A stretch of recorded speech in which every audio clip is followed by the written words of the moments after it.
Test one.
I'm not sure why they got it so spaced out.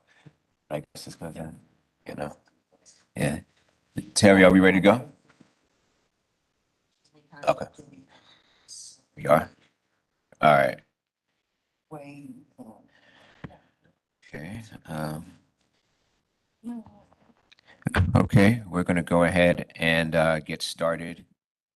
Just a tad bit behind time today, but I want to welcome everybody here this morning and good morning.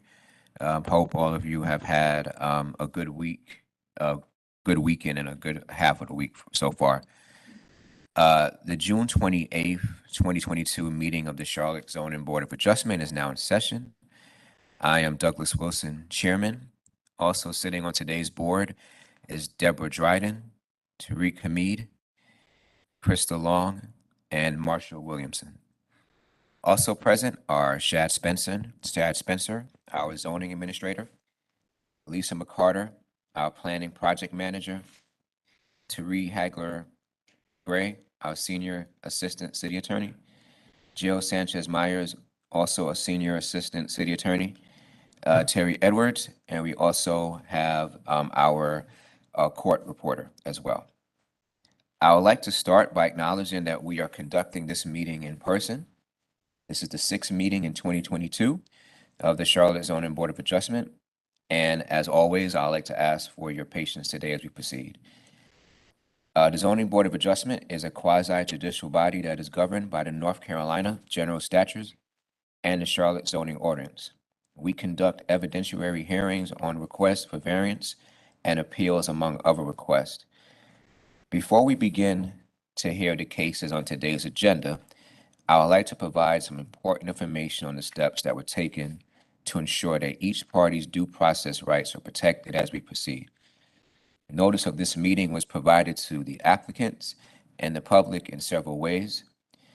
Notice of today's hearing was mailed to property owners within 300 feet of each subject property, and the letters also stated to contact the city immediately if there were any objections to the case being heard on today's agenda. Notice was also provided by placing signs on each property and by publishing notice on the city's website. The notice for today's meeting contained information about means by which the public can access today's proceedings.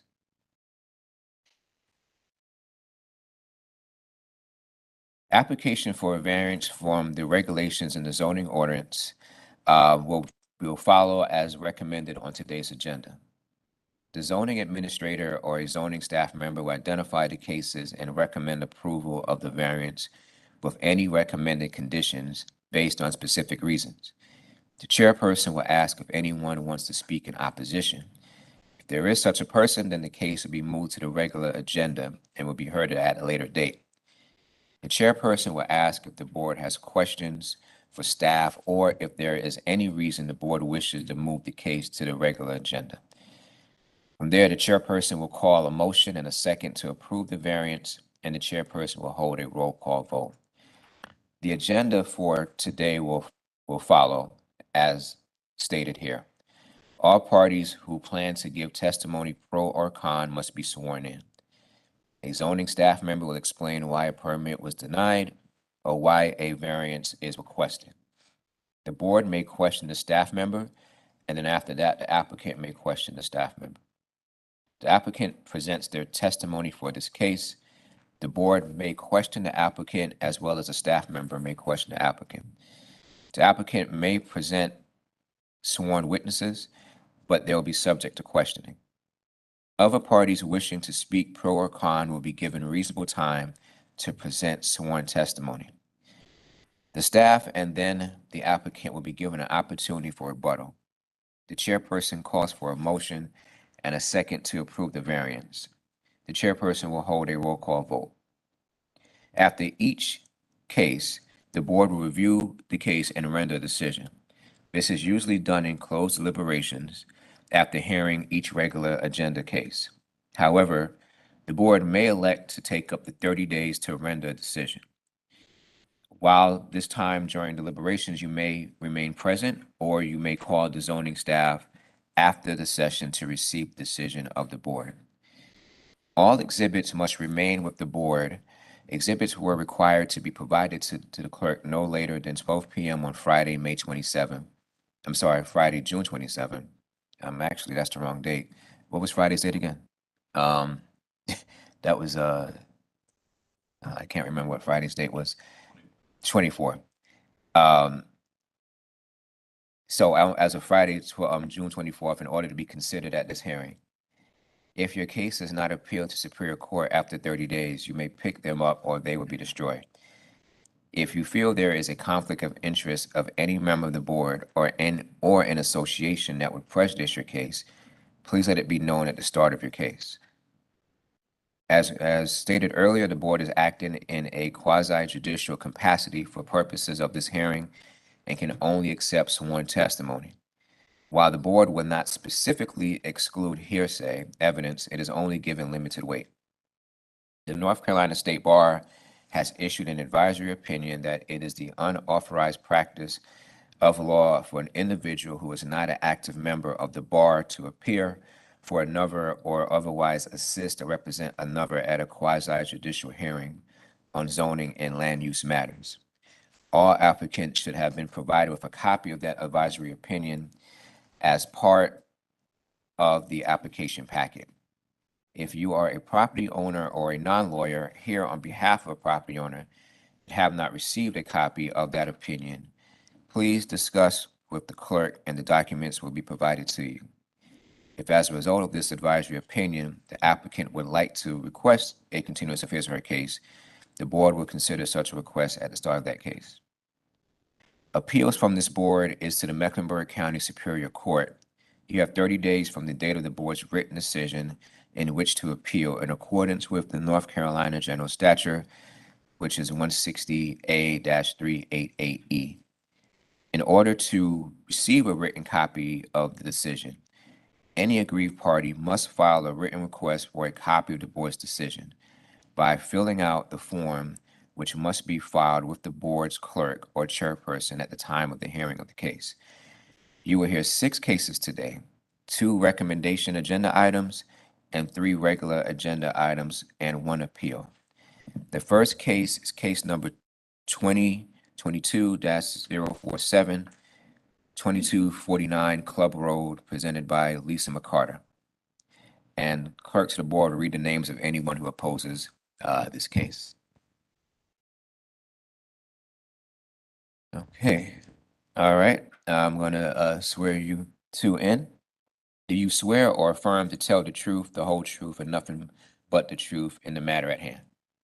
All right, great.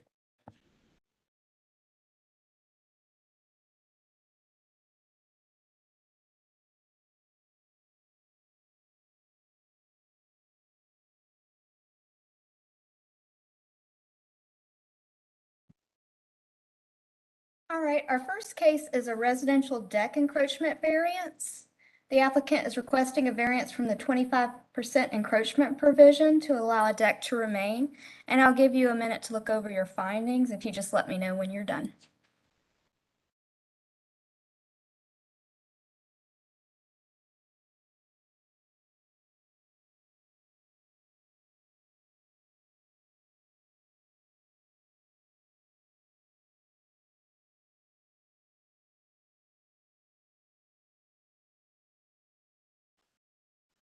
Okay, Lisa, you can proceed.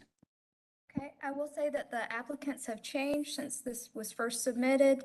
The original applicants were also represented by the Murray Law Firm, and since then an addendum has been submitted specifying that the new owners, Nathan and Deborah Walsh, are the applicants now.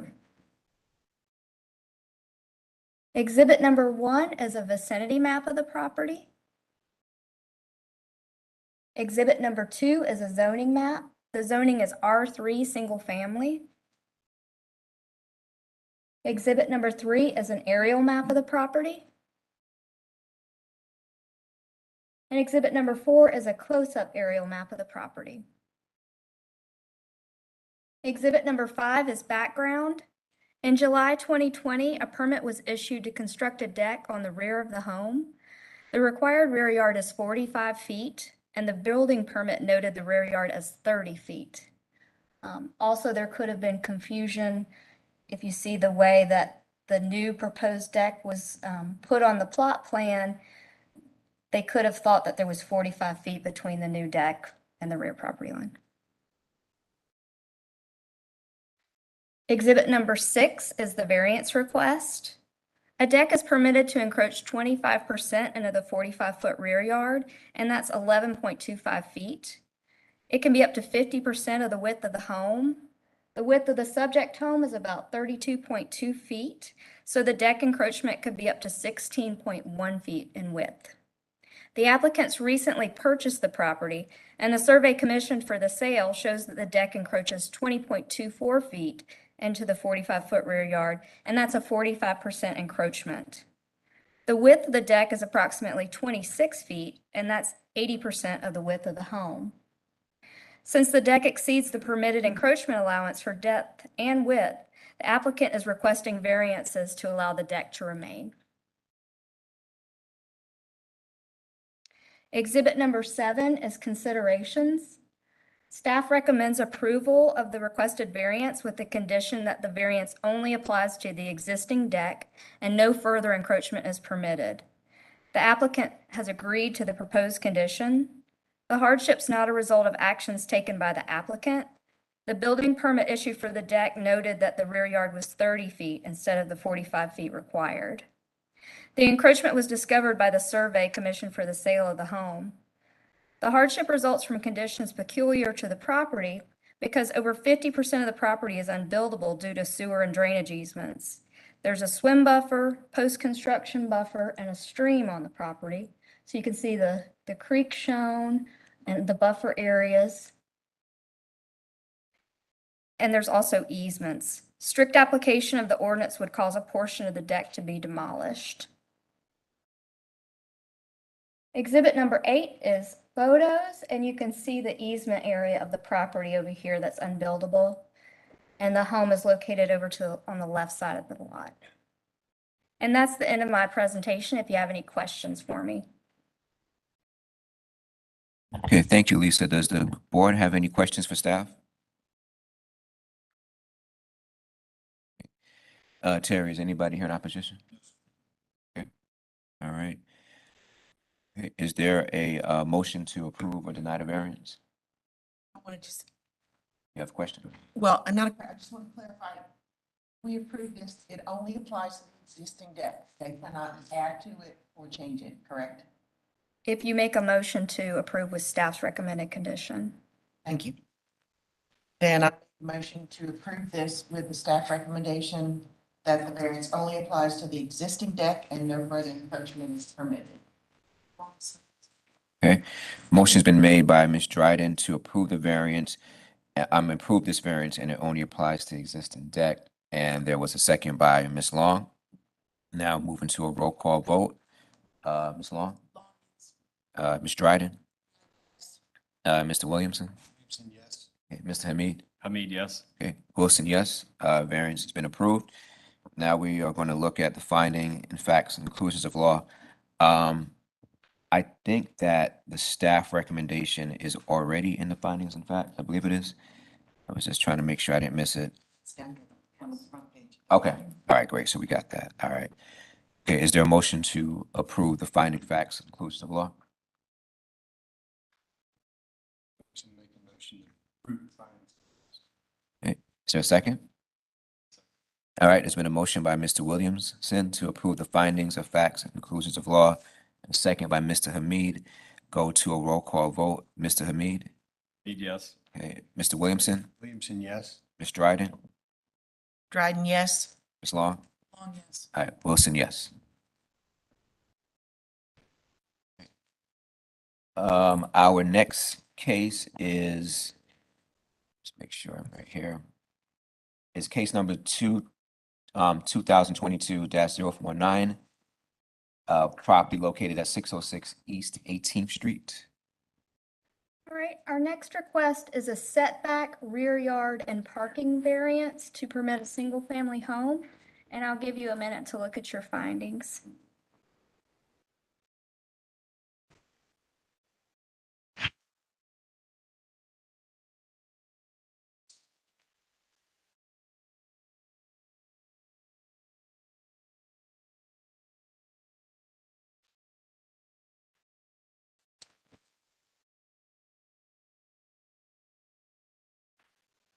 Okay, Lisa, you can proceed. All right. Exhibit number 1 is a vicinity map of the property. Exhibit number 2 is a zoning map of the property. The property is zoned R8 single family. Exhibit number 3 is an aerial map. And exhibit number 4 is a close-up aerial map. Exhibit number 5 is background. The subject property is a non-conforming vacant lot. It's existed in its current configuration since at least 1986, according to historic zoning maps. So I think this is kind of covering it, but it's right here and it's its own lot. It is 3,465 square feet, which is slightly less than today's requirement for a minimum 3,500 square foot in the R8 zoning district. The code permits non-conforming vacant lots to be used for a single-family home if the dimensional requirements of the R8 zoning can be met, and that includes the 20-foot setback, 20-foot rear yard, and 2 required parking spaces. Exhibit number 6 is the variance request. The applicant is requesting 3 variances to construct a single-family home on the property. A 5-foot variance from the required 20-foot setback, a 10-foot variance from the required 20-foot rear yard, and a variance from the 2 required parking spaces for a detached dwelling unit. To the left is the applicant's sketch showing the requested building area, and to the right you can see the lot highlighted in yellow. Exhibit number 7 is considerations. Staff recommends approval of the request. The hardship did not result from actions taken by the applicant because they purchased the property in its current configuration. The hardship results from conditions peculiar to the property because the lot is smaller in size than other lots in the area. The adjacent lot is approximately 4,051 square feet, and other lots are approximately 7,500 square feet or greater. And you can see the dimensions of the surrounding lots in this graphic. The lot is 49.5 feet in depth, and when a 20-foot front and rear setback are imposed, there's only 9.5 feet of building depth. The proposed variance would allow for 24.5 feet of building depth. The lot is 70 feet in width, but Little Sugar Creek and associated floodway area comprise about half the lot or more. You can see the creek and the floodway over in this picture. And again, it's kind of covered up, but yeah.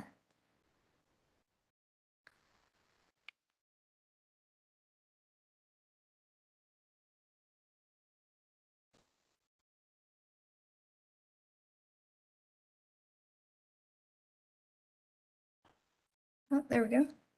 Exhibit 8 is considerations. The variance would not change the character of the area because the lot has existed in its current configuration since the 1980s. Granting the variance will meet the intent of the zoning ordinance and uphold public safety. Little Sugar Creek runs across the left side of the property, and it's covered in floodplain areas that are subject to the floodplain ordinance requirements. Charlotte-Mecklenburg Stormwater Services staff has verified that a floodplain development permit will be required to construct a home on the property, and this will ensure that the lot complies with the floodplain ordinance. And we do have staff who enforce the floodplain ordinance here today if you have any questions about that. There are 2 parking spaces required for a single-family detached dwelling. Because of the small lot size and the location of Little Sugar Creek and floodway area, there's not adequate area to construct both a home and the required 2 parking spaces on the lot. There's also a concrete wall, metal guardrail, and storm drain along the right-of-way, and that prevents on-street parking. So you can see the concrete wall, the guardrail, and the storm drain. Exhibit 9 is considerations. The Lynx Blue Line light rail is located approximately 1,064 feet from the property, and that can serve some of the future transportation needs. So this is the Lynx Blue Line station at Parkwood, and here's the distance measurement with the proposed lot down here. Exhibit 10 is photos. So you can see Little Sugar Creek, which runs along the rear of the property, And here's the buildable area of the property. And that's the end of my presentation. If you have any questions. Yeah, I have a question, Lisa. So the applicant wants to build a single family home behind this existing home, or are they adding on to that existing home? Behind the existing home. Oh, okay. It's actually a separate lot. It just looks so close to the bridge in the river. I just can't tell if there's any land there. Wetland. The house that we just saw, is that, where, can you show us where that is? Yes, that house is right here. So the driveway abuts the subject property. No, it's owned by a different owner. We did have an email from that owner, but I don't know if they're here today. So this house is not going to have any parking attached with it, is what you're saying? Correct. Is there anything that prohibits them from parking in the yard? It would just be a matter of, do they have the space to park in the yard? You're not supposed to park outside of a gravel or paved driveway.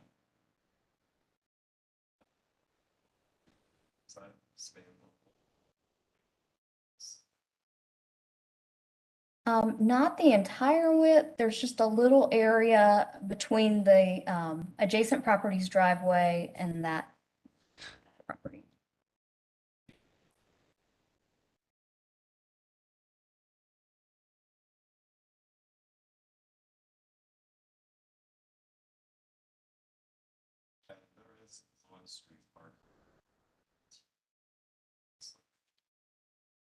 Not in this location because of the guardrail and the storm drain. So not on that side of the street. You could maybe further down the street.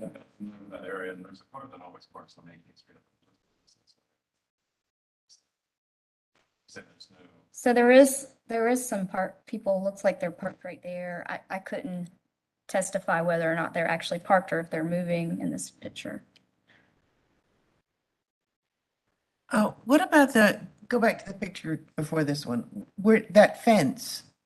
It's, Yeah, what is that? well, behind, there was a tall fence behind the guardrail. Oh, back here?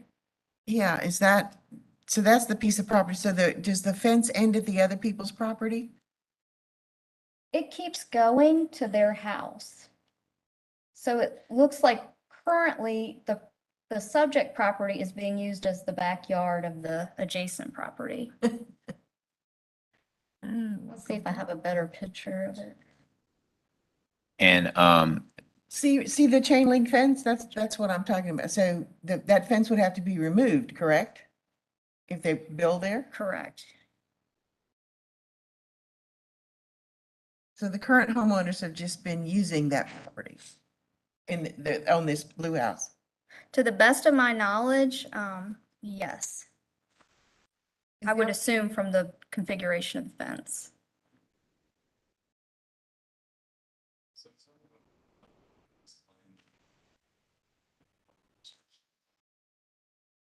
Yes, we have David Good here. And does he need to be sworn in as well? he does need to be sworn in, right? Okay. I just need to swear you in. Raise your right hand. Do you swear or affirm, but first, before I do that, your name for the court reporter? My name is David Good, and I'm the City of Charlotte floodplain administrator. All right. Do you swear or affirm to tell the truth, the whole truth, and nothing but the truth in the matter at hand? Yes, Okay. I do. Yeah, the restrictions on the property are, there's a part of the floodplain code that requires dry land access. So that's a path from the road to the house, and it's required on every parcel in the floodplain.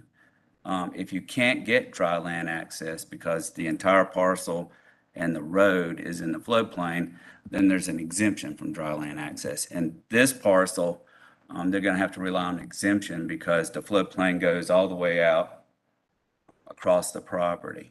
But they have to stay outside of, they have to build a path from the street to the proposed house that's no lower than the street level. And they have to build the house outside of the floodway. So half of this parcel is floodway.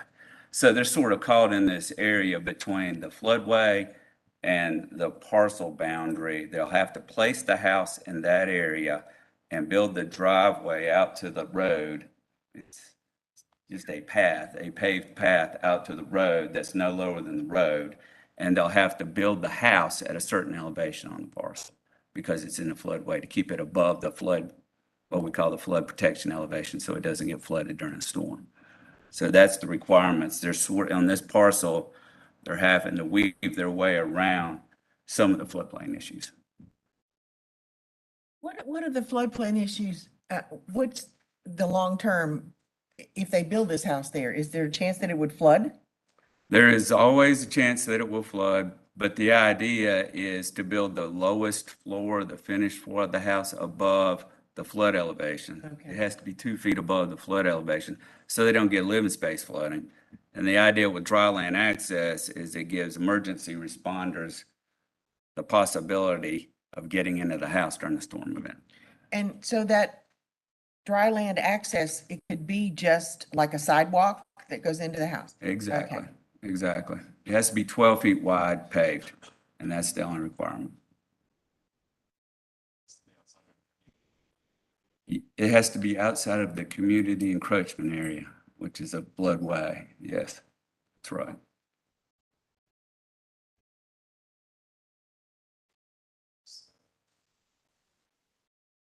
They have to submit the floodplain, they have to submit an application for a floodplain development permit in which we will verify all of these requirements. And I guess this question is for Lisa. Our decision as a board today, does that have any effect on the decision of on their application for the floodplain permit? No, we're going to apply the same rules, no matter which way you decide. Okay, Obviously, if you deny the variance and he doesn't build, but yeah. if you grant the variance, we will apply the floodplain ordinance. He doesn't need a variance from the floodplain. Yes.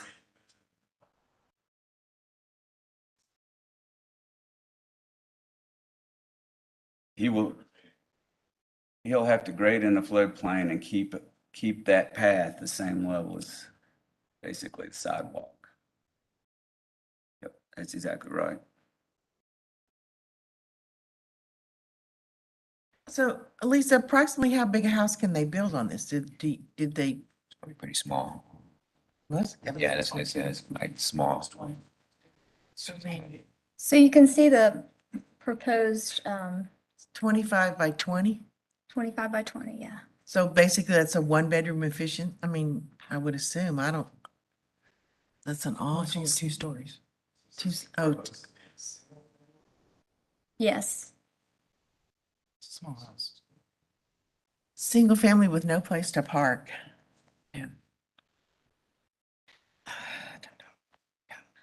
Are there any other questions for staff? No. Terry, is anybody here in opposition? All right. Okay, with that said, is there a motion to approve or deny the variance?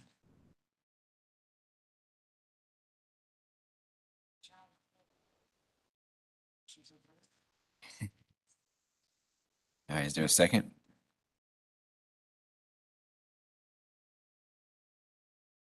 There a second for that motion?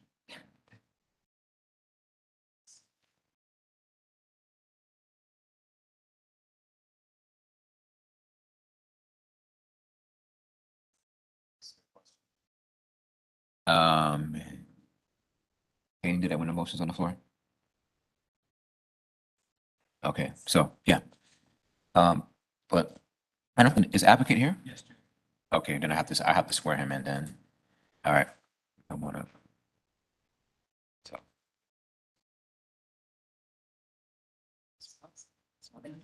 Do we need to remove it from the recommendation? Okay, So just for the board's awareness, by having the applicant present testimony, it would need to be removed from the recommendation agenda, just yeah, so everyone's aware. yeah. So do I have to make a motion to add this to the agenda? I don't think so. It just automatically is moved there. Okay, All right. All right, good morning. For the court reporter, can you please state your name into the microphone? Bobak Emadi Paramkuhi. Okay. And do you swear or affirm to tell the truth, the whole truth, and nothing but the truth in the matter at hand? Yes, I do. Okay. All right, great. All right. I think you had a question. I just have a question on the parking spaces variance. So it looks like you have 20 by 25 feet to work with. Some of the properties in the area that are going up now seem to kind of elevate the building, but to provide that parking underneath. Is that an option that you considered? And why aren't you considering that as an option instead of not requiring any parking? I did consider it, but for all the reasons and explanation that they had, it's really, it's not going to work because of the dry land access and basically for the dry land access.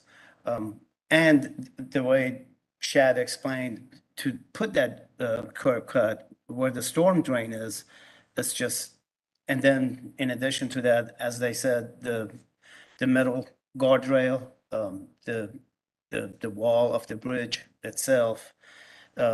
If you look at it, there's this is the storm drain. And the end of the guardrail is here, and it's about maybe 10 feet or so from the property line, which is over here, right at the gate of the neighbor's fence to the edge. It's about 10 feet or so, maybe 12. But the practicality of it just doesn't work. And I've been in NODA for many, many years. A lot of folks just don't want a car. They just don't. I walk it takes me about 7 minutes to walk to the station, to the transit station. A lot of people are biking and walking and scootering, and they just don't want to have a car. This is a small house. Footprint is only about 20 feet by 25, and it will be probably 1.5, 2 stories. And there are a lot of, again, in the area, there are a lot of odd, smaller homes. Thank you. Any other questions for the applicant? All right, thank you very much. And with that, now we're moving back to a period of voting. There was a motion that was on the floor to approve the variance, but we needed a second to move forward. Is there a second? Dryden, I'll second. Okay, so the motion was made by Mrs. Long and seconded by Ms. Dryden. And now we're moving to a roll call vote. Mrs. Dryden, Dryden, yes. hey, Ms. Long, Long, yes. Mr. Williamson, Williamson, yes. Mr. Hamid. Hamid, yes. Okay, Wilson, yes. Just now we need to review our findings of facts and conclusions of law. I didn't see anything that stood out. Not sure if the board members did as well. Is there a motion to approve the finding? Can I just clarify, is there something in here about the floodplain permit in the finding of facts, or do we need to put that in there? Yes, it's in there. It is in there. Isn't it? I think it's number 23. Yeah, Okay, I see it right there, yeah. will be required to construct. Okay, There it is. then I make a motion to approve the finding of facts and conclusions of law as written. Okay, motion's been made to approve the finding of facts and conclusions of law by Mrs. Dryden and then seconded by Mrs. Long. Now move to a roll call vote. Mrs. Long, Ms. Dryden, Dryden, yes. Mr. Williamson, Williamson, yes. Mr. Hamid, Hamid, yes. Wilson, yes. Now we are moving to our regular agenda. And first case we have on the regular agenda is case number 2021-120, Adrian Bernard Potts. for the location of the property at 1321 Hatters Avenue. Okay. Our next case is a residential lot area setback and rear yard variance request. And I'll give you a moment to look over your findings.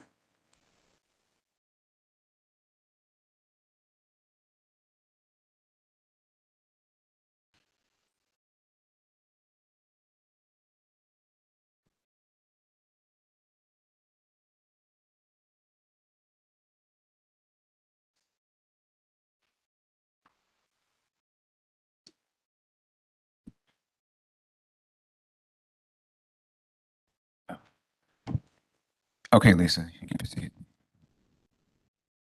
Exhibit number 1 is the vicinity map. Exhibit number 2 is the zoning map. The zoning is R5, single family.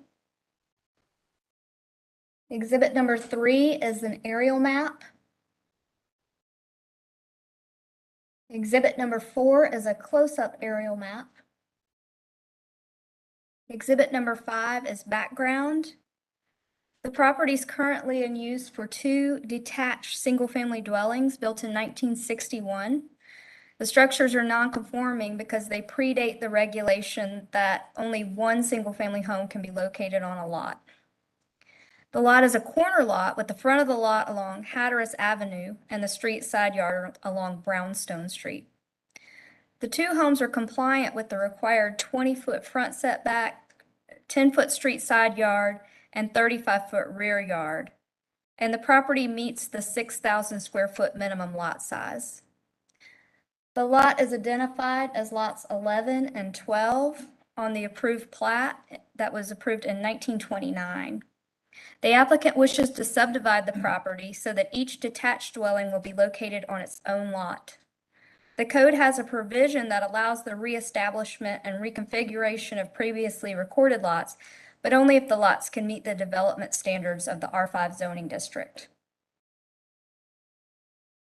Exhibit 6 is the variance request. So reconfiguring the lots to subdivide the property results in the need for variances to meet the development standards for the R5 zoning district due to the decreased depth and width of the proposed lots. The applicant is requesting 5 variances to permit the subsequent reestablishment and reconfiguration of the lots. So you see proposed lot 12 and proposed lot 11. On the plat, the lot line goes right down the middle. So this would be a reconfiguration of those. For proposed lot number 11, the applicant requests a 1,700 square foot variance from the required 6,000 square foot lot area to permit a 4,300 square foot lot area, and a 28-foot variance from the 35-foot rear yard to permit a 7-foot rear yard. For proposed lot 12, the applicant requests a 2,900 square foot variance from the required 6,000 square foot lot area to permit a 3,100 square foot lot area, and a 9-foot variance from the required 20-foot setback to permit an 11-foot setback, and a 25.3-foot variance from the required 35-foot rear yard to permit a 9.7-foot rear yard. The subject variances to be decided won't grant subdivision approval, but granting these variances would permit the subsequent subdivision of the property through the subdivision process. Exhibit number 7 is considerations. Staff finds the requested variance does not meet all the criteria for granting a variance. The hardship results from actions taken by the applicant because the reconfiguration and subdivision of the lots will create the hardship and the need for variances. The resultant lots will not have sufficient depth or area to meet the development standards of the R5 zoning district. The depths of the proposed lots are approximately 50 feet and 63 feet, and the areas are 4,300 square feet and 3,100 square feet.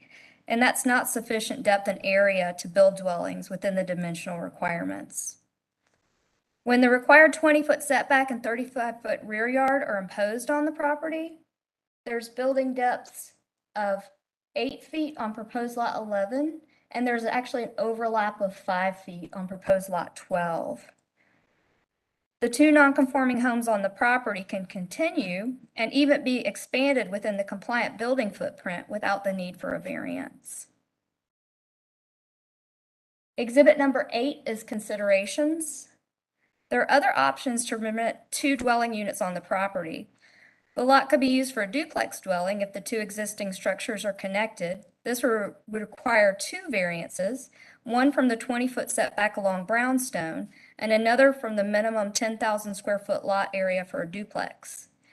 These 2 variances would be in keeping with the intent of the zoning ordinance, and staff could support these because duplexes are commonly permitted on corner lots in the R5 zoning district.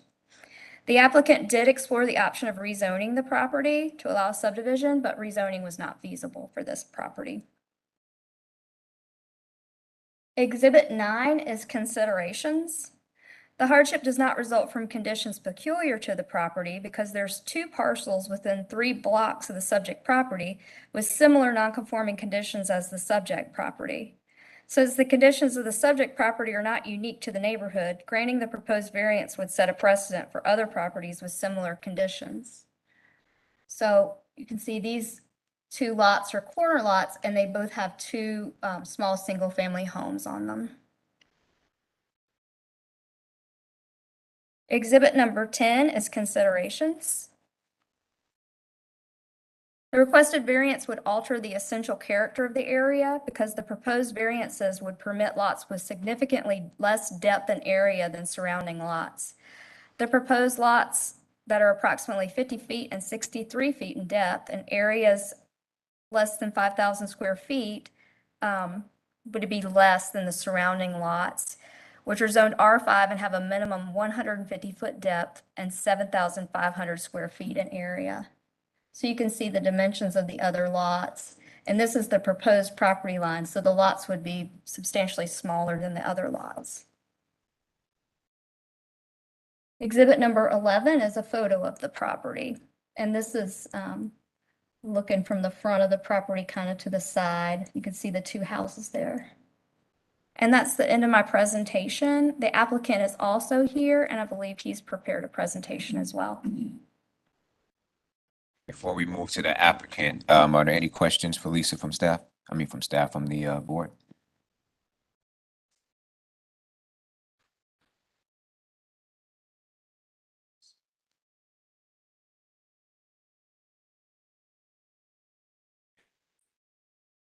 Yeah.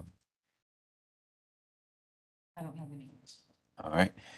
Okay, thank you very much, Lisa. And the applicant, is the applicant here?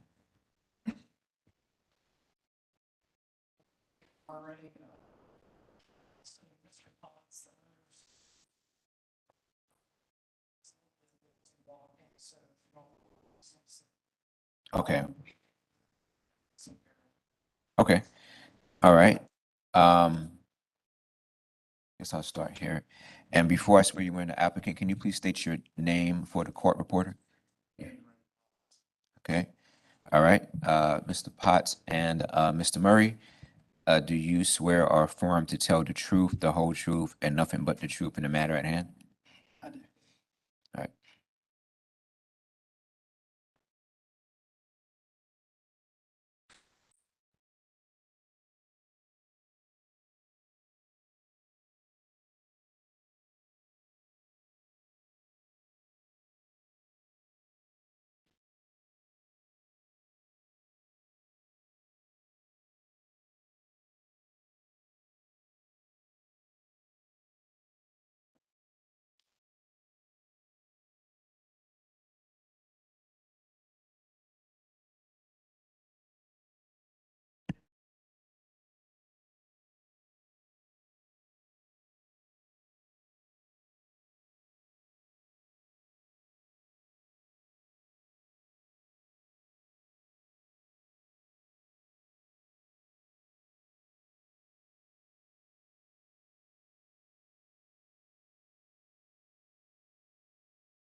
sorry,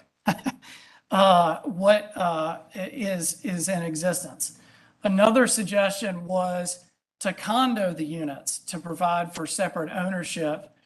However, we talked to Mecklenburg County, these are two principal detached structures. The condoing would not work here because they're not townhomes, they're not connected. Final suggestion was to wait for the new UDO to be adopted that takes effect, that hasn't been adopted yet, that would take effect in June of 2023, build a connection between the two structures, then subdivide them as a duplex. Just a very basic connection between these two structures is minimum 15,000. We confirmed with a builder and architect, not including the attorney's fees for establishing covenants, restrictions needed to establish the sublots in the condo for this duplex. As you heard before, one of the city staff recommendations was to make this into a duplex, but the current ordinance right now does not allow a duplex on this site because it doesn't meet the minimum lot size. So we would have to be in front of you asking for a variance to get a duplex after we had to spend all this money to connect these structures, which is not something that Mr. Potts wants to do.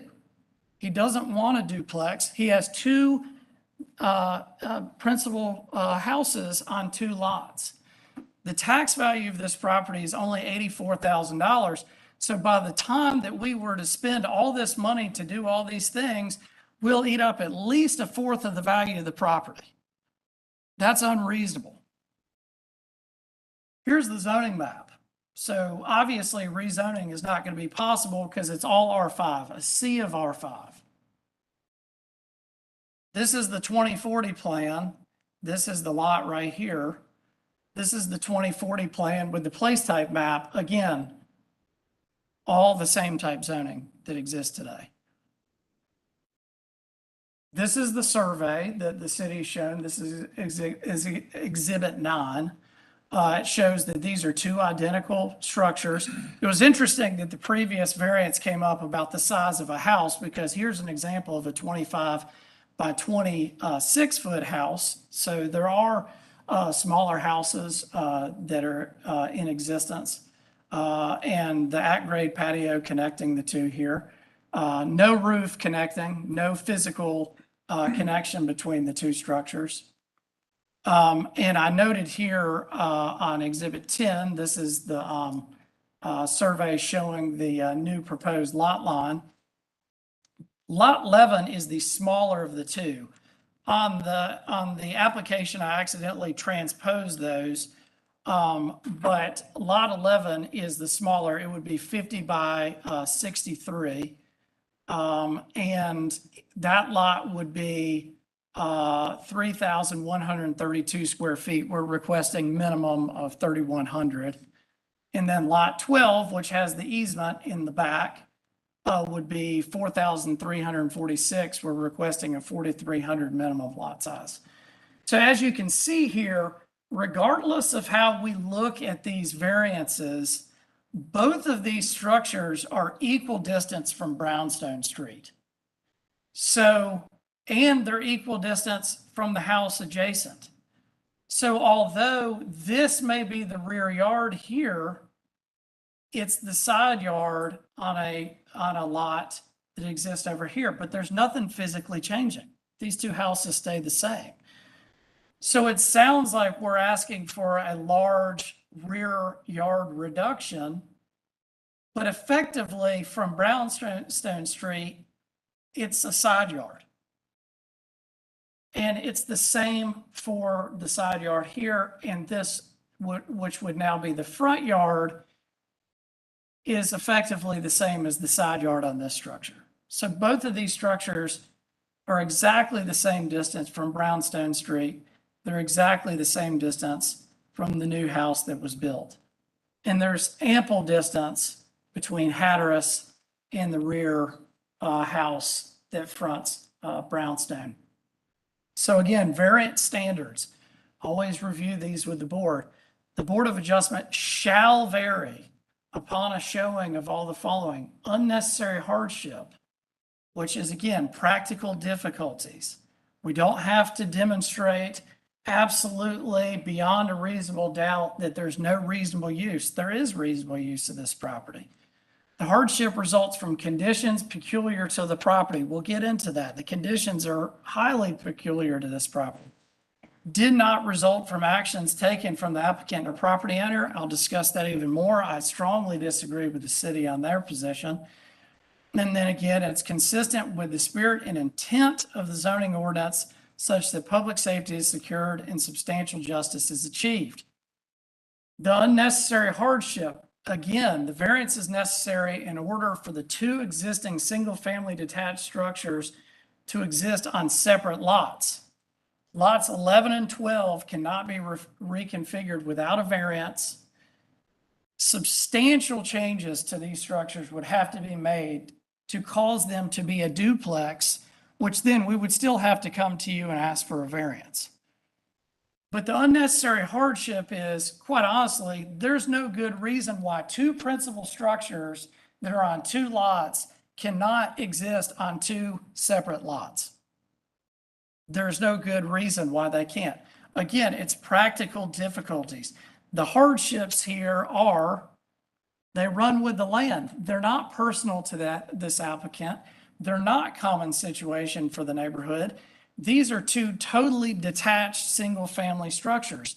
The hardship is directly related to the fact that these houses were built in the 1960s prior to current zoning. The lots were subdivided in the 1920s prior to current zoning. The houses that exist on these lots are the physical structures that relate to this land. The hardship is we have two principal structures in two lots. We cannot get those principal structures to be on individual lots without a variance. We're not creating a hardship here. We haven't done anything to create this situation. Mr. Potts owns a property that has two principal structures. He didn't build those structures. He didn't subdivide the lot the way that it did.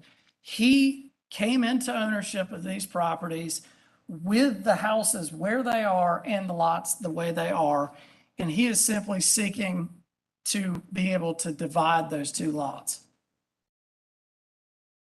The intent of the ordinance is met here.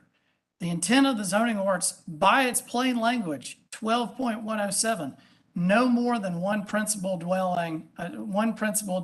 building devoted to residential use shall be located on a lot. Again, the structures existed prior to the current zoning ordinance. This is in furtherance of city council policy to establish individual ownership of housing. And the proposed lot line is positioned in a way to minimize the variances that are needed here. It secures public safety and substantial justice. There's no public safety concerns. These structures meet code. They have no housing safety issues. It's only to allow the two structures to remain on individual lots, not to allow any further encroachments of the houses. Again, they're only enough to allow the structures. And when we look at what's around the neighborhood, there's two churches across from this, as well as a new single-family house that was built next door. And as I've previously stated, the houses are the same distance from Brownstone. So when you're looking at the reduction in the front setback on the house that faces Brownstone, it's no different than the house that meets the standard that fronts Hatteras. And granting this variance does substantial justice to the owner who has two lots and two principal structures. Now, let's talk about something that this board has done in the past to compare a variance that has been granted. Thomas Avenue, I did this variance in 2018. Prior to the variance, there was one parcel. It had a duplex and a single family structure on lot 17, zoned R5. You can see prior to the variance that was granted, there was a single family house and a duplex. And in fact, this property line was established prior to the variance, but this whole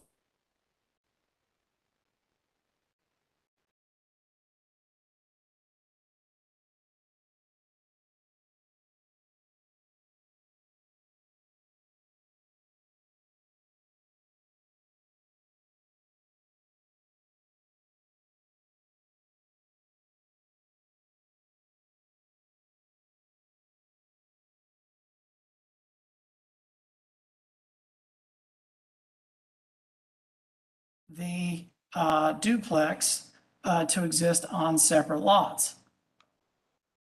This was the plan that was submitted, and this was approved on the recommendation agenda. These were the variants that were requested, 5 variances. We had side yard issues, we had a minimum lot size issue for a duplex, we had a minimum lot size issue for the single family, and we had a rear yard issue.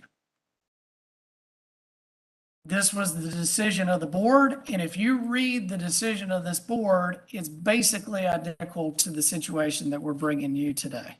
It's not a self-created hardship. There was nothing that required in this variance, there was nothing that required this single-family house and this duplex to be on separate lots. And in fact, this was all one lot. There wasn't even 2 lots of record here. This was just one lot. But it was 2 principal structures on one lot. And again, the intent of the ordinance is to have principal structures on separate lots. And so the variance was granted here in order to allow those to exist. This is Exhibit 14 is the approval letter. Other variants to note that I think are important here because we're looking at small lots that are established. These are just variances that I've done in the past. I'm sure there's others. These are just ones that I could pull out of my head. But we're looking at small lots. The lots here are bigger than every lot. And some of these were previously existing lots. I agree with that. But again, houses were built on smaller lots than what we have. Setbacks were less than what we've requested. These center field drive variances were approved at the beginning of last year that had front setbacks that range from 6 to 12 feet. Again, we have setbacks beyond those. This Yadkin Avenue was a lot that a house was built on with 1,962 square feet. Very small lot.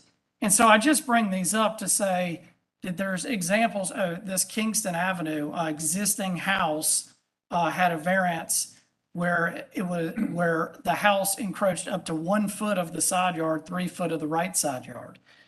So these are just examples of other variances on small lots with existing structures. A couple things I want to respond to in the city's presentation, again, was on the self-created hardship issue. We didn't do anything that we're coming to you to ask for relief of. A self-created hardship is when you create a situation that now I'm coming to the zoning board and I'm asking for forgiveness. So I built the deck without a permit, and now I'm coming to ask for a variance. I created the hardship. I created the encroachment of the deck. Mr. Potts did not create the fact that he has 2 principal structures on this property. That's the hardship. So it's not a self-created hardship. The second thing was on the city staff's suggestion about the duplex. Again, in order to have a duplex on this site, you would have to connect the structures, which is not permitted under the ordinance right now. You have to have a 10,000 square foot minimum lot size to do that. So if we wanted to have a duplex, we would have to come to you to ask for a variance in order for you to allow us to have a duplex on the site. If we went ahead and connected these 2 structures right now to make them a duplex and then came to you and asked for a variance, that would be a self-created hardship because we would have connected those 2 structures in violation of the ordinance. One other comment was about similar parcels in the area, and there was a picture showing 2 other down Hatteras, 2 other lots that had houses that looked the same. Well, I drove out to both of those, and there's a roof connection between those 2. So those structures are actually connected with a roof. Personal knowledge, drove out there yesterday, went and looked at both of them. Roofs connect both of those structures. There's actually one further up with 3 roofs connect the structures. There are hundreds of houses, thousands of houses hundreds of lots in this area. This is the only one that has totally detached principal structures on one lot. It's not, I mean, this is totally unique to the neighborhood. It's not commonplace. And then again, this is not unreasonable given the fact that Thomas Avenue as a similar request has been done in the past. And so, in conclusion, Mr. Potts, just have one question for you. Can you confirm that my presentation and my testimony on your behalf today, that you would adopt that as if it's your own? Thank you. And members of the board, if you have any questions, I would be happy to answer them now. Thank you. Do any members of the board have any questions for Mr. Murray?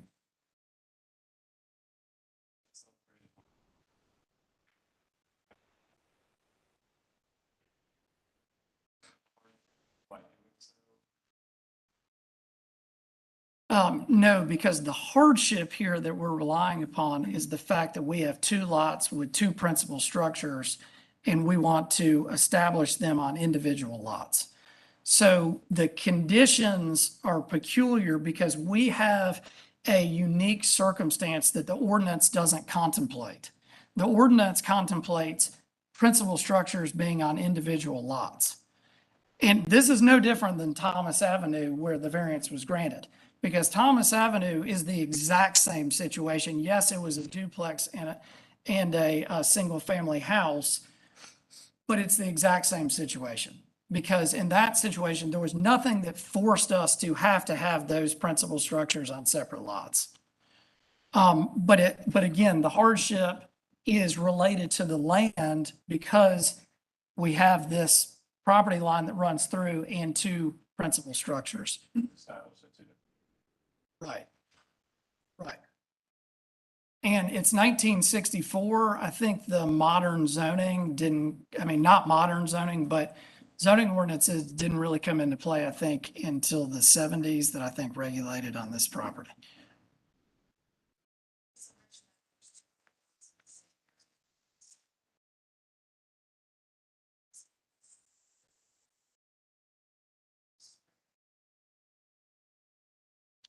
No, but those two that she was talking about have a roof connection between the two.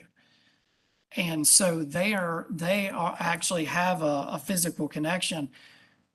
So I think if you were going back and asking for a variance, then you would have to actually go make physical changes to those structures. But I drove out there yesterday just to drive around the area, saw them and saw the actual physical roof connections between those two.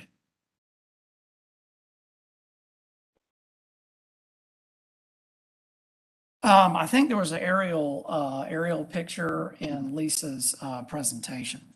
And it's a little bit hard to see, but actually what's interesting about the aerial pictures, you can actually see the shadow that's on the ground so that you can see my PowerPoint's not connected to there. So normally I could just scroll back through.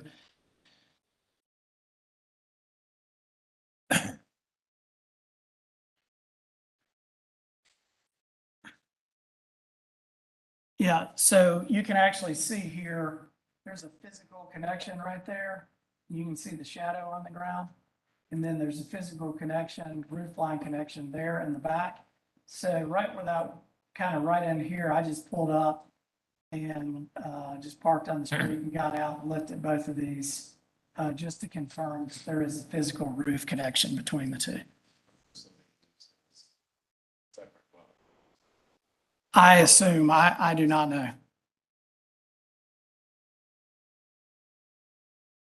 But again, these are the only examples in this whole, these are hundreds of lots in this area.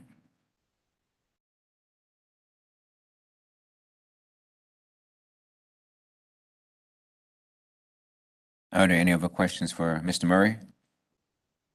Mr. Murray, your client is asking us to actually change the property line of these two properties because the original property line runs right down the middle, correct? In a vertical. as opposed to the horizontal. Yeah, the property line does run through the middle, but we're just asking, so the ordinance does not prohibit people from changing property lines. It allows you to reconfigure and change property lines, and it happens a lot. And in fact, in the Thomas Avenue, there was some of that took place. Essentially, all we're asking is we have to have these variances in order to reconfigure the lot line. What was unique about Thomas Avenue was a whole new lot line was established between those two structures. That was on one lot. This, we have a lot line, we just need to move the lot line.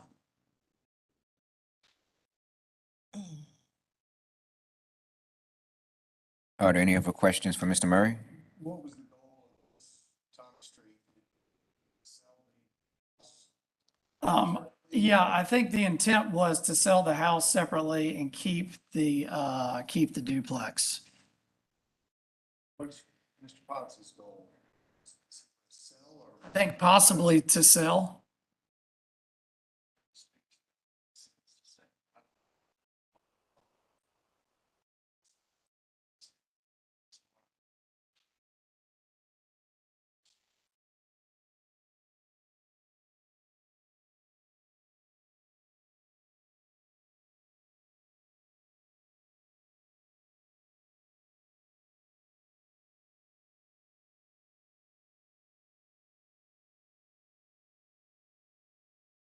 See the slide that shows all the variances you're asking.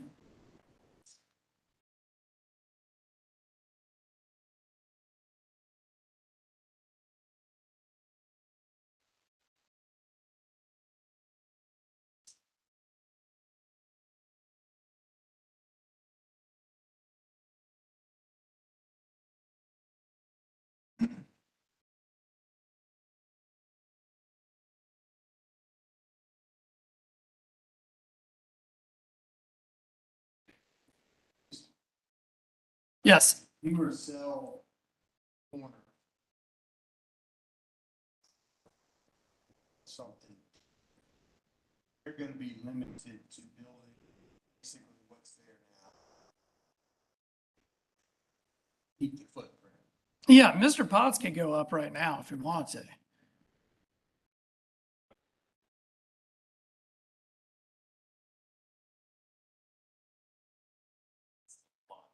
Yeah, this is just the lot area. So there's nothing in this variance or anything that changes the situation of what would physically, if you added a second story. And the Thomas Avenue case, I believe Mhm. that's over in Plaza Midwood. Right. Is the geography similar to Hatters Avenue as far as I know Plaza Midwood was kind of compacted? Yeah, this is flat. I mean, it's the same. So this was, And they're both corner lots. this was UR.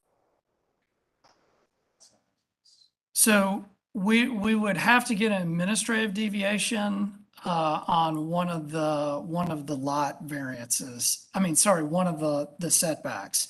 Because although we can take a 25% reduction, one of the yards, even after the 25% reduction, is just outside what can be disregarded. So we would have to get an administrative deviation for that. But the biggest thing was there was a UR rezoning that took place in a different part of Charlotte recently where staff really got massive pushback because it was a sea of R5 and they allowed UR and the neighbors got fired up. And so staff is like, we're not going to be in the process of granting a urban residential zoning in what's not really an urban residential area. Because urban residential has much reduced setbacks. Any other questions? Terry, is there anybody speak on? No, Chair. Excuse me. Okay. All right. Staff, you have anything else to add? So, that is in conflict with what Mr. Murray is saying here, obviously. Because we believe the hardship is being created by the applicant because currently the two single-family dwellings are considered legal, excuse me, legal non-conforming. So they can remain as is, they can add to them a little bit as long as they're within the building envelope that's currently there. But by the desire to subdivide the property, that's creating all these variances. Otherwise, it's fine. Now, with that, also with the nonconformity, there is the spirit and purpose of the zoning ordinance is to eventually, eliminate those nonconformities over time. Because I'll read section 7.101, which is the purpose of the nonconformity section, which it says the purpose of this chapter is to regulate and limit the continued existence of uses and structures lawfully established prior to the effective date of these regulations that do not conform to these regulations. So there is a purpose of this chapter to eventually eliminate these nonconformities, but this one can remain up until, someone decides to redevelop the site. So if the variance is granted and a subdivision is allowed, you're now going to be creating these lots that do not meet the standards of the R5 zoning district. And then as also was mentioned, well, they're wanting to sell it off, which means then they could tear that house down, build another house. So then now you've created these substandard lots, and now that nonconformity doesn't go away, it's just going to keep going. Because now you got two lots of record that now is going to be buildable. So that's one thing. And then the other thing we talked about, it's not peculiar because we did identify those two other lots. And Mr. Murray is correct. There is a roof that connects those two homes. And I could pull it up, but it's a very minimal roof. I mean, it's a flat roof that it's not even a pitched roof. It's very minimal. Just state that. But and then going back to the variance on Thomas and Plaza Midwood, the 2018-83, there were different conditions there. This property, there was a piece zoned R22MF, but the single family home and the duplex were on the R5 piece. So where in this one, where it's R5 on a corner lot, we said, one option is to do a duplex, connect it, and then it would be legal. I mean, you would have to get some variances in order to do that, or if you wait, if and when the UDO is adopted, then it would be conforming to those proposed standards. But anyway, on that property in Plaza Midwood, with R5 zoning, we couldn't say connect the house with the duplex, because then that'd be a triplex. You can't have a triplex in R5. And the other thing was that was in the historic district. And so we had talked with staff from HDC, and they said, we want to preserve these homes. So that was another reason that went forward. So conditions were a little different. They're not identical. And then the other variances, the list, most of those were very small, and just like we had one today with Mr. Amati. They're existing lots of record. So in order to even do something, you have to give some variances. So they had those hardships. So those are my last statements. Have any questions? Can I respond? Yes, go ahead, Mr. Murray. Thank you. Thomas Avenue, there's no limitation on tearing those houses down. So they could have torn those houses down, gone to the HDC. Shad, you can confirm that. There's no limitation on tearing those houses down. As soon as they got new lots, my client, Mr. Alenke, could have literally tore them down, gone to HDC, got new approvals and built brand new houses. Again, staff is saying we would have to, if we wanted to make this a duplex, we would have to come to y'all and ask for a variance to do that. It would be the exact same situation that we're doing right now. We would actually have to make physical changes to the structure. If we tore these two structures down, no duplex. We don't meet the minimum lot size. This is a single family lot. So we would have to come to y'all to ask for a variance to do a duplex. So this is not something where you can automatically do it. Thomas Avenue, there was nothing that forced those two lots, those two houses to be on separate lots. It is the exact same situation here. That was on the recommendation agenda and nobody said anything about a self-created hardship on Thomas Avenue. It was the exact same situation. You had two principal structures and only one lot of record. There wasn't two lots of record. There was only one. And so the Thomas Avenue situation, if you look at the decision, it's not a self-created hardship. And the reason why it wasn't a self-created hardship is those two existing structures on one lot existed prior to the current zoning. The actual existence of the structures was the hardship. It's the exact same situation that we have here. Ownership of lots is irrelevant for consideration here. So whatever, if he doesn't ever sell it and he decides to rent it, then it's on a separate lot. If he decides to sell it, it's irrelevant. But it is not a self-created hardship, because if it is, Thomas Avenue was a self-created hardship. It's the exact same thing. So even though Thomas Avenue was in a historic district, there was no restrictions put by this board, no restrictions put by anybody to say that those houses could not be torn down tomorrow. If I wanted to buy them tomorrow, I could tear down those houses on Thomas Avenue and build two new ones. So the circumstances are exactly the same. Again, the other houses are connected, and the other ones that were referenced. And there's no other way to do anything unless you just keep it the way it is, because to do a duplex, you have to get a variance. And so it's a hardship as many ways as you possibly look at it. Mr. Murray, to clarify, the variance that you say you would have to come back and ask us for is not as intrusive as the 4 variances or 5 that you're asking for right now. Well, Because, I mean, I'm looking at this, and for lot 11, you're asking us, instead of the required 6,000, you want half of that. but these are existing structures. So we're, Well, yes, existing because they were built prior to, but now you're asking us to bring them up to code and you're asking for half the property. I mean, even at the other one, 1700's variance in the 6,000, I mean, you're asking for a lot of property to be reconfigured because he wants to change the property line. And I appreciate all your references to Thomas Avenue, but we're not dealing with Thomas Avenue. I understand. We're dealing with this piece of property. And I do have a question, the reason for reconfiguring, and I understand health issues and selling property and all that, but I don't know that this asking for all this variance, if you did attach them and come back, those variances would only be 2 as opposed to 5.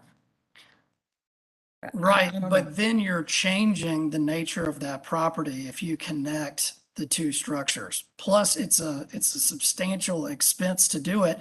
And then you still have to come back and ask for a variance. And I don't see how the situation is different for the variance, because then we'd be asking to be allowed to have a duplex on a property where no one else can have a duplex. Because it's 10,000 square foot minimum is required for a duplex. We only have about 7,400.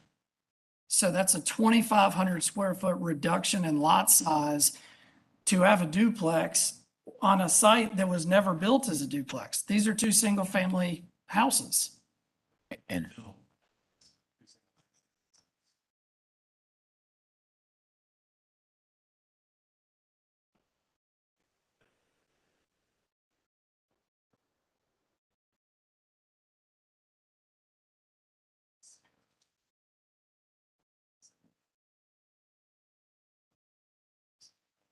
Okay.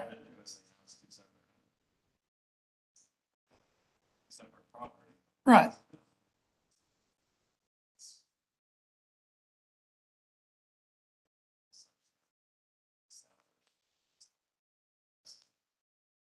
Possibly, but they're two independent structures. They don't function together. A duplex has a shared wall, functions together. The Thomas Avenue property, I know we keep going back to it, but it's a good comparison. And I know a lot about it. Essentially what happened there was somebody had a lot and they said, look, I'm going to maximize what I can build here so that I can have rental units. That's what happened. We went back, the owner had been there forever.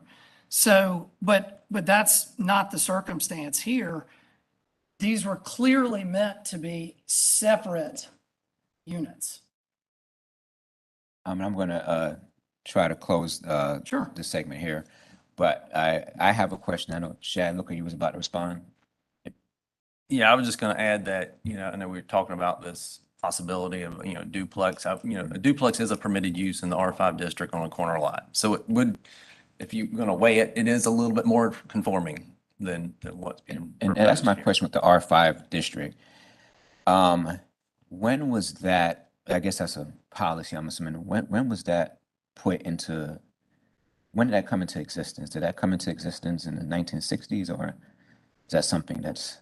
The R5 zoning came in 92, but then there was a district prior to that, probably R9 or something like that. But, so there were regulations prior to this, but I don't recall off the top of my head what those were. Okay, I think it was 1978 from what I looked at was when zoning came to this property. okay, all right. And I also just wanted to add, there is a section in the non-conforming area that talks about non-conforming vacant lots. So this is built on, so this really wouldn't be applicable, but there are provisions in here that says if it's a non-conforming vacant lot, shall not be used if it could be combined with adjoining lots owned by the same person on or before the effective date of these regulations in order to create one or more conforming lots. When a single property owner owns two and only two existing adjoining non-conforming lots, and the combination would result in the creation of a single lot that is more than 1 1/2 times the width and area required for the zoning district, then the single lot may be divided into two lots of equal width and area without being further classified as non-conforming. So if we did apply that here, it's just two lots, only two, same property owner, you'd use the 1 1/2 times. Minimum lot size is 6,000, so you need 9,000. Still doesn't meet that. 1 1/2 times the width requirement is 50, so you need 75. This one doesn't meet that either. So it wouldn't even meet this standard. But that's for vacant lots. Correct, and I stated that, yes. All right, so I think we're just gonna wrap it up with questions there. I know we have a lot of other cases to get to. Thank you, Mr. Murray. Thank you. All right. Is there anybody in opposition? Yes. Okay. All right, so I have a question for our city attorneys. Do we have to go into deliberation for this, or can we just go straight to vote? Yeah, just as a formality, you can close the evidentiary hearing, close for deliberation. Okay, all right. All right, so we're gonna close the evidentiary hearing portion and go into deliberations. The board would like to deliberate. So briefly before we go into voting, and just a reminder, during the deliberations, the applicant nor the applicant's representative can ask the board questions and not ask the board questions during this time. So would like to start?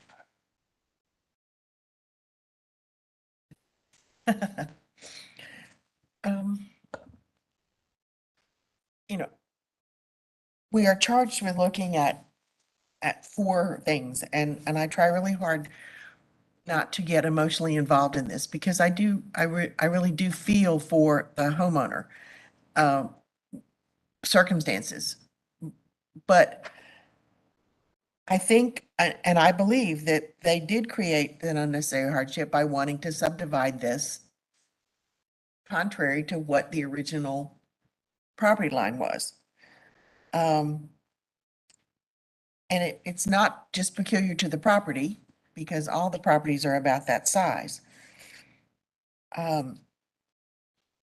I just have a problem when you ask, I mean, I don't, for a variance of 1,700 square feet from the required 6,000 and 3,000 square feet from the required 6,000. That's an awful lot of area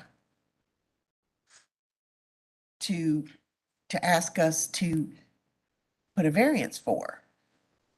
And I'm sorry these houses were built in the 1960s and didn't meet. But the property owner, according to Mr. Murray's testimony, didn't buy these until 7 years ago. So he was aware of what the property was and when he bought the property. And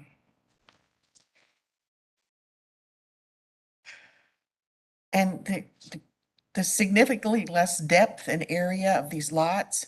I mean, I know that we're talking about everybody wanting a smaller lot and a smaller footprint. But even if you have a driveway and you have a 2-bedroom house, the chances of having 2 cars, possibly even 3, worry me. Because it just changes the depth of them so much.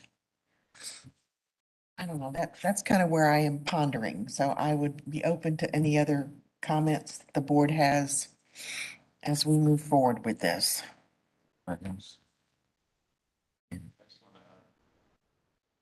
Just to add, I mean, going back to the hardship issue and the history of the land, I mean, we need to take the people out of the land and look at the land and why we have zoning ordinances. And that kind of also ties into spirit, purpose, and intent of zoning. I mean, if we're just going to dismiss that a piece of property has a history to it and the character in which it was built in the time period, we're just constantly changing the character and redefining the zoning ordinances. What stops us from doing that all around the city?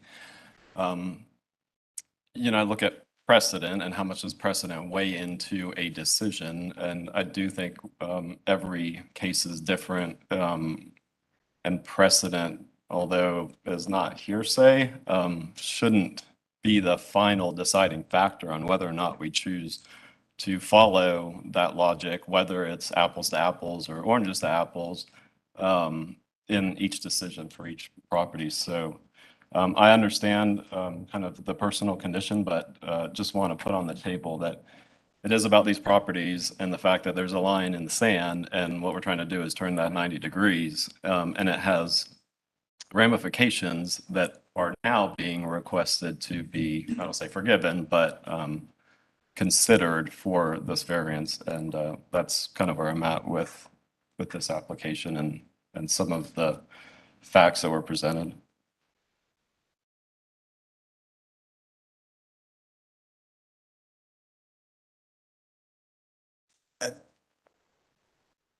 I just think what I'm hearing from staff is that, yes, there's precedence, but yes, we also need some consistency. And it reminds me of something we talked about last month with something in Dilworth that is now 3 lots born out of 1 lot, and just because they called it townhomes. Right. So I think staff and everybody else is begging for some consistency with, okay, yeah, there are all these non-conforming structures that they're trying to get sort of over time to become conforming in some form or fashion, and the variances would prevent that. And so I'm just trying to help not continue making the same mistakes that we've made before, I guess, if I vote no to this. I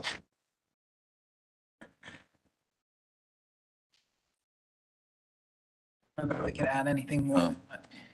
Well, I mean, for me, I am inclined to approve the variance because I look at the case on Thomas Avenue, and I know it's some differences there, but there are a lot of similarities. And I feel like if we can approve something similar over in Thomas Avenue, we should be able to approve something similar over here in the Betty's Ford Road area, which is where this property is close to. I know that there are different zoning ordinances that were drawn and what have you, but I just wonder if, you know, when those ordinances were drawn, you know, was it drawn during a time when things were different than they are now? And so I also look at that as to probably why there is a hardship. I don't think the hardship was caused by the applicant. I think the hardship was already there because of the way these properties were drawn back in the 60s and the 1920s. So that's my take on it.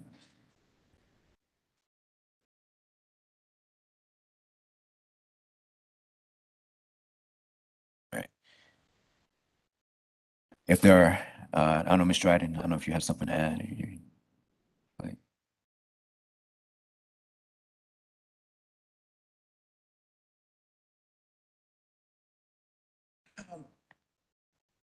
I think Mr. Williamson makes a good point. I'm sorry, not Mr. Williamson, but No, makes a good point about when the ordinance were set and Yeah. I'm very worried about setting precedents, especially in this area, looking at the aerial map of the property. There's a lot of these properties that are very long and narrow and have two homes on them. And I don't want it to be a rubber stamp that says, you know, just because you want to reconfigure and make two houses into one so that you can sell one or you can rent one or you can do whatever. That, I guess that is my concern for that part. And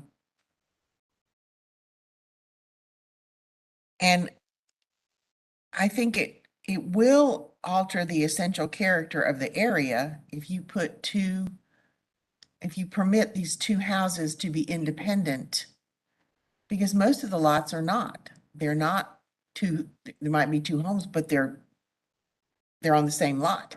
They're not subdivided lots.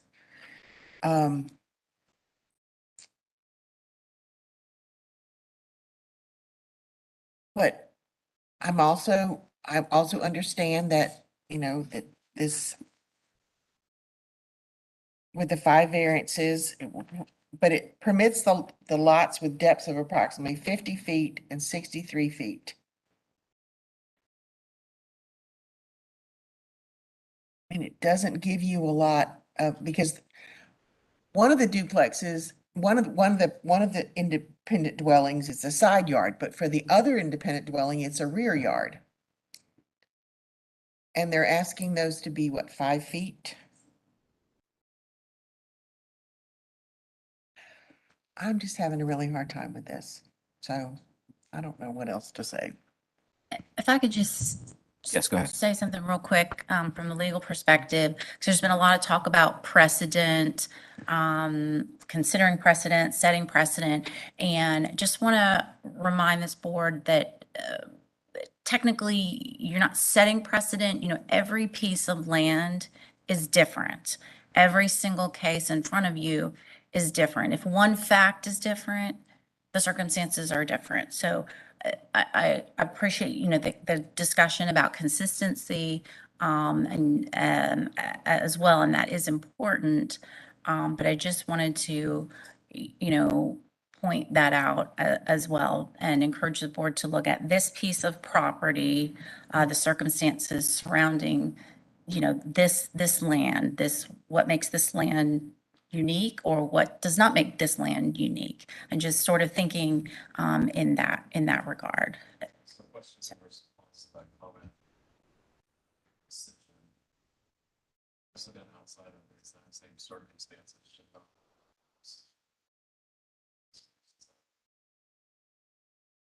So, I mean, the board can. Precedents that presented by Mr. Furry, but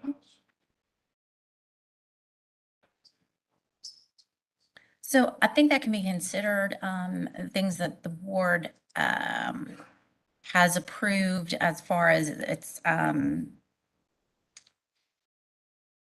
I know that's a good question. That's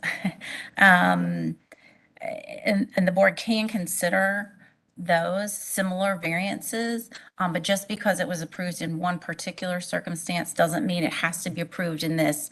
And, those cases are good, are presented for a general understanding. But,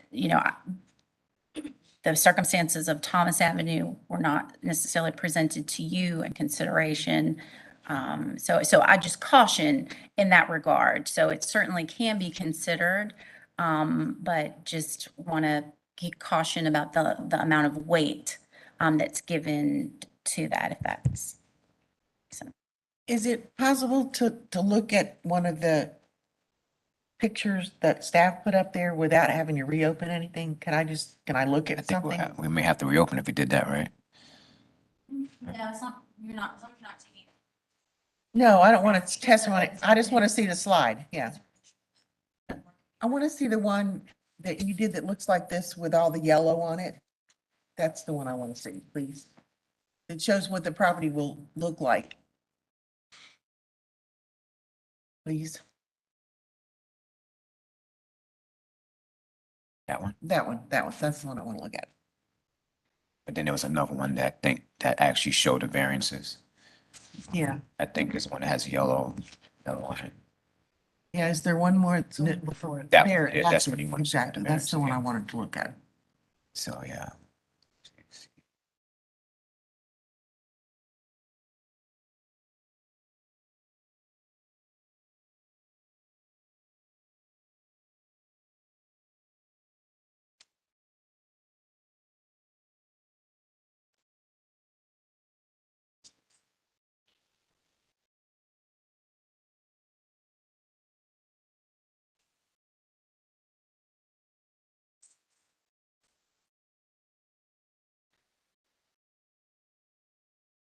Is that how- Okay. Sorry, if I could just point out real quick in this exhibit, because this is staff's exhibit.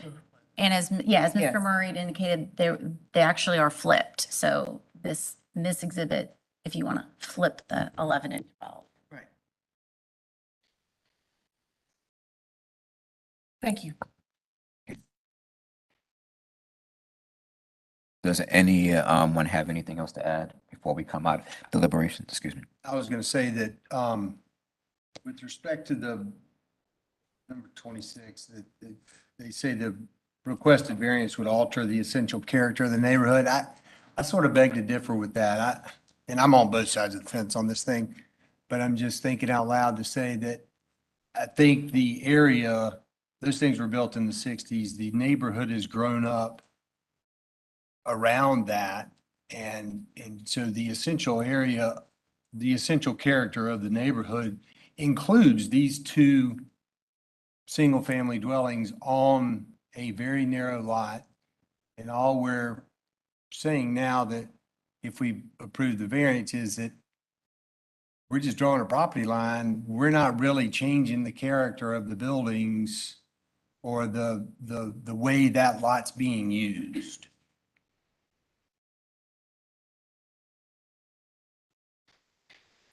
Okay, since we're coming up on that top of the hour, I'm gonna close out the deliberations unless, did you have anything to add, Krista? I do. I would just like to say that by doing this, I'm sympathetic to the situation. Creating two lots that are 50 by 63. Which would be, those are small. So I just want to make sure that's pointed out. It's number 20. Okay.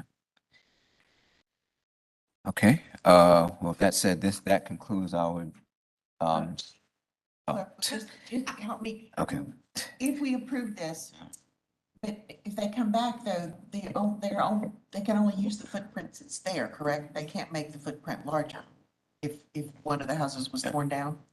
I mean, If you- that's what you understood? Or Yeah. they could go taller, they'd have to work within that small footprint? Yeah. Okay, okay, all right. that's all, I'm done. All right, so we conclude our deliberations. Now we're moving to voting. Is there a motion on the floor to approve or deny the variance?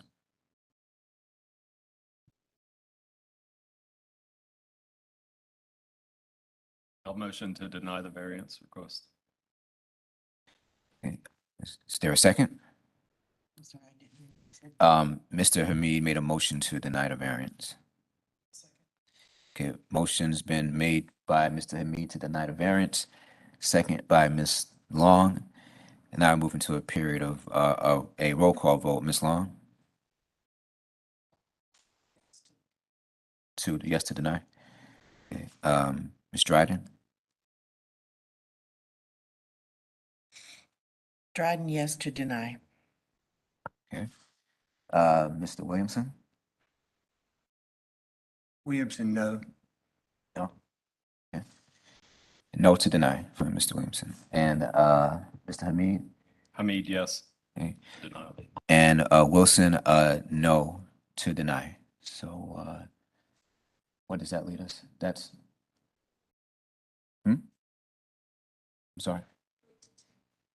Okay, so the variance has been denied. Okay.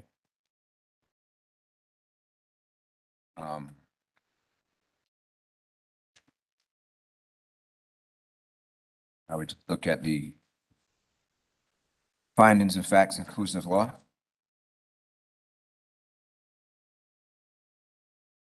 Okay. I didn't see anything in there. Is there a motion to approve the finding facts and conclusion of law?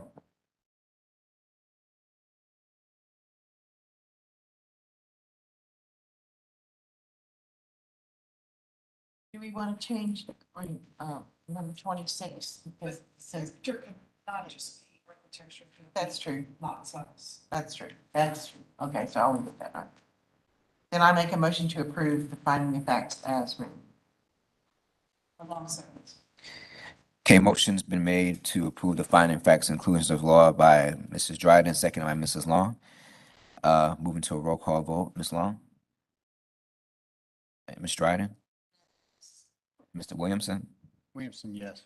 Mr. Hamid? Hamid, yes. Okay, Wilson, yes. Okay, that concludes case number 2021-120. We're going to take a 5-minute break before we move on to our next case. So we'll be back at 10, let's say 11 o'clock.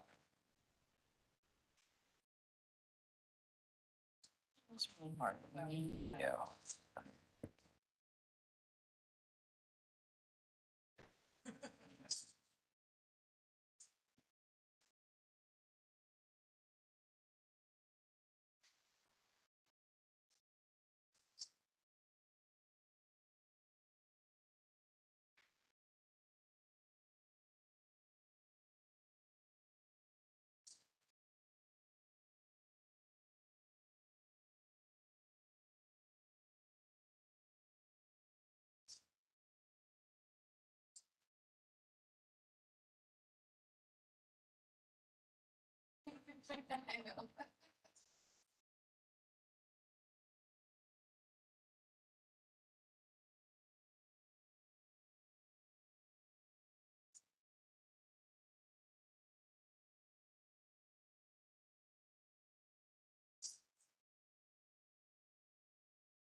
Living the dream. Yeah.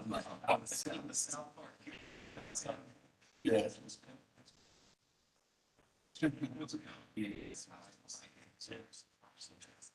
So I just said it's gonna be crazy.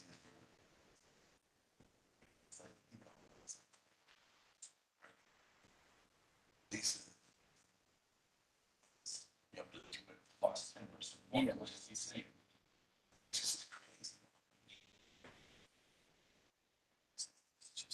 know.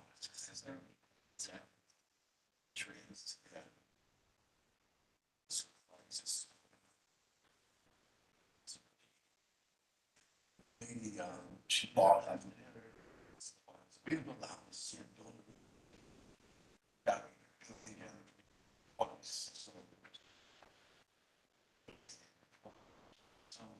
No, the third time. It's just. Awesome.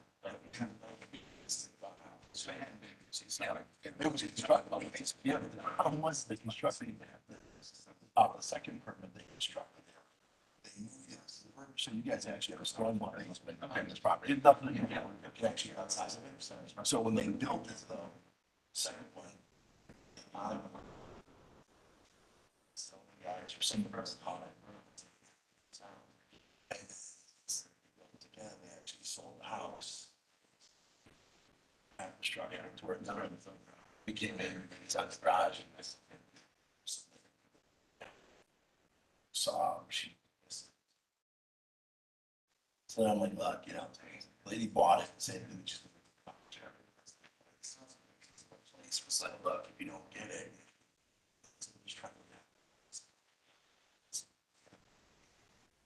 6 or something like that, or 38.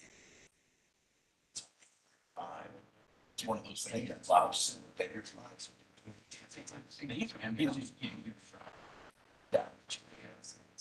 No, yeah, no, when you're outside, you just, when they just get happen to be the guy. Built it. I think on the site plan, they showed it over, and then they shifted it, you know, put it on the easement, so. Technically, built on it, but, I don't know, it's just one of those things you're just trying to. She was one of those, she wants a place.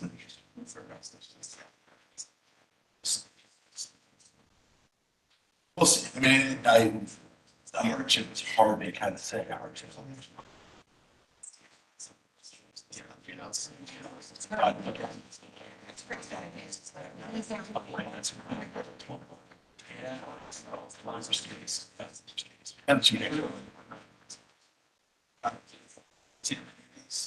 Oh, no, they were saying like. No, I mean, we tried to best as possible, try to not, try to buy some, try. Because I know that's. Which are nothing versus. The most that we ever use for us. Especially if like the store bought it this time. Yeah.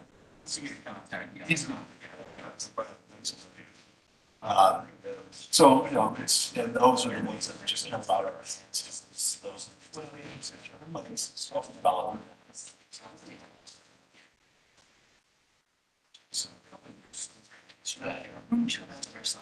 Yeah, I know. Especially. Yeah. Oh, well, then that, then there's. So I'm on the down.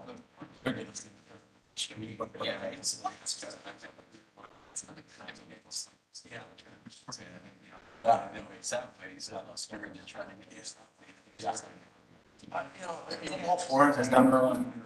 It's like people should live down, like. The first time I live in the environment, it's actually just one of those things where it's gonna get worse before it gets better. He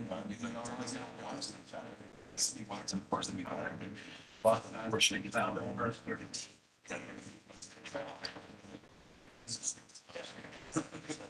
I don't know. I was surprised in this last one.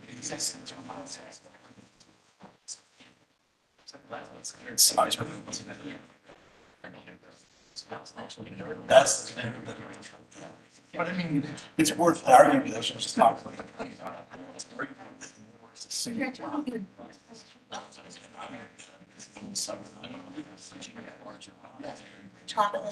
So he's truly doing the highest. Stuff. But that one, I'm surprised.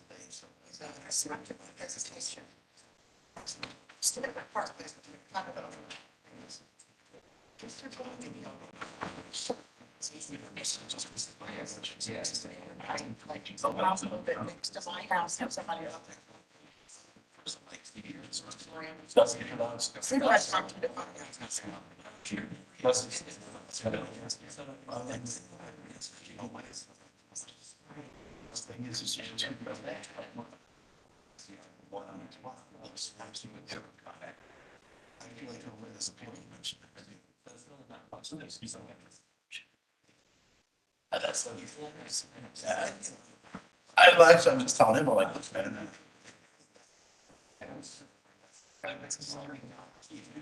Yeah. That and the worst part is. So.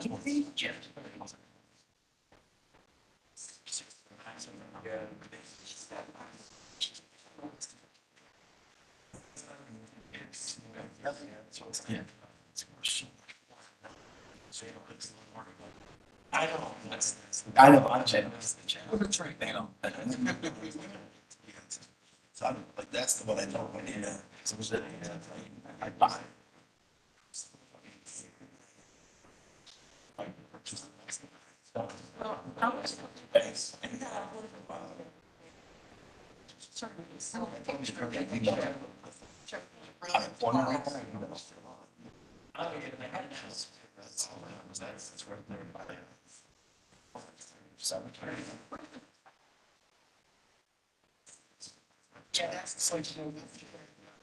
Yeah.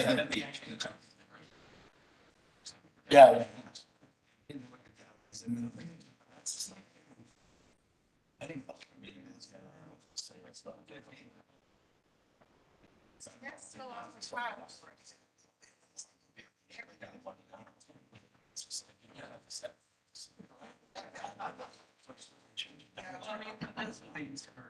That's an interesting.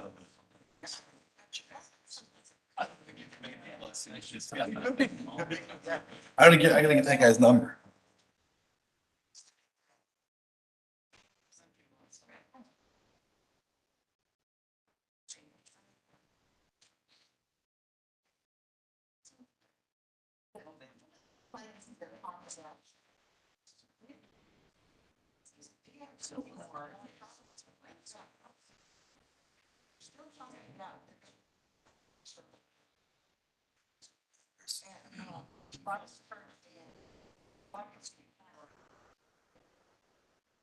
But it's the traffic light there. So that's. Let's do this thing like this.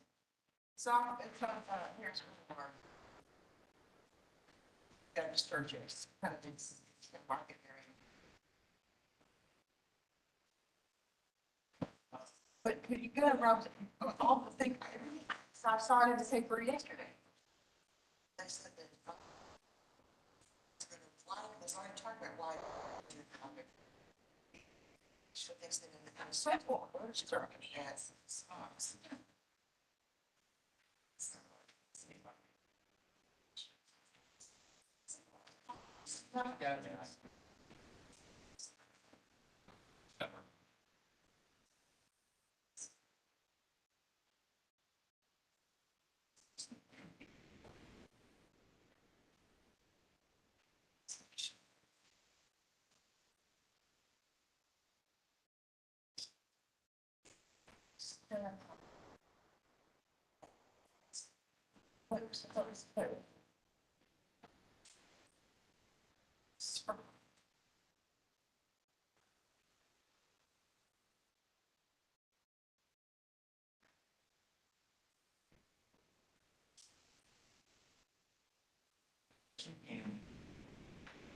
Okay.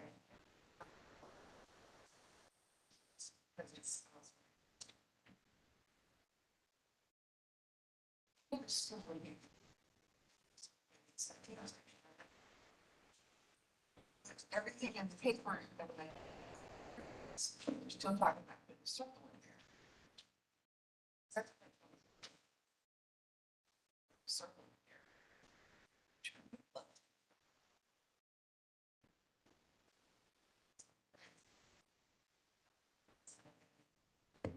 Okay. I think all the staff is, right, yeah, Jerry is back. Yeah, Lisa's there. Okay. All right, starting back up again. We're moving on to our next case on the agenda. Next case is case number 2022-028. It's Randy Adams, represented by Bob Hager, Benton Outdoor Living, and for the property located at 2629 Mount Isle Harbor.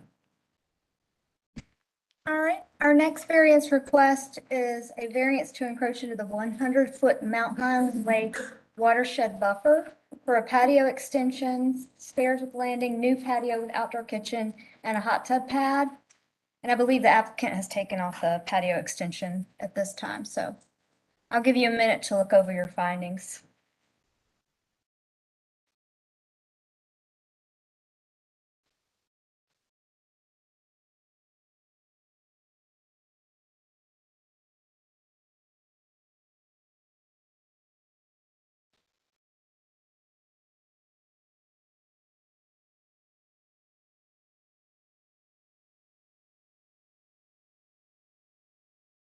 Before we get started, this isn't an appeal, right? This is the case? Okay, I just saw in his finding and facts in February of this year, the applicant submitted an application, but was denied by zoning staff, so I didn't know if this had came before us or not, so. Okay, must have went to the actual zoning board. Okay, got you, all right. Okay, Lisa, you can proceed. Exhibit number 1 is a vicinity map of the property. Exhibit number 2 is a zoning map. The property is zoned RRPUD, which is Resort Residential Planned Unit Development. It's in the Mountain Island Lake Watershed Overlay Critical Area 4. Exhibit number 3 is an aerial map of the property. And exhibit number 4 is a close-up aerial map of the property. Exhibit number 5 is background. The subdivision plat for the property was approved in 1998, and the property is subject to the requirements of the Mountain Island Lake Watershed Overlay. The property was allotted a maximum built-upon area of 5,990 square feet and has a 100-foot watershed buffer along Mountain Island Lake. The code doesn't allow any permanent structures, built-upon areas, or any other disturbance of vegetation in the buffer, with a few exceptions. Exhibit number 6 is background. In 2022, the applicant started a project in the 100-foot buffer prior to permitting. There are currently blocks along the perimeter of the proposed project areas for a hot tub pad, stairs and landing, and a patio with outdoor kitchen and fire pit. And you can see the center of those areas still remain dirt. The project stopped once the applicant found out it was in violation. Exhibit number 7 is background. In February 2022, the applicant submitted a permit application for a hot tub pad, and that was denied by zoning staff because the project is located in the 100-foot buffer. And they also needed to ensure the project would be compliant with the maximum built-upon allowance. Exhibit number 8 is the variance request. The applicant wishes to complete the project in the 100-foot buffer, and that includes the cement hot tub pad, cement stairs and landing, and cement patio with outdoor kitchen and fire pit area. So the applicant is requesting a variance to encroach into the 100-foot buffer. Exhibit number 9 is considerations. Staff recommends denial of the requested variance. Staff's unable to verify the addition of if the addition of the built-upon areas will comply with the maximum 5,990 square feet of built-upon for the property. A survey dated June 2016 shows the property prior to work being started on the proposed project, and it notes the current impervious is 5,079 square feet. Staff requested a survey that notes the existing impervious prior to the project, as well as the proposed impervious area upon project completion. and staff worked with the applicant to get the existing and proposed impervious amounts shown on a survey. 3 additional surveys were provided, and they're all dated June 2, 2022, but they contain conflicting information regarding the built-upon area. So this survey on the right shows a total of impervious of 6,033 square feet.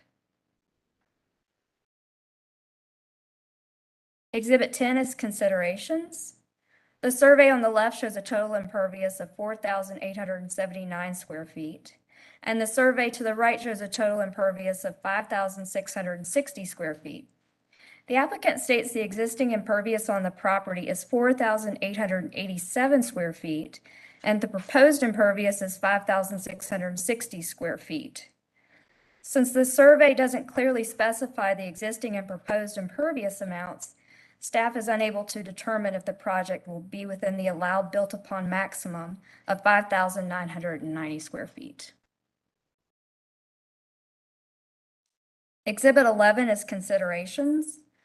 Although the buffer for Mountain Island Lake is typically measured from the 648 contour line, Charlotte-Mecklenburg Stormwater Services has stated they do not object to the survey using the 647.5-foot contour line, since the approved plat for the property also references 647.5.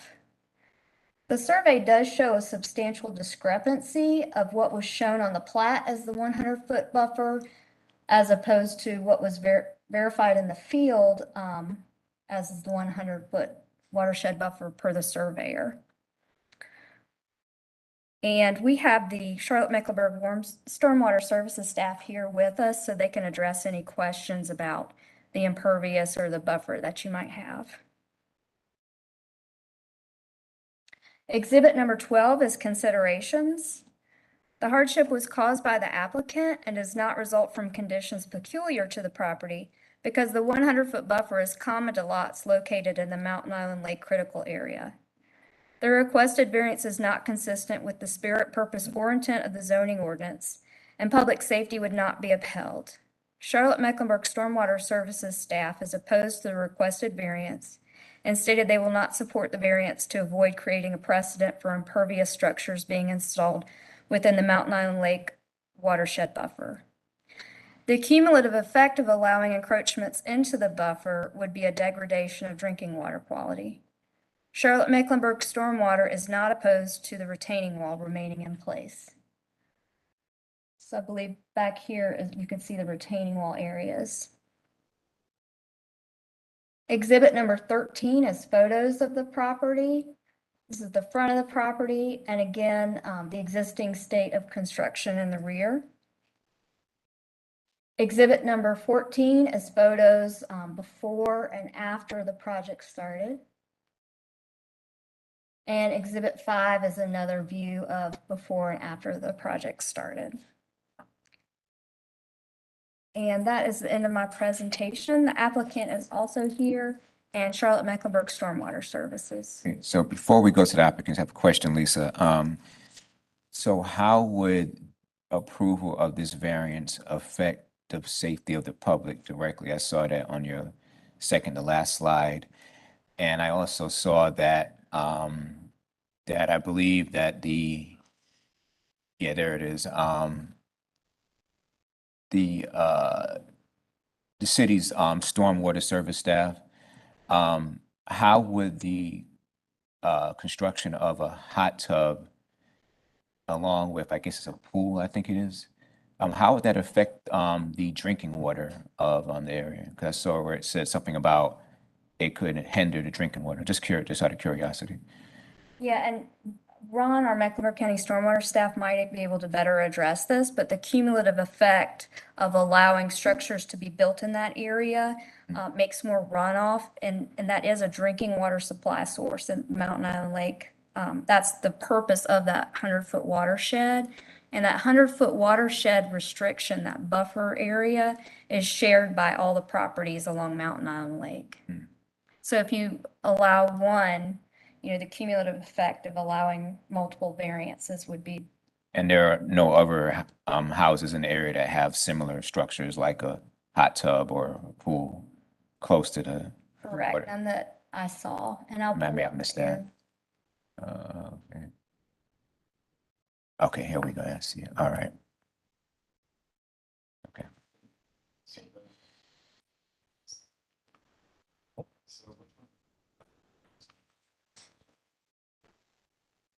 So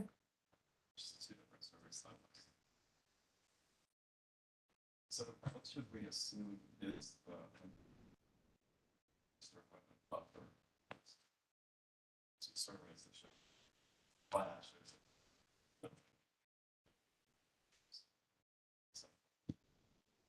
yeah, I'd really like Ron to speak on this one too, but I believe he said he'd like. Okay, to so, speak on and I saw the applicant had your hand up. We'll get to you in a second. We have to swear you in.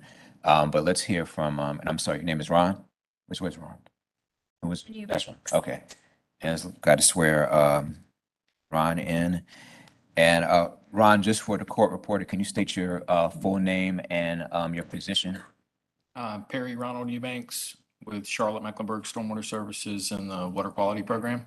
Okay. And do you swear or affirm to tell the truth, the whole truth, and nothing but the truth in the matter at hand? Do. Okay, great. All right. What was I guess the person, I there were a think couple Mr. Newman. questions. Question being, where should we assume that 100-foot undisturbed wetland buffer lies? Because there's conflicting Yeah, surveys. and that was something Lisa and I have discussed. You know, the plat shows it at this location, up closer to the house.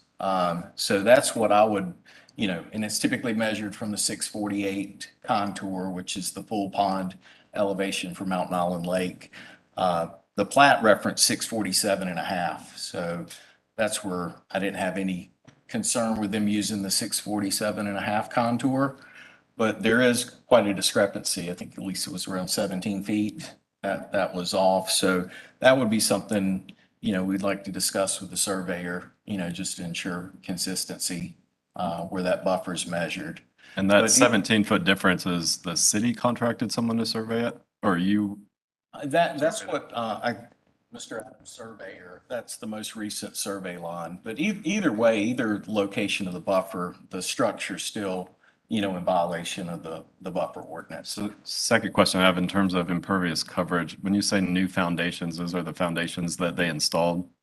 That Already would that be retaining considered, wall. yeah, they poured the footers, they haven't, you know, concreted or put pavers over it, so it's not currently impervious other than the stairs, the concrete stairs. that So they their poured. proposal would include 189 square feet?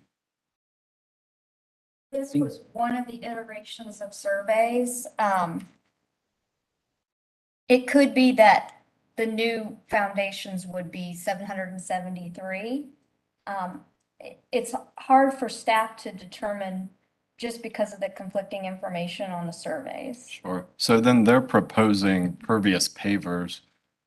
Can you explain from a stormwater perspective how that calculates into impervious coverage? Those materials are still considered built upon area under the watershed rules. If they did want to create, you know, an engineered under drain system that would truly be, you know, allow that stormwater to, you know, drain through and be collected, you know, go back into the ground rather than run off. That may be something they could look into, but, you know, the way it's designed right now, it would be considered built upon area. Okay, so in that 773 square feet, you're assuming that's impervious. That's correct. Yeah, built upon. Thanks.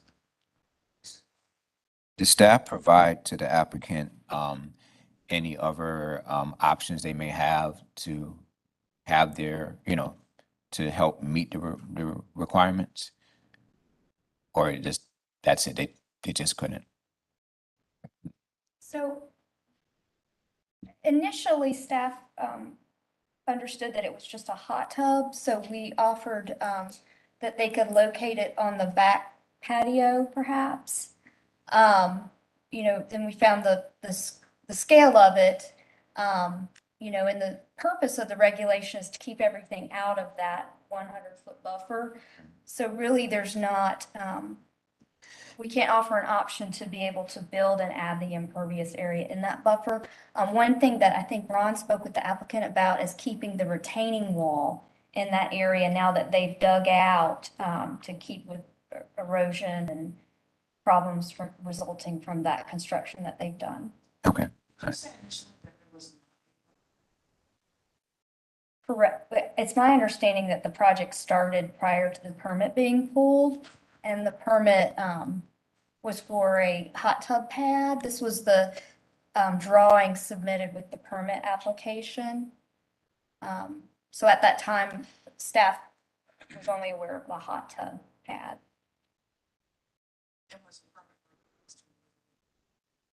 No, at this time, when the hot tub pad was submitted, staff denied it because the survey showed the buffer going up to the home. So, Ron, when you mentioned that they can leave the retaining wall in place, you're just referring to the one that's closest to the house? Closest Or to both the, of them? closest to the house, yeah. From my understanding, I met with Mr. Adams yesterday at the property. There were some wood timbers that acted, kind of as a retaining wall, initially that he's essentially replaced, and it does help control erosion. And the retaining wall is acting similar to like a level spreader, which allows the stormwater to flow evenly, which, reduces, erosion on the property, keeps sediment, out of the lake. But you're requiring them to take down that retaining wall that's facing the lake, that second one? Or, I mean, that seems like it's in the same location. Yeah, I mean, both the retaining walls, I didn't have a problem with that. It's essentially stabilizing the area. And I think we discussed a way to remedy it was to cover, where he has the footers, return those to just natural ground cover. But, I wouldn't oppose, we wouldn't object to the retaining walls remaining in place. Because to take those out would create a significant disturbance. What about the stairs? The stairs, typically it's slatted boardwalk is what's allowed material in the buffer. So if he wants to leave those, we would require mitigation, for that impervious or built upon area. So they could take out a section of potentially the concrete at the front of their house where they have something like a driveway, and you would allow them to substitute the two? Is that? what you mean That's by what that we're into sphere? like the built upon limit, if they're at the impervious or built upon limit. But the main concern here is the encroachment into the buffer. It's essentially an undisturbed riparian, natural area that acts to filter stormwater runoff, filter pollutants from stormwater before it gets into the lake. And Mountain Island Lake's primary drinking water supply for the city of Charlotte. So it is the most protected, watershed that we have with a 100-foot undisturbed buffer. And that's the concern is, I know we talked about precedent in the previous case, but that would essentially, if you're allowing that built upon area in the buffer, you're opening up potential other property owners wanting to do similar projects. Okay. But they would need to go back through permitting with the revised solution based on your discussions with them. With what they're putting in place now, or what, Well, technically, they have a permit that they didn't, that wasn't there's ever no permit, approved. there's no permit There's in no place permit right now, as still. I'm The understanding. permit was denied. Okay. And I will say also, if they did want to keep the stairs, that's still going to require a variance. The retaining walls would not require a variance. They can be kept, you can have stabilization, but the stairs would require. Have to be modified variance. Unless they would slat at them. Correct. And that's essentially what he has for the other portion, down to the dock, is slatted boardwalk. Okay. Yeah, that's right, yeah. That's slatted. Oh.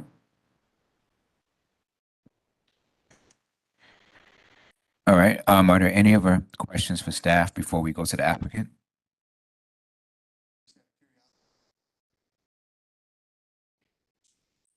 Those concrete blocks with dirt. Level stair. Would that dirt area be seen as pervious or impervious? If it's covered with ground cover, it gets, grass reestablished over it, it can remain. And I wouldn't Like, again, if he wants to modify the variance to include the stairs, I wouldn't oppose it. It is stabilizing that area around, and to remove those would be quite, it would be a significant disturbance to remove that amount of concrete.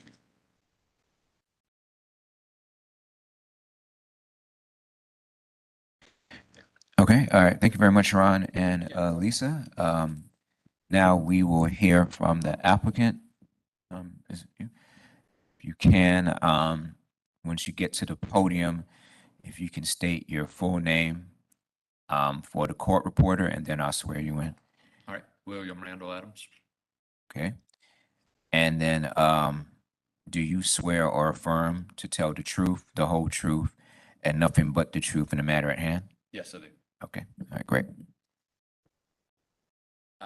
If we can we go back to the other presentation first? I'd like to point out some discrepancies. Oh, it's on the same one? Okay. I was going to try to address some of the things that you asked about before. And I'll start with this. The lot is a peculiar lot in general. As you can see from here, is the middle button the pointer? Or is it one of these?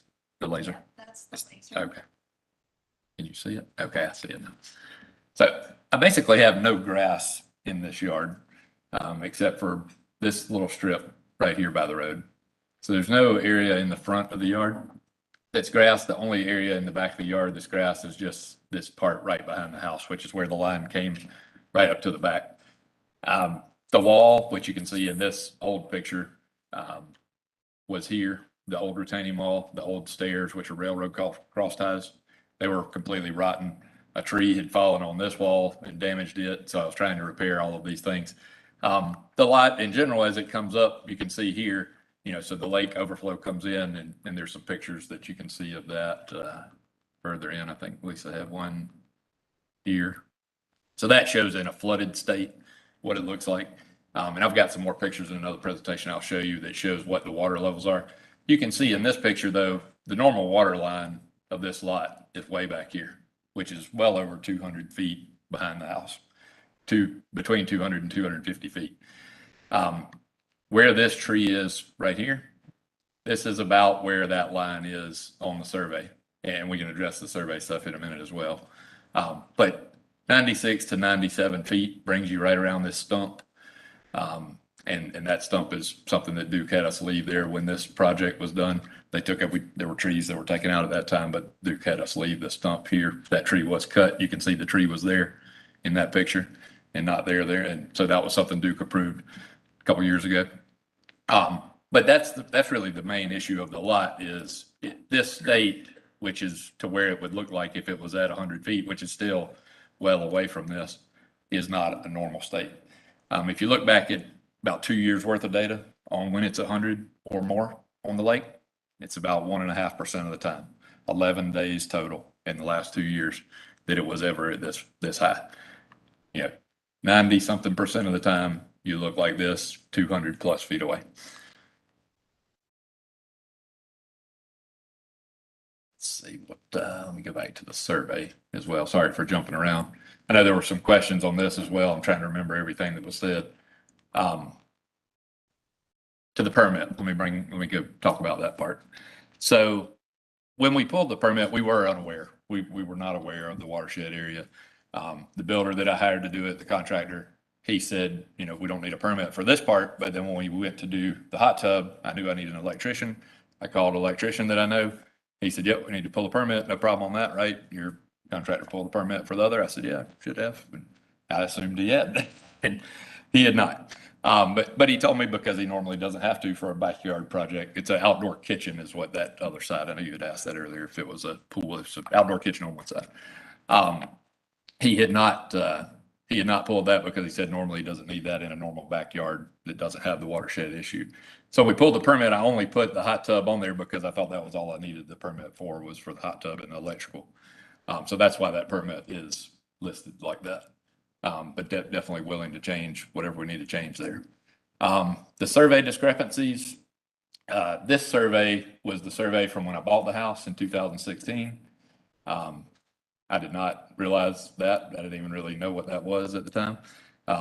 But I pulled it up when we started talking about this, and Lisa needed a survey, so I sent it to her. And that's when we realized that was like that. This survey was recommendation from staff to get a new survey showing what we were trying to do.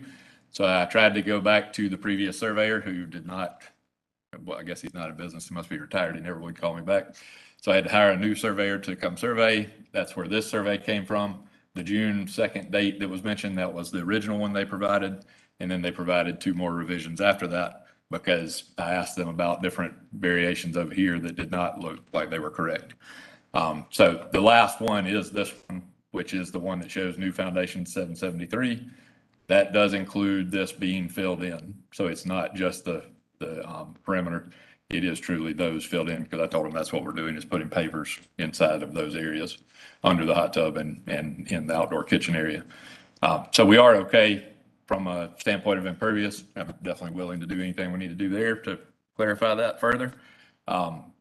But even if we went back to the old, so we got 773 on the new, even if you did refer to the old, which does have a completely number of 5,079, we'd still be under the 6,000 or the 5,990 total with that 773. What other things were on there that we talked about? So I would disregard this. This was revisions, so those are obsolete. This part, as far as the difference in the lines, I know there was some mention there. In looking at that, and I've got some pictures I'll show you as well, what I mentioned, the grass, that area is the only grass in my entire yard. So with the new line being here, even if we did try to move this back, or if we tried to put the hot tub up here, then I would completely block off access from my yard. So this, in the basement of my yard, and I'll show you in pictures, there's a set of stairs on one side, and there's a retaining wall in the front of the house and a small pathway that goes down the right side. So I don't have much access to even get to the backyard at all.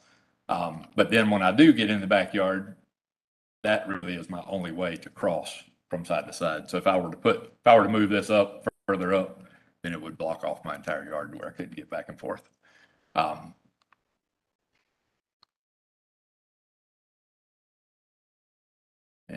let's see. So this was kind of the initial. It's not needed now since you can see what it actually looks like. There's kind of a better view where you can truly see that distance. I mean, it's a huge distance away. We're nowhere near the 100 feet on a regular basis.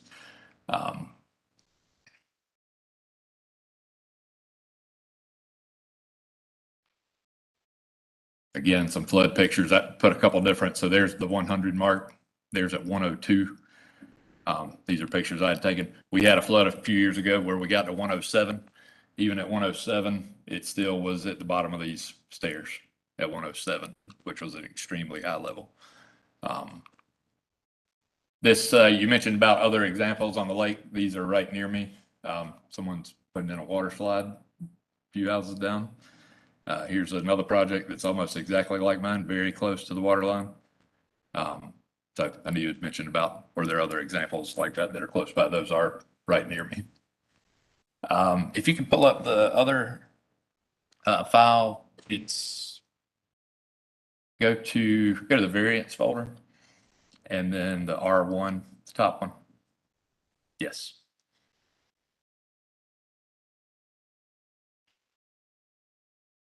So this is basically the same presentation, a couple things added to it. So from a hardship standpoint, you know, the yard piece is really the big area. So I wanted to kind of show you what the yard looks like in general. So there's that grass strip that I talked about. It's very narrow. So if you were to try to put anything close to the house, you wouldn't have any other room to go across the yard. This is how narrow it is in the front yard. That's how narrow it is down the side. This is the other side, which is stairs, and there's actually a garage. It used to have prior to myself purchasing it, there was a driveway that went down the side of the house. And so the previous owner changed the driveway at the top, which made it where you had no access to this garage. So the only access is across the back of the yard here, and then up this narrow side here. So obviously you can't get a car back there, but you can get something like a golf cart or a four-wheeler or something like that. You can get and put down in this garage, lawnmowers, that type of thing. So really, that is my only area of grass, other than that little strip out by the road. So we were trying to keep that and not move anything out. So that's really, and we were trying to make some more usable yard by putting it on that hill and by replacing the rotten cross ties and the rotten wall that had been damaged from a tree falling on it. And if you can double click on that, do the second one.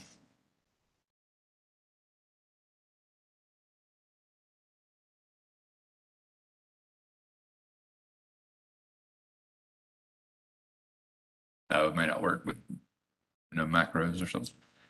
Yeah, do that one. That's the same thing. So I've got some more dimensions on this. If anyone needed any more direction, I know it's not on the official survey, but there's basically every dimension you could ever want that's on that. If you scroll down and just keep going, there's some more pictures just from kind of showing the elevation change here as well. So we're not level at any point. I mean, we're up pretty high. So you can see all and the vegetation that's there. I mean, this is basically one of the pictures you saw before. Probably didn't have any because it was in the wintertime. So we have heavy vegetation that's undisturbed all through the summer. That's what it looks like in that area. So yeah, pretty much stays like that all summer long. And then this is out towards the sand area, right near the water line, which, like I say, again, is basically 200 plus feet away. Does anyone have any questions? Does anybody on the board have questions for the applicant? Okay. Do you have questions for staff?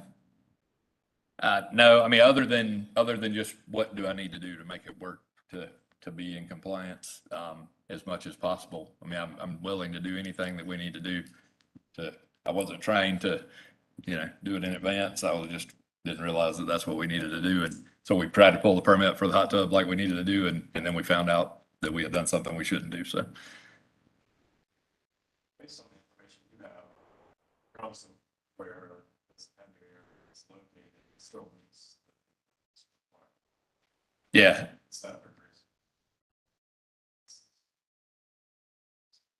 Yeah, I feel like we're fine from an impervious area standpoint. We probably even could still do the initial patio back here because we should have enough to even do that. We were just going to do some paver extensions off the back there just a little bit. It was still going to be flat. That way we could still access across. You can see the hot tub's already there because, as you know, hot tubs are hard to get now. Probably most people know that. And so I hated to cancel the order because it may take a year to get another one. And so they had to put it there, but that's really not a good place for it at all. You got electrical issues. It can't be that close to that light fixture. You got to plug in back behind it. You can't be close to that stuff. So all that stuff would have to move. So it's not connected. It's just sitting there right now.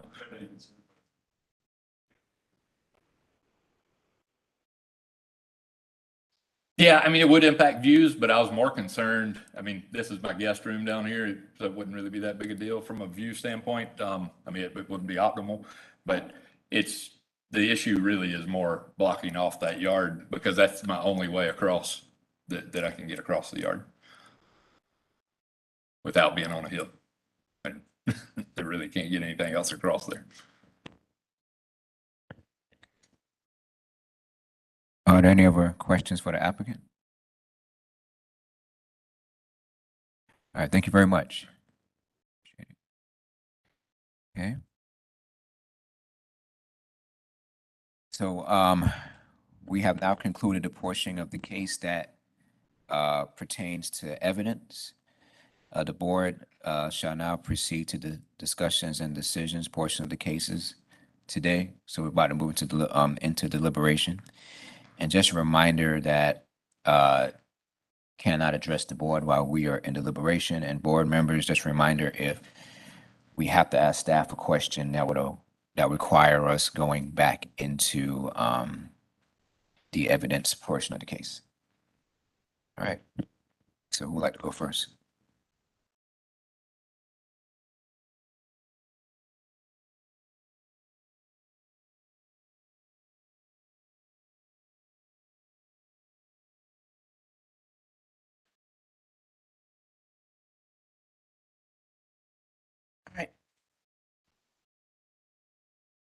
I'm confused about, the homeowner says that with all this, he's outside or inside the where he needs to be.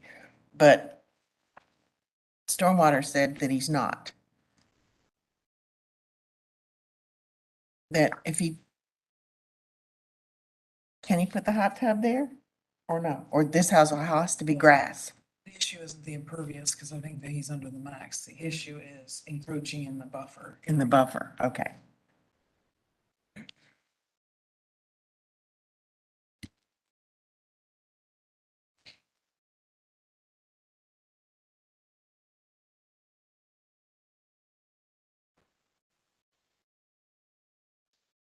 So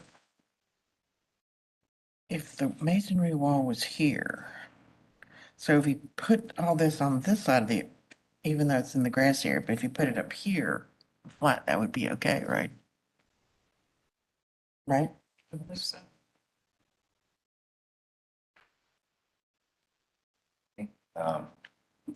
Issue is that staff is saying that,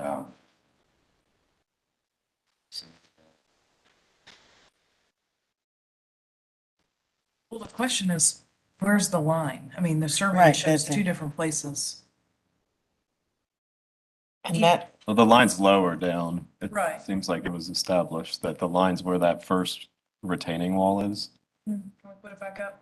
yeah, we see that picture with the surveys, I guess.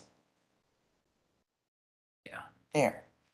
It seems agreed upon that the 100-foot undisturbed is the one that's highlighted in yellow. The other line was what he received when he purchased the house, but it seems agreed upon by the latest survey that was in June, I believe. Still could put the hot tub where it was intended, based on that.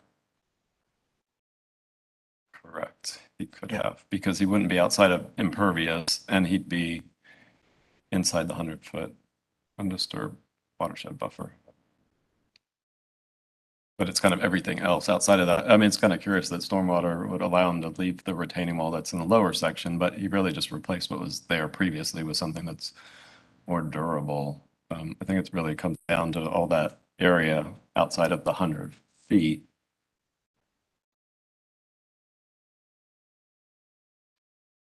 So they'd allow the stairs to stay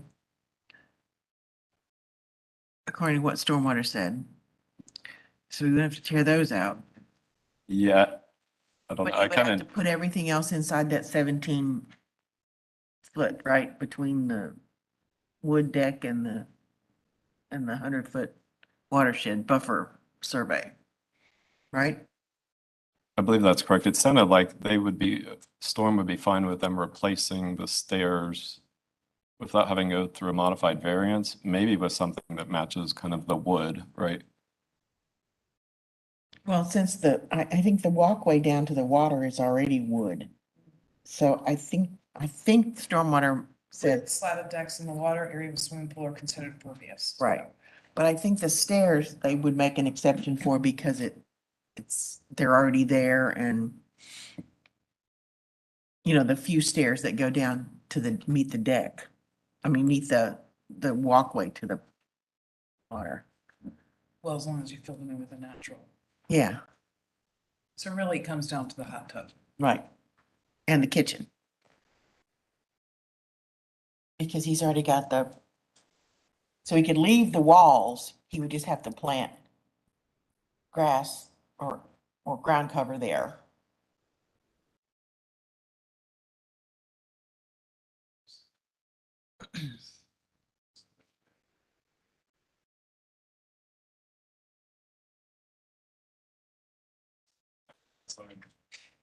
I was just requested that we go back to that original permit application for the hot tub addition. There's not a lot of information on it to understand exactly where that proposed location is, so just wanted to clarify it. It doesn't appear that the hot tub would be on that lower level from what's shown here.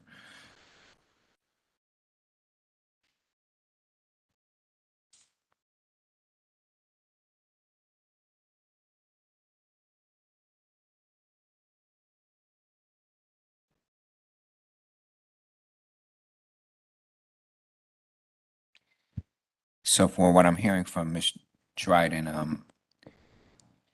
Well, are you kind of going in direction like trying to break it up or something? if he wants to do this, based on what Stormwater said, I mean, I understand his desire not to give up his grass area.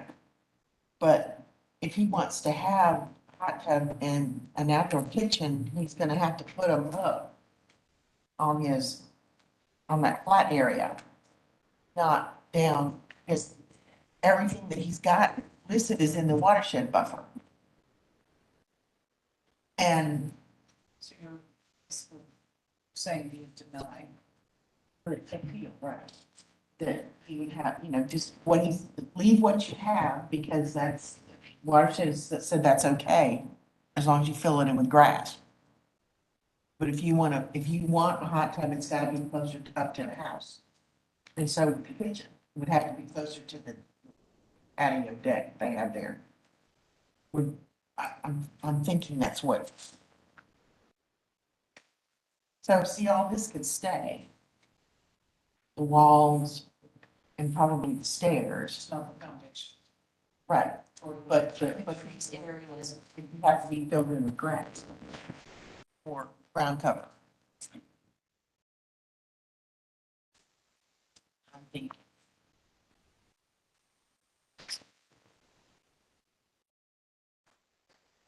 To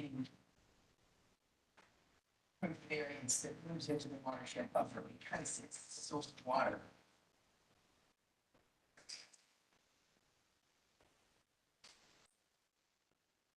It's a question for city attorneys.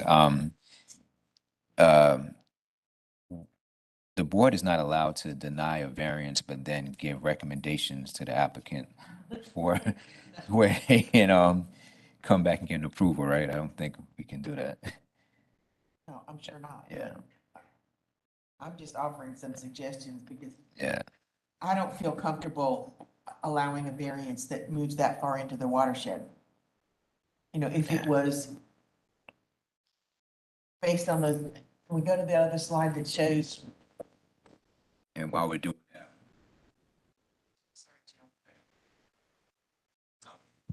Oh, no, I responded non-verbally. I apologize. So, no,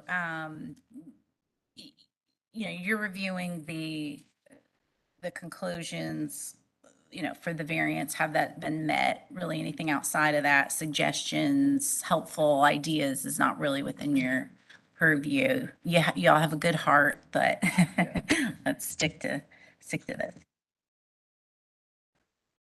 and Ms. Dryden, I was looking at it too. It just seems like they're so far away from the water though. So, but this is just a picture. I know. Yeah. But this is, the buffer comes to like right here. I mean, that's the 100-foot. If you look at you see how close that is, the 100-foot watershed buffer? Yeah. To the porch. Because basically it allows that 17-foot between the porch so it's this area, this flat area that would have to, I don't know, It sounds like to me that the applicant's willing to work with stormwater, and obviously he went through the permitting process. It was denied, so he's going to have to go back through the process anyways. Maybe it didn't even need to get this far, but I think having them go back through the process with something that meets the ordinances would be the direction I'd want to go on it. I think so too. Because he is gonna have to go back to the permitting process. So my inclination would be to deny this request for rezoning and encourage the applicant to go back and actually do a quality permitting process with stormwater to make that work. Okay. All right. Any other comments before we move on to deliberations into voting? Okay. All right. Hearing none, we will move out of our deliberation period. And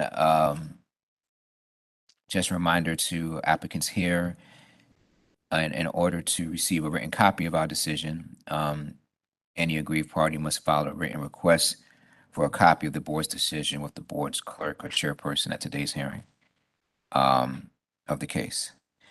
All right, so now we are in a period of voting. Is there a motion on the floor to approve or deny the variance?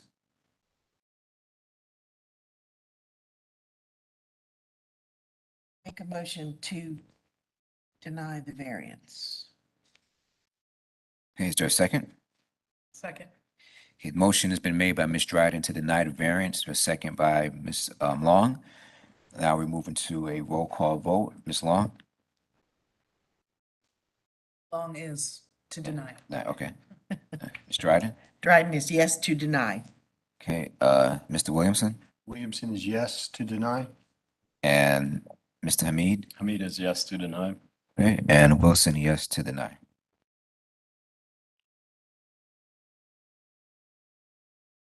Just review the finding facts and conclusions of law.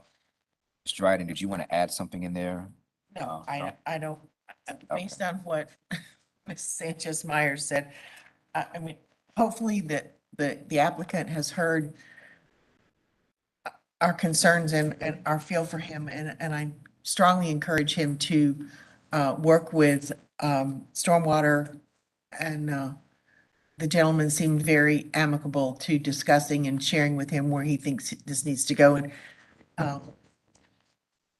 it may not be ideal, but he may be able to get what he wants, just not where he wants it at this moment. So, no. Okay. So with that said, I vote to approve the finding of facts and conditions of law as written. Okay. Motion's been made to approve the finding and facts and conclusions of law as written. And I think I heard Ms. Long second. All right, so motion by Ms. Dryden, second by Ms. Long. Moving to a roll call vote. Ms. Long? Ms. Dryden? Dryden, yes. Mr. Williamson? Williamson, yes. Mr. Hamid? Hamid, yes. All right, Wilson, yes. Now we move to our last case on the agenda before we go to the appeal.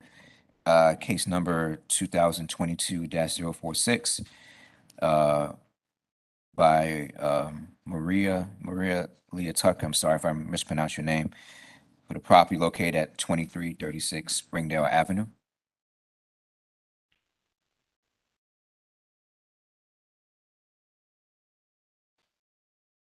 All right. Our next case is a residential building coverage variance request, and I'll give you a minute to look over your findings.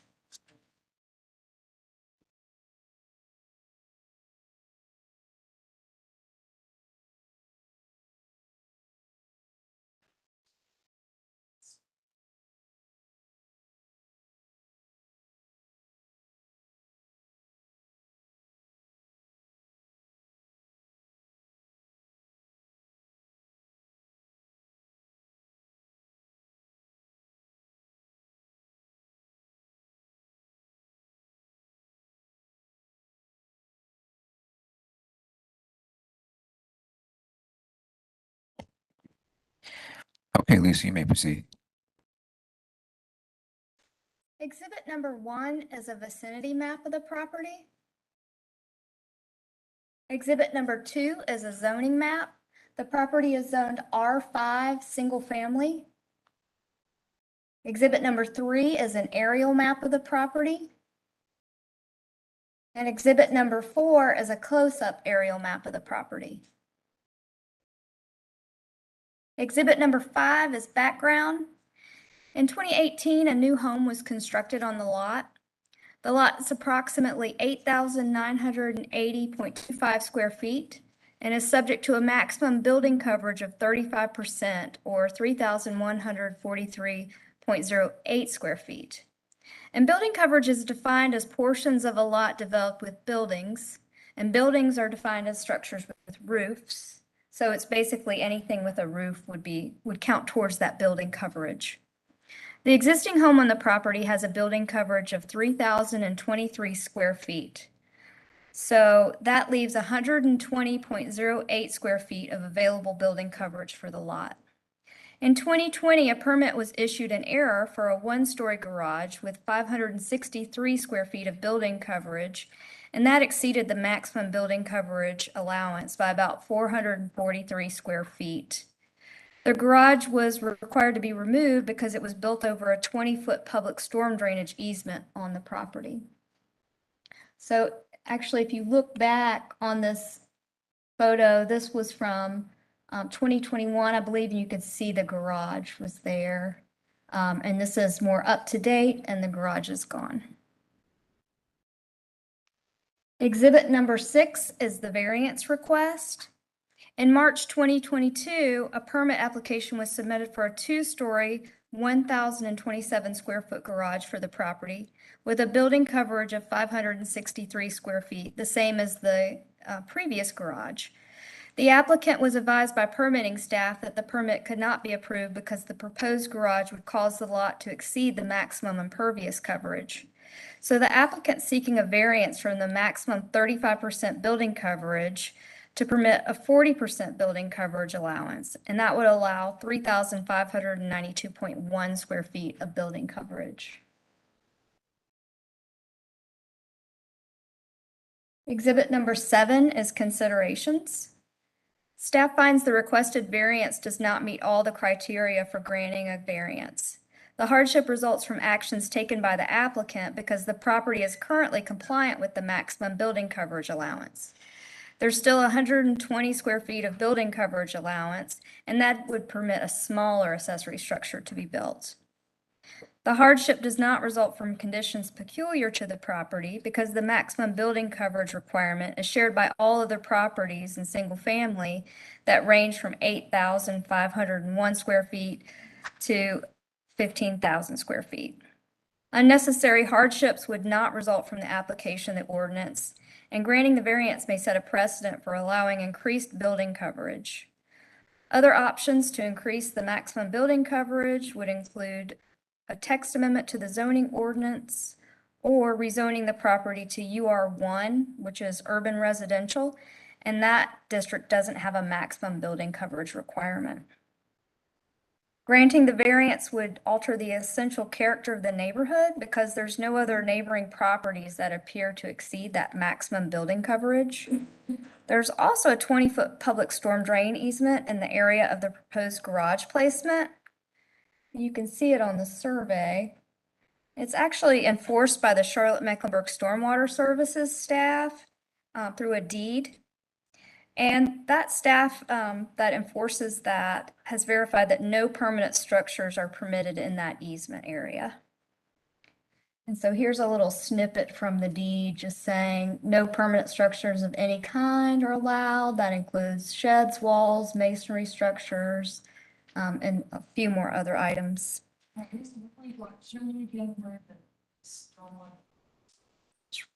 Pointed out right here, it goes like that.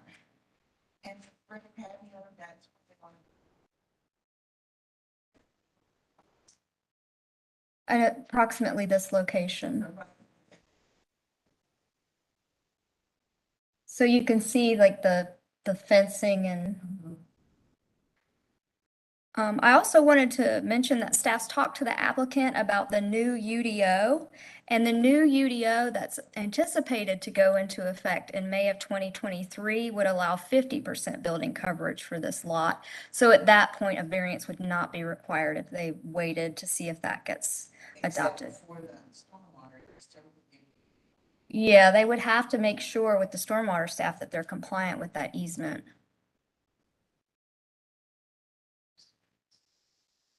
Okay. Almost done. And so 8 is photos of the property. This is kind of the front corner. And then this is the area looking where the garage would be constructed. And so that is the end of my presentation.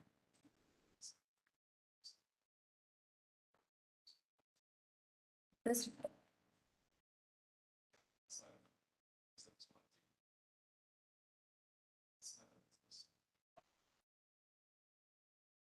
So it's not showing the stormwater easement on the proposed plan.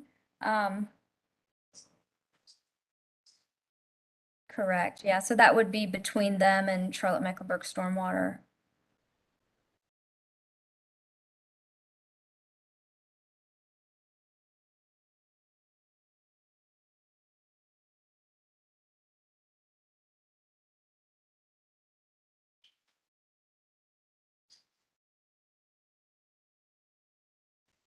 Okay.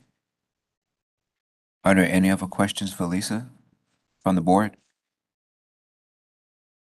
Okay, and Terry, the applicant is here? Yes, Chair. Okay. All right, seeing that there are no other questions for Lisa, what do we want to hear from? I think there's a staff member here that's with Charlotte, I think Water or whatever. We don't actually have the staff that oversees that easement here today. Okay. Okay, all right. We just have the applicant All here. right, but the applicant is here, okay. All right. All right, so I guess next we hear from the applicant. All right. Just for the court reporter, Wazalowski, correct. Ram Construction. do we have anybody in opposition? Okay. All right, for the court reporter, state your full name again for the court. Keith Wazalowski, Ram Construction. All right, got it. Okay. All right, and do you make sure I'm bringing this right to you? I just want to make sure, Harriet. All right, do you swear or affirm to tell the truth, the whole truth, and nothing but the truth in the matter at hand? Yes. Okay, great. Take this. Couple of things. One, just because it was the freshest, it's outside of any easement. It's completely outside of the easement. So that was on one of the previous surveys. It's not in this package, but the potential garage would not be anywhere with any infliction on the actual easement. The easement runs, if you're looking on this, it runs right through here. So nothing actually touches it from the garage. We didn't build the house. We also did not build the garage that was torn down. So the previous builder had obtained a permit for the garage, very similar in size. Lisa mentioned it's the same size, within a couple of feet, I think.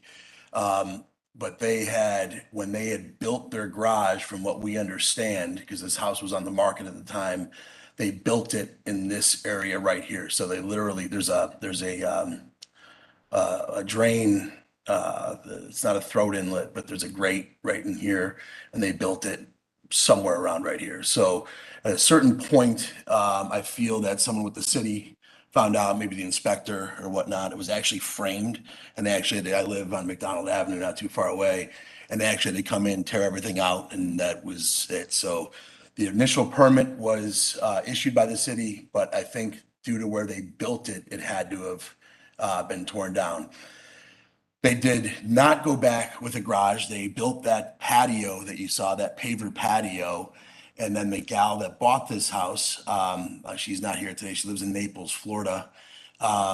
She approached us about building a garage, wanting to construct a garage so that she can leave her car and stuff secured when she's not here. There's no other garage in this house. There's no front load garage or whatnot. And we went through the process of resubmitting a permit for a garage. And the second time, actually the third time, there was 2 permits issued for a garage with that house already in place. There was one in 2018, I believe, as well. So 2 times the city messed up on issuing a permit, I guess, in terms of doing it. And 2 times they could have went and constructed it, but again, we didn't build it. We didn't build the garage or the house. The third time through, our time through, it was flagged. Same person that issued it the last time, the previous time, flagged it this time. That's when we were talking with Lisa Shad and a few other people that were on the emails and directed to come through here. Lisa was very great to work with as far as letting us know the 2040 plan on that. The request or the hardship was in terms of when she purchased it, she assumed that a garage would go back. Her realtor, again, nothing to do with Ram Construction, but her realtor let her know that a garage could go back. There was already one that was built there and they had to take it down because the whole thought was they built it out over this. And she's looking to construct it ahead of the potential 2040 plan and taking it up to the 40% building coverage. I will beg to differ. Again, I live in the neighborhood. We build in this neighborhood. We're a little protective of the neighborhood as far as what's built and what's not. There are other examples of homes that have exceeded things, and Diana Drive. There's 2 have exceeded the original building coverage, and they were built roughly back in 06, 07, 08. What we kind of deem is a little more, maybe 05, a little more the Wild West of when construction was not, let's say, followed at least by the permits or by the issuers or inspectors or whoever it may be. But there are examples of it throughout the neighborhood, unfortunately, on that. But again, that's neither here nor there with this. This garage is a two-story garage, so the square footage obviously is doubled because it's stacked. And we're looking to continue. Nothing, the permit that I applied for is on hold. There's no construction that's been done or anything like that. It wasn't, nothing's trying to been, circumvented, if you will. We're looking to see if we can gain the variance to build this to be at the 40% before the 50% kicks in. And I don't mean to be redundant on any of this. So any questions, please fire away. I have a question, Mr. Please. Yeah. Weslowski. Yeah. Like I should not say it right. The first slide you were on, you said that, go back, you said that, This one? yeah, you were pointing that the garage was originally going to be built where that I don't know, looks like some type of This. T-shirt gun. Yeah, that right there. Yeah.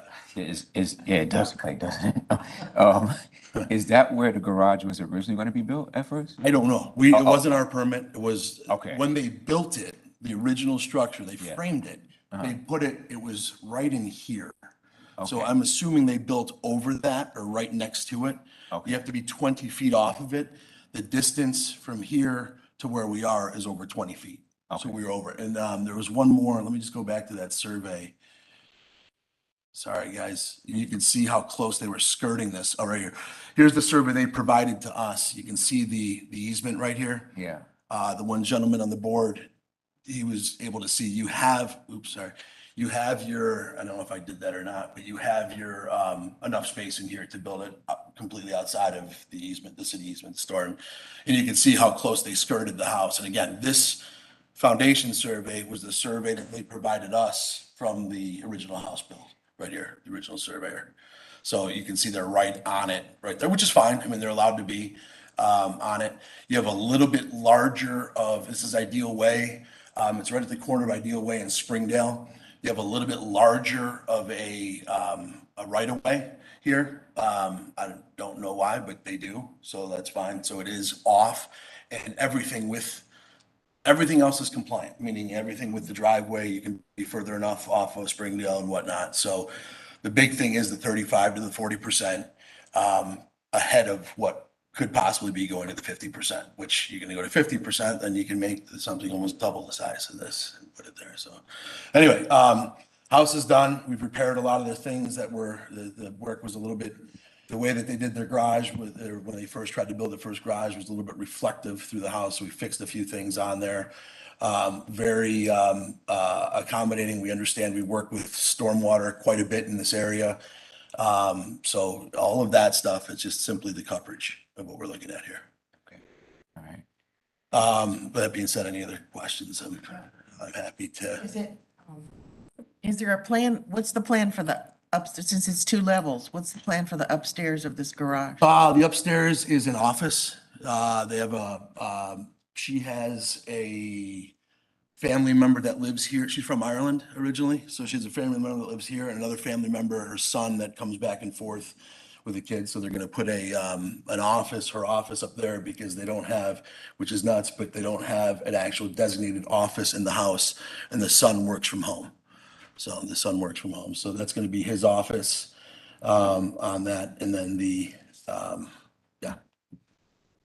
Well, no kitchen, nothing. okay, that's what I was gonna say. No, so it's not going to be livable. No, it's just going to be an office. I just want to make sure, Yep. because I don't want you coming back to us and approve this and saying, We've built plenty of them over I there. want this to be livable space because it can't be. Okay. All right.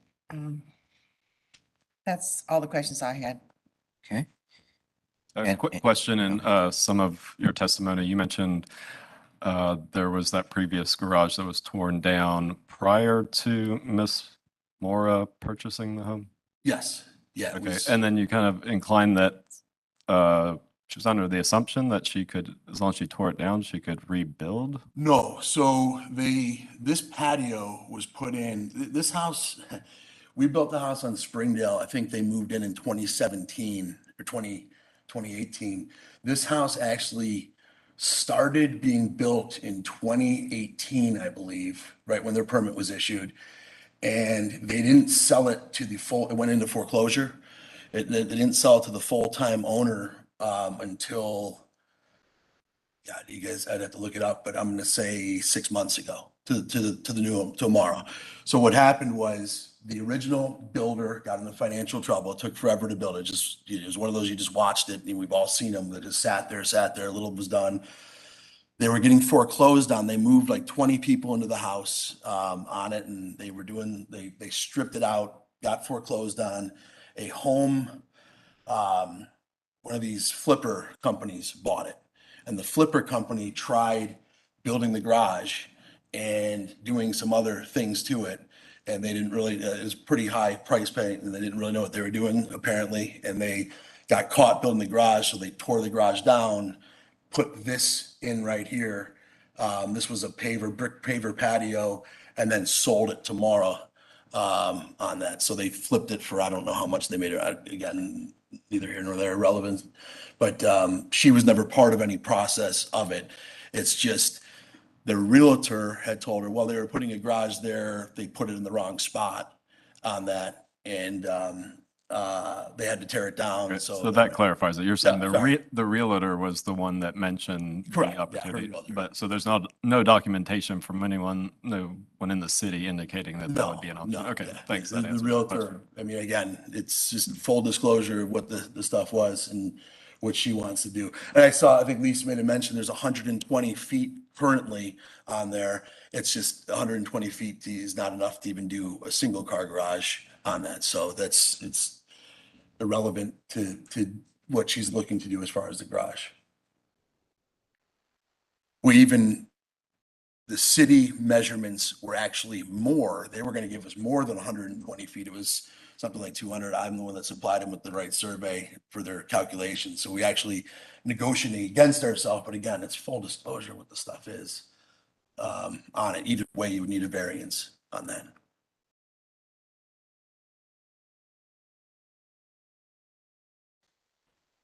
Yeah, see, Sky Housing is whoever owned it. That was that flipping company that I don't know them. And then, I guess this question is more for Lisa. Just looking at the findings and facts of conclusions of law. So the applicant looks like approached the city 3 times for a permit. Is that right? 2018 and then 2020, then in 2022? Okay.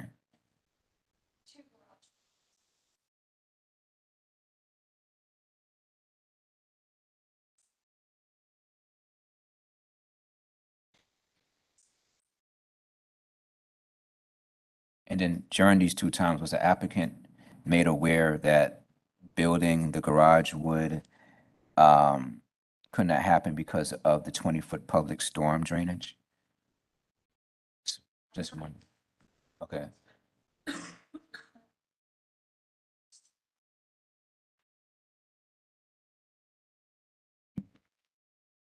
Okay.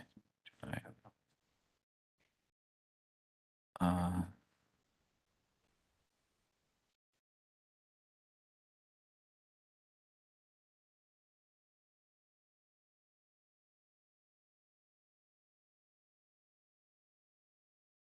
Gotcha. Okay. Yeah. I was just curious because it looked like she I would came second back that. like a couple of times. Remember, that wasn't us. That Okay, it that was was someone else. someone Yeah, else. it was the Sky Housing or whoever it was. But I would second what Lisa said. They probably showed it going somewhere. And I imagine this happens quite a bit. Or you guys deal with it and they put it somewhere else. Okay. Whether it's error or whether they just, I don't know. But that's what I think happened. Okay. Yeah. There's in permitting, there's a lot of give. You saw that on the previous one where you show something on a hand-drawn map that leaves a lot to interpretation sometimes on things, or fudging, if you will. Board members, do you have any other questions for the applicant? Before we go into deliberations, or any other questions for Lisa or Shad? Lisa, under findings of facts, number 22, it just indicates that granting the variance will alter the essential character of the neighborhood because there's no other neighborhood properties that appear to exceed maximum building coverage allowance. What's that information, or what's that statement based on? Area.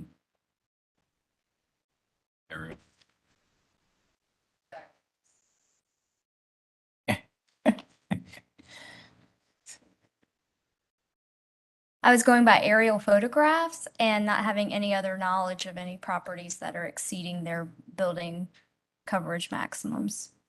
So when you do your aerial analysis, is it visual in nature? Yes. You said something about. Are you saying that the building coverage is not allowed?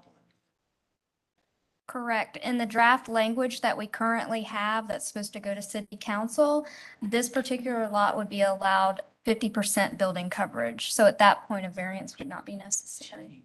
To increase it by 5%. Right.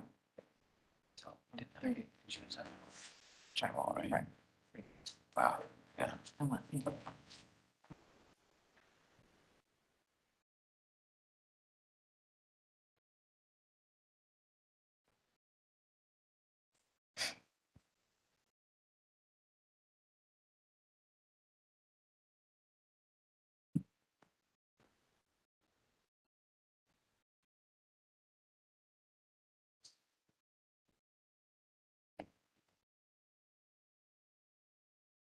Okay, any other questions for the applicant? Okay, all right, thank you very much. We got some water. All right, any other questions for Lisa or Shad before we go into deliberations? Okay, hearing none, we will now enter into deliberations. As I mentioned in the previous case, during this time, Q cannot address the board and board members. If we have any questions for staff during this time, it would require us to come out of deliberations. Okay, so we are now officially in deliberations, and whoever wants to start, please feel free to go.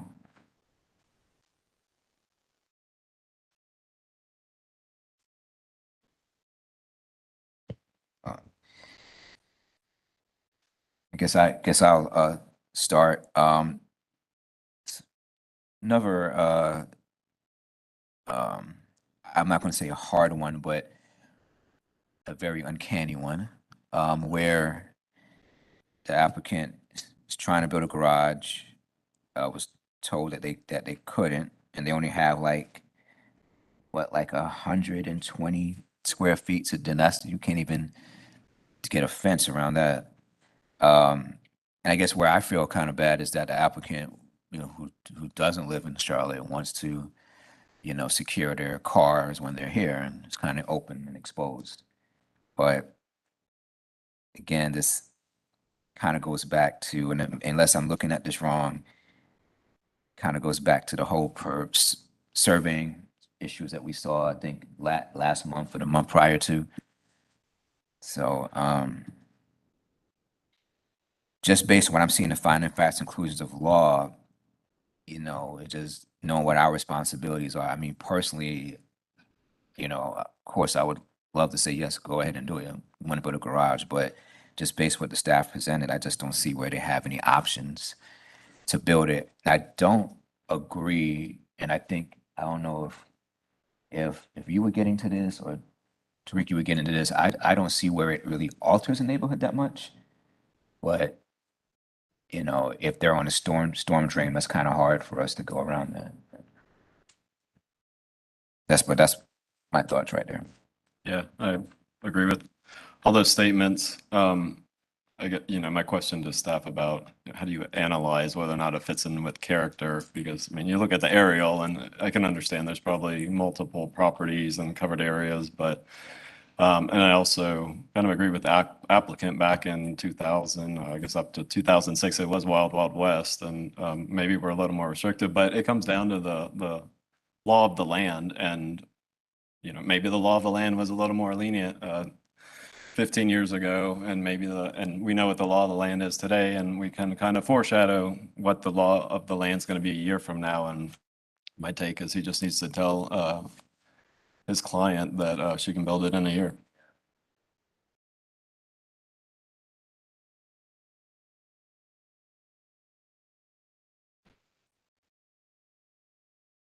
I tend to agree. I think she's waited this long for and if the UDO goes into effect next year, then she won't even have to do this.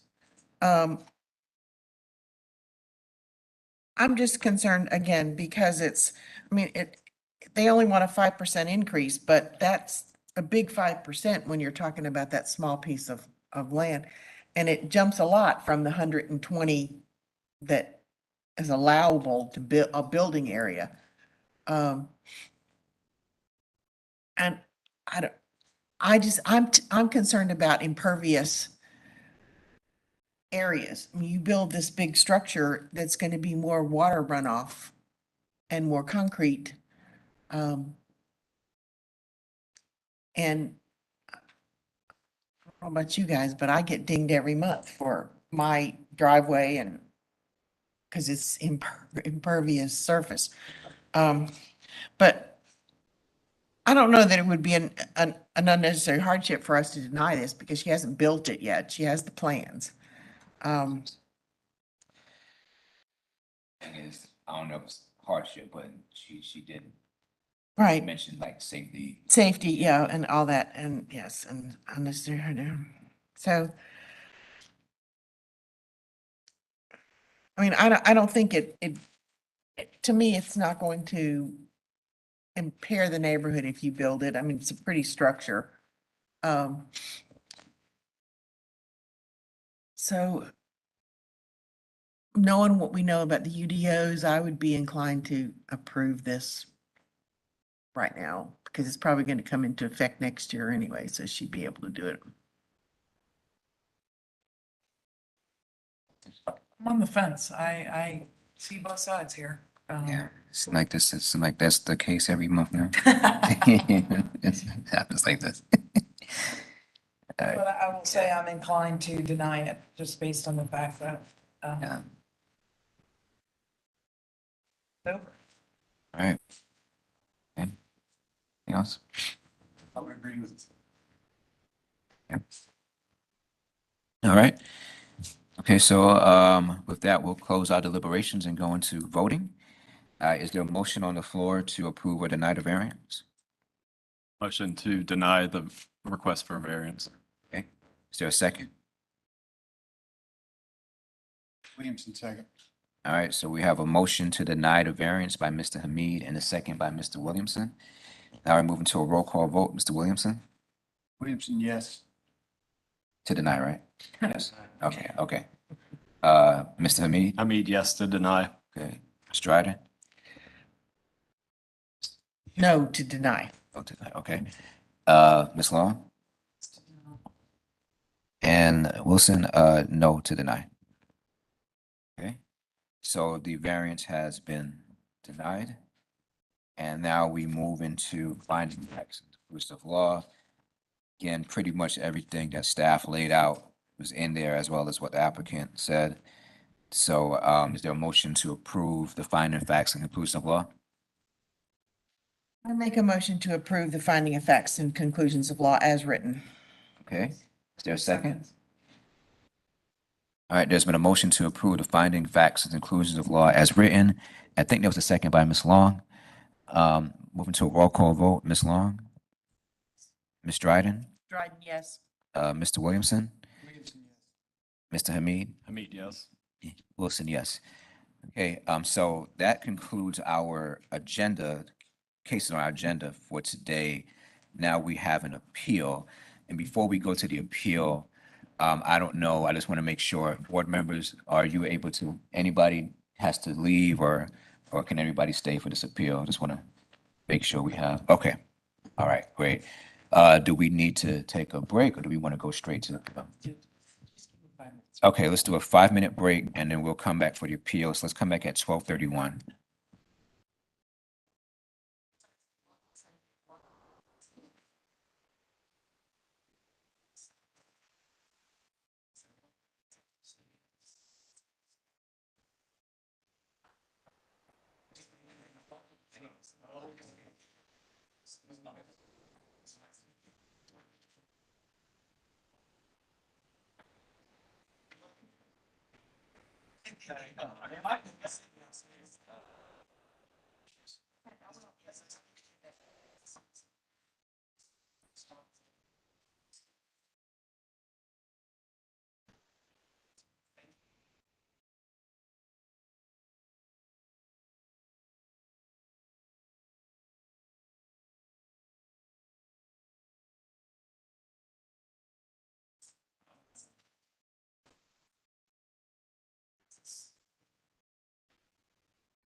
So it's still the word.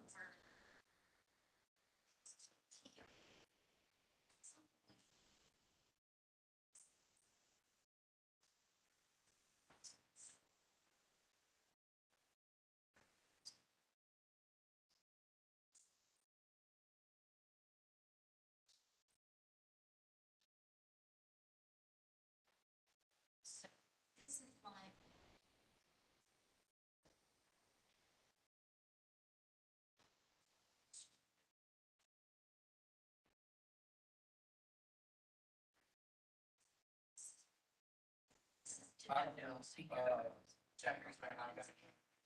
Okay, that's all right. No, we already have, okay.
Same thing. So if it's been less than a year since the last notice I sent him, which I don't know if it has, we can just go straight to citation.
If you don't, then. And 2 years ago.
So we have to, I forgot how this goes. So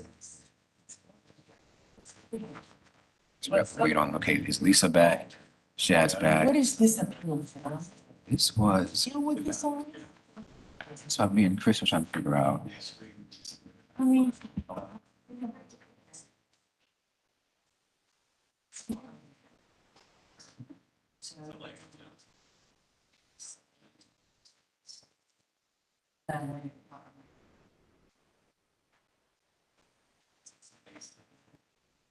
So now I think. I know. Running the daycare. All right, so I think, do we have everybody back here? We got our staff, attorneys, court reporter, city staff is here. All right, so our last case today is case number 2022-36. This is an appeal. And I guess Lisa, you go first, I believe, so. All right, this next case is a commercial kennel appeal. The applicant is appealing a notice of violation for a commercial kennel on a residential property, and I'll give you a minute to look over your findings.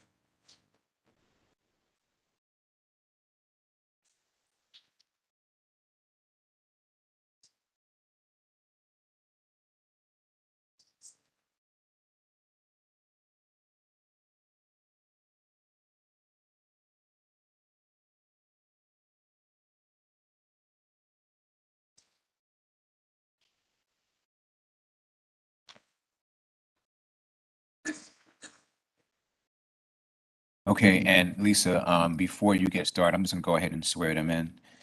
All right, and is it Mr. Gullidge? Yes. Okay, all right. Yeah, I'm just waiting for her to come back. Okay. All right, and if you don't mind just turning on the microphone in front of you so the court reporter can hear you. All right, if you can just please state your first and last name for the court reporter. My name is Quentin Gullidge. Mhm. And my name is Gretchen Bengio. Okay, and do you swear or affirm to tell the truth, the whole truth, and nothing but the truth in the matter at hand? Okay, all right, great. Okay, so what's gonna happen next? Lisa's gonna go first, and then we'll ask her questions, and then you guys will come up after that. Okay. All right, Lisa.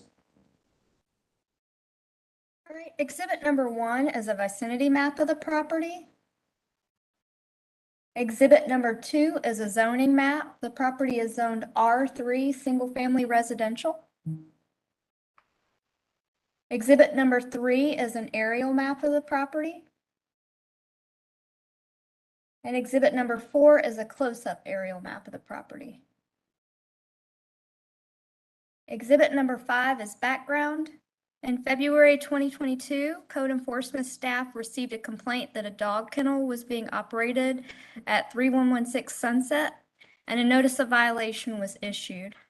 The applicant sent an informal letter indicating their intention to appeal, and it was postmarked 9 days prior to the appeal deadline. Staff didn't receive the letter until after the appeal deadline due to the mail delays, and granted the applicant a 9-day extension to allow the applicant to file a corrected submittal. The applicant submitted the required appeal application fee prior to that extended deadline. So if you notice that the dates are a little off, that's why. Exhibit number 6 is the appeal request. The applicant is appealing a notice of violation for a commercial kennel at the subject property. It is the zoning administrator's determination that the use of the property is a commercial kennel, which is not permitted on the subject property in the R3 zoning district. The property is located in unincorporated Mecklenburg County and within the city's extraterritorial zoning jurisdiction. The city's R3 zoning regulations apply to the property per section 160D 202 of the North Carolina statutes regarding municipal extraterritorial jurisdiction. So even though it's not within the city's limits, we do have zoning jurisdiction over the property. Exhibit number 7 is considerations. The use of the property doesn't meet the definition of a private kennel, and it doesn't meet the supplemental regulations to be permitted as a private kennel. A private kennel is permitted on R3 property, and it's defined as a structure used by the occupant of the property for the outdoor storage of animals and not operated on a commercial basis. Private kennels are for animals of persons that are occupants of the lot and not operated on a commercial basis. Exhibit number 8 is considerations. The applicant has obtained a license from the North Carolina Department of Agriculture and Consumer Services Animal Welfare Section and Veterinary Division to operate a boarding kennel for up to 8 dogs at the property. And it's specified that it's open to the public from 7 a.m. to 6 p.m. Monday through Friday. Exhibit number 9 is more considerations. The applicant advertises dog boarding and daycare services on rover.com and advertises he can board 10 dogs a night. It states that dogs are kept both indoors and outdoors, and it has 155 customer reviews. Exhibit number 10 is photos from the rover.com website of the property.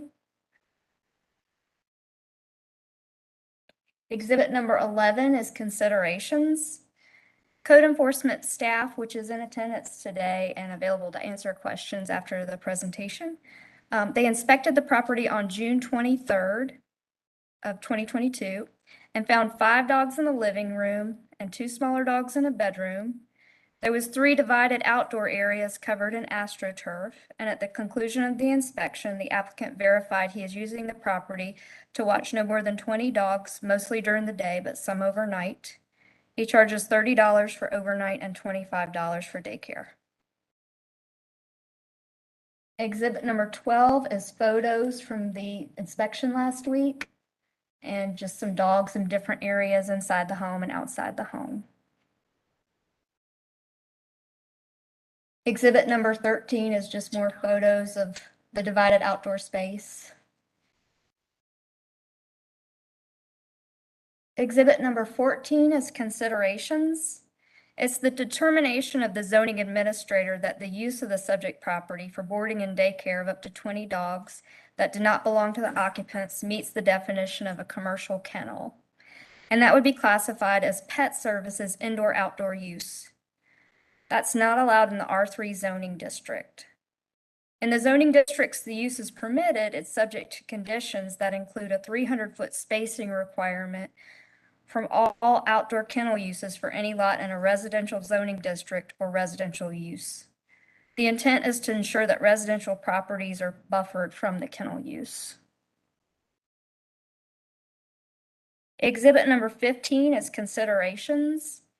The commercial kennel use of the subject R3 property is in violation of the zoning ordinance. Commercial kennel use cannot be permitted as a home occupation because kennel use is specifically prohibited. Options for compliance include discontinuing the commercial kennel use or rezoning the property.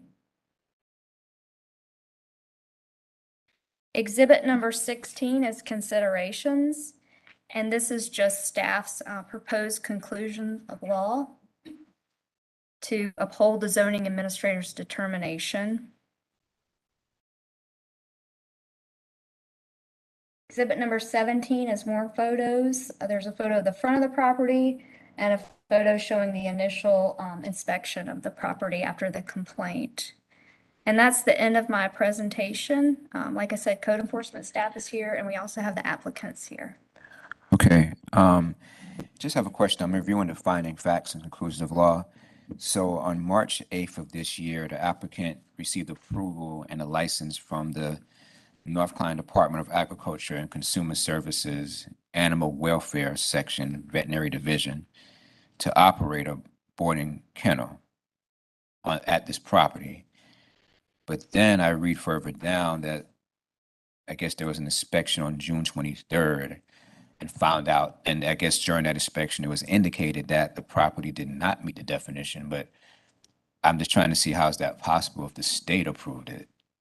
So the state, since it's a different agency, it granted approval. I'm not sure, I guess, Yeah. Could we I don't answer know a how they- question on that at all? Yeah, definitely when we get Okay. to yours, I'm sure more folks have questions on that too. And, I mean, I'll just add to that. Unfortunately, the state doesn't contact the local jurisdictions on whether or not the use is permitted by right. They just regulate these types of facilities. so basically the state made a decision, didn't contact the city about it? Right. Jesus Christ. All right. Okay.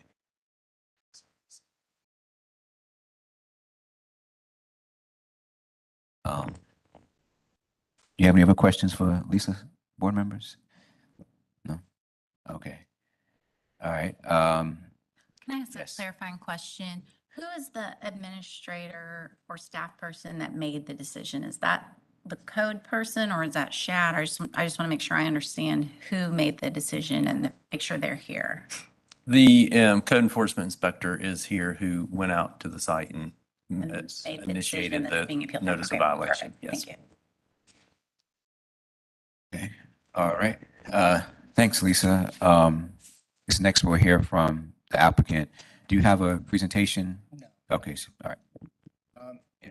So first off, I'm just gonna kind of run through some discrepancies that are in this paper.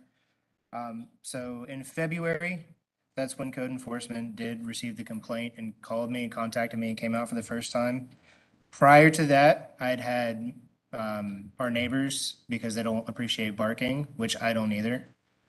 They called animal control on me 2 or 3 times. Prior to that, Okay. it Prior to was, that, it was 2 times prior to that. yes. And Mecklenburg County Animal Control came out and told me that I need to get in contact with the Department of Agriculture because I operate Rover. And so that's how I got in touch with the Department of Agriculture, who came out and licensed me to be able to run a kennel because I can't have dogs in my house, even if it's for Rover, without having a license to run a kennel. So I had the Department of Agriculture from the state of North Carolina telling me that I couldn't operate Rover without having a kennel license, which is why I have the kennel license. So that kind of answers your question that you were asking. So then on February 14th, the code enforcement staff issued a notice of violation after inspecting the property. He came onto the property for maybe like a minute, took a picture over the fence and left. I don't really consider that an inspection in February. I consider that just being deemed guilty without, consulting me about it.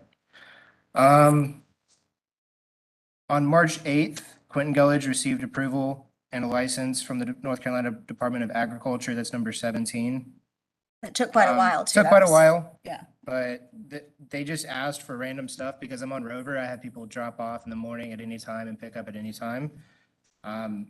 And so I just said from 7 to 6 for that. So technically, I do only do boarding up to 8 dogs. On my on Rover, not my website, on Rover, it says I can take up to 10 dogs overnight. I need to update that. I can only take up to 10 dogs max, 3 for overnight, 5 for boarding, and 2 for overlap. So if I have a dog getting picked up on Friday and a dog being dropped off on Friday, that kind of makes up for there being extras there at the time. Number 18, Mr. Gullidge advertises dog boarding. I do not advertise dog boarding at all. I only have a Rover app. I don't do any advertising. Dog daycare services, and that's where it says that I can do up to 10 dogs per night.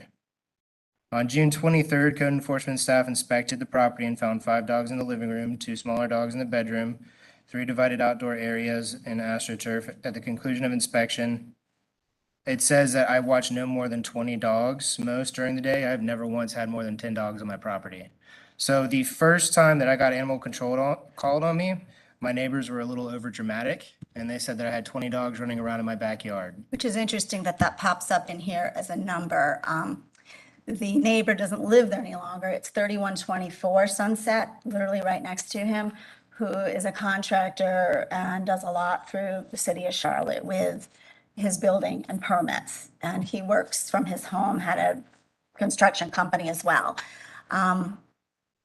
He grossly exaggerated, and I'm from Maine. Let me just tell you that he's had more visits in a year that he's lived here than his own parents have come. And for me to be down twice on a trip and have either the code enforcement or animal control be at the door, I've spoken with them personally myself for them to tell me that he needs to go through Department of Agriculture. They actually contacted Department of Agriculture and sent them to his house to set this up properly so he didn't have any liability concerns. They were unfounded reports. There was no validity to what this neighbor had called on, saying that there were 20 dogs there. Animal control came, there were 3. There were no bites, there were no incidents, there have been none.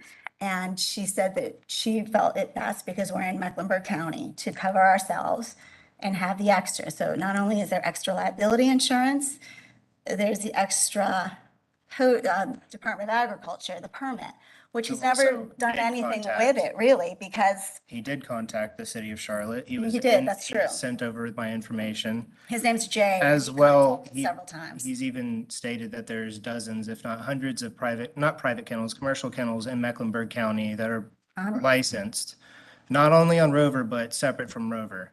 I'm just saying that that is a thing.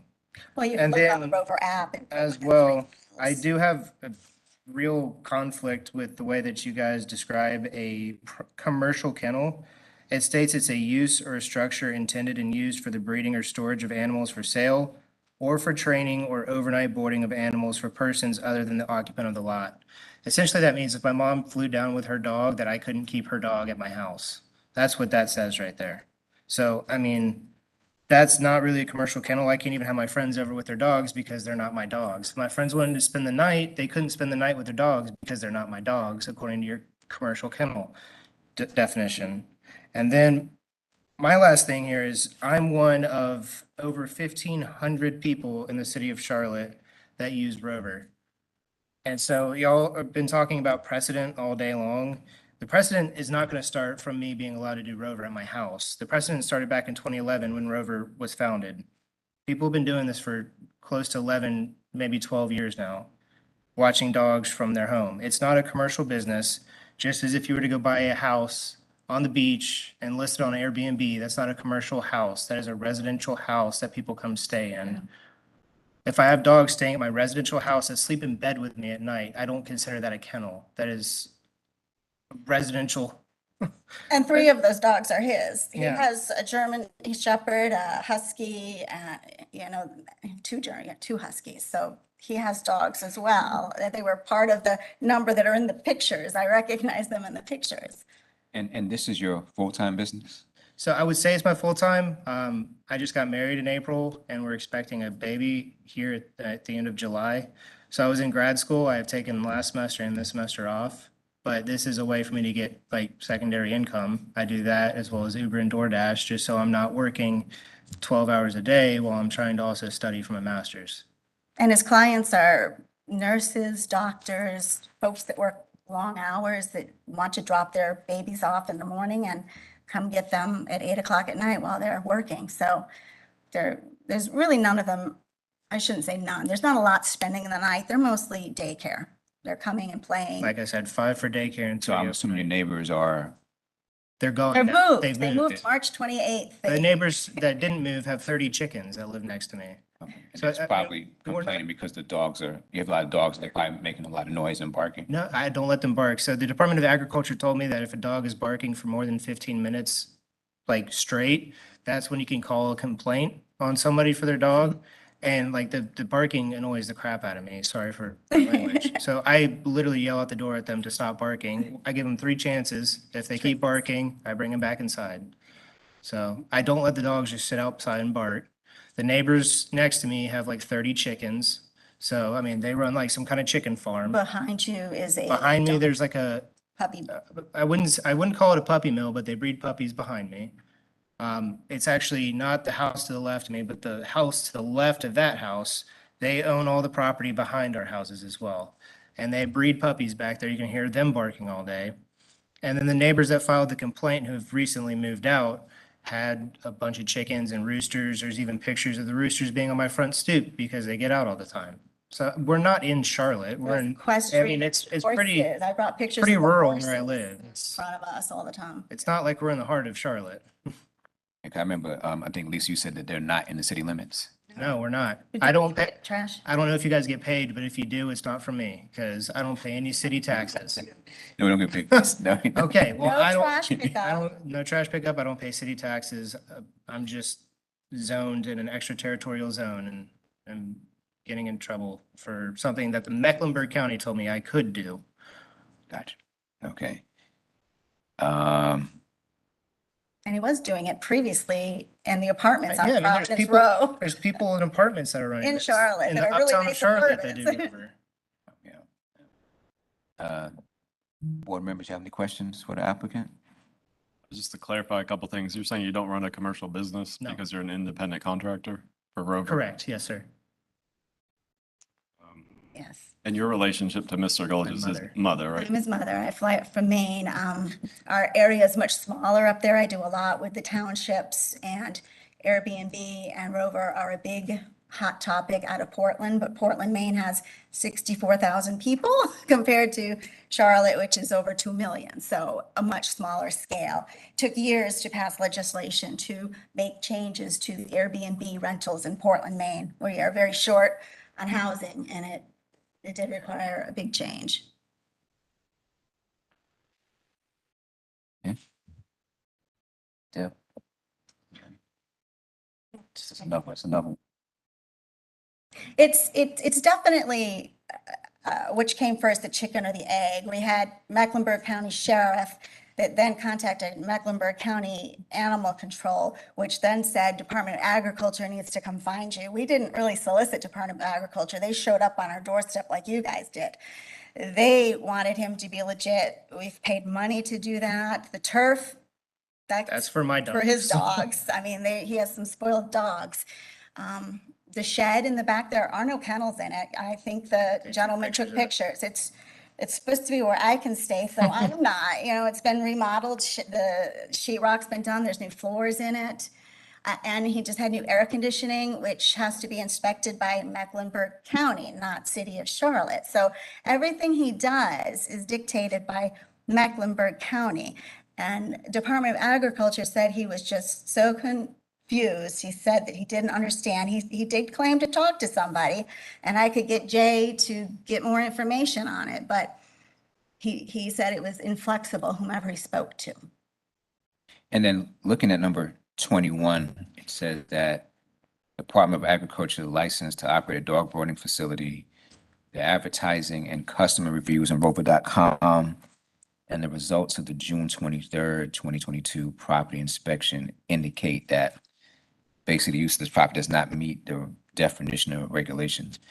Did they contact you regarding that, the Department of Agriculture? So the Department of Agriculture approved you, Yes. but then did they come back and say that? No, the code enforcement came back out. Code enforcement said that, Yes. okay. I brought a copy of the permit.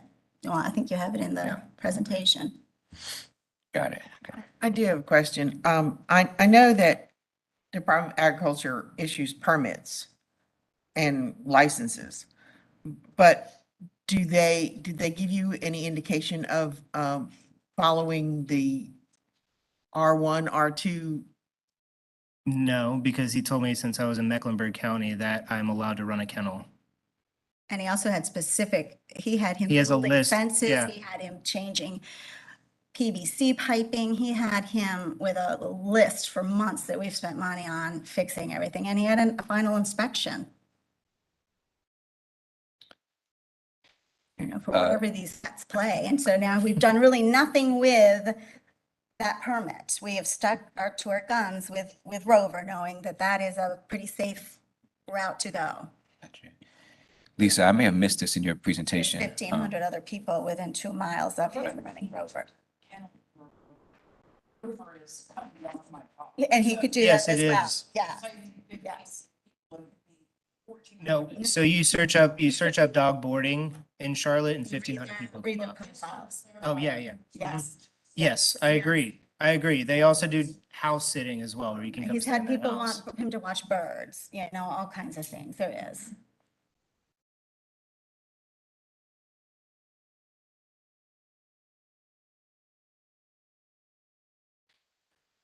Okay. Mr. Williamson and Ms. Hamid, do you have any other questions? I was just going to point out that the North Carolina Agricultural ncagr.gov talks about the application guidelines, and at the bottom it says, "Note, it is the responsibility of all applicants to acquire any other applicable state, county, and/or municipal permits for the execution of this business, I guess." So I think it's sort of NC Agriculture's way of saying your facility, we can approve your facility, but if you need to get zoning permits to have that facility, then that's up to the individual. Well, they made it pretty clear that it wouldn't have been an issue. He told me up and down that the city of Charlotte will not have any jurisdiction over my address because it's in Mecklenburg County. And he told me to look up the list. There's like a list on the Department of Agriculture's website of kennels in Mecklenburg County. And that's why he did it. And he is really confused as to why we're having to go through this. Which we take it all back to the individual that lived at 3124 Sunset Road, who has just basically. He said kennel. I'm not running a kennel. He had the police there, it was just one thing after another. He does not live there anymore. It's been very quiet since March. Very quiet. So in essence, you're a dog sitter, basically. Correct, yes.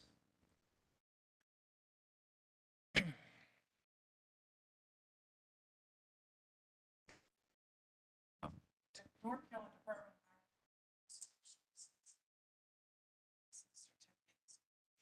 Yes, they made me do that They made him do that. because he was essentially telling me that if I don't have this license and I'm illegally operating a rover. And I asked him about the people in the city of Charlotte who are doing rover, and he says each one of them is doing it illegally. Those were his exact words.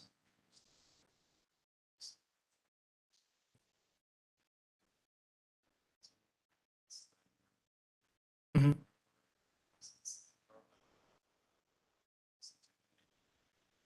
It does, because if it's does. not your dog and you're keeping it overnight, that is classified as a commercial kennel in Correct. the city of It's Charlotte. definitely the wording. It just keeps you going in a circle. It's all worded so that if you do it the way one department tells you to do it, it violates the other. If we do it the way Charlotte were to say it, we would be in trouble with the Department of Agriculture and not following their rules. So it's been an interesting experience, eye-opening. Shad, how did city inspectors get involved in this? It was a complaint, and so the inspector went out. Even though it's in the county? Correct. Right, because the city has what's called extraterritorial zoning jurisdiction that Mhm. goes beyond the city limits, and this property is within the ETJ Okay. of the city. And I would mention, I mean, so yeah, currently zoning ordinance has nothing that addresses this. I mean, one, in single-family zoning districts, you can't have commercial uses. That means you're paying for a service. Right. Now, there are certain customary home occupations that are permitted, and like you think of like a childcare center and a home. Those are specifically allowed in the There's two right residential. across the Right street. across the There's street. two of those. But There's a there are horse farm. prescribed conditions Right. that go along with those. There's probably like 10 prescribed conditions. We don't have anything for this type of use. So, and even in the customary home occupation list that was adopted by, legislative action, it specifically says you can't have these type of, well, I'm gonna say kennel, because that's what it said, was a kennel. And so right now, there's nothing that in the ordinance that would allow this in a residential zoning district.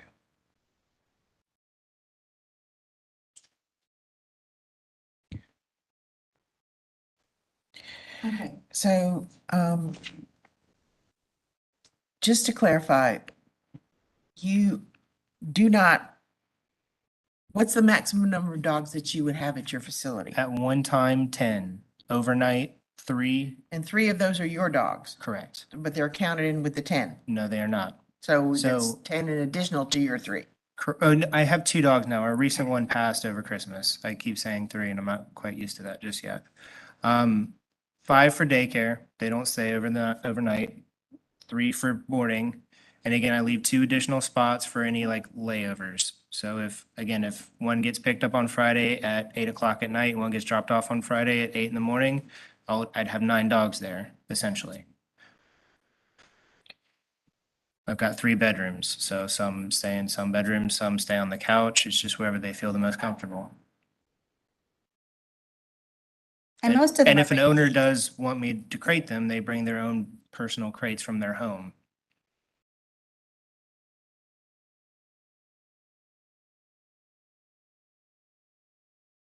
Terry, is anybody here in opposition? Okay.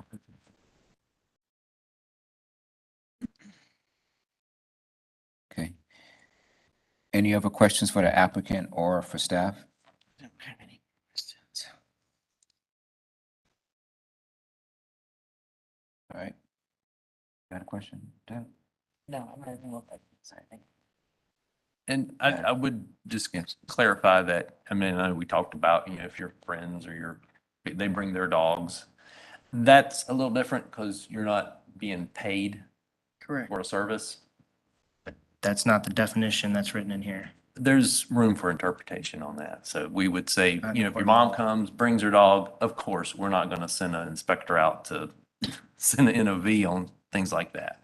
That's what my neighbor called essentially for. And the police basically informed us that it was a violation if you looked at it technically. So they told us to do the whole route of going to get the Department of Agriculture certification on it. So again, I feel bad for him because he's young. He's got married, he's got a baby, bought this house with intentions of not doing it in the apartment, which was, a $1,600 a month apartment with a latte bar. And there were no issues there whatsoever, but we moved to this country and we've had one issue after another. I just really feel bad. And even the advertising on the house was Mecklenburg County taxes only, not in the city of Charlotte. And the house that just sold, where the complaint came from, advertised the exact same way. Had chickens, had a workshop in the back. It was disheartening. My husband's a retired police officer out of South Carolina, and like I said, we've met the neighbors, the police more than anybody, and we don't even live here. He went over to try to diffuse the situation, and it was just a really not nice neighbor. So we've not had a good experience so far. All right, hearing no other questions, we can go into deliberations. Thank you very much for your time today. And sorry it had to be so late, had a lot of cases today, but thank you very much. Okay, now we are moving into our deliberations. As I noted in our previous cases, during deliberations, the board cannot be addressed. Board members, also, if you have any questions for staff or the applicant, it will require us to come out of deliberation. So that said, we are officially in deliberations. So who would like to start? I guess I'll go again. I am just making sure we're looking at here. It says that staff is. So I am leaning to not upholding the zoning administrator's decision. Because just looking at the finding facts and conclusions of law, I mean, the state granted the applicant a license to operate, this dog boarding facility, and it's based what the applicant's saying. And from what I've seen, the applicant is basically a dog sitter.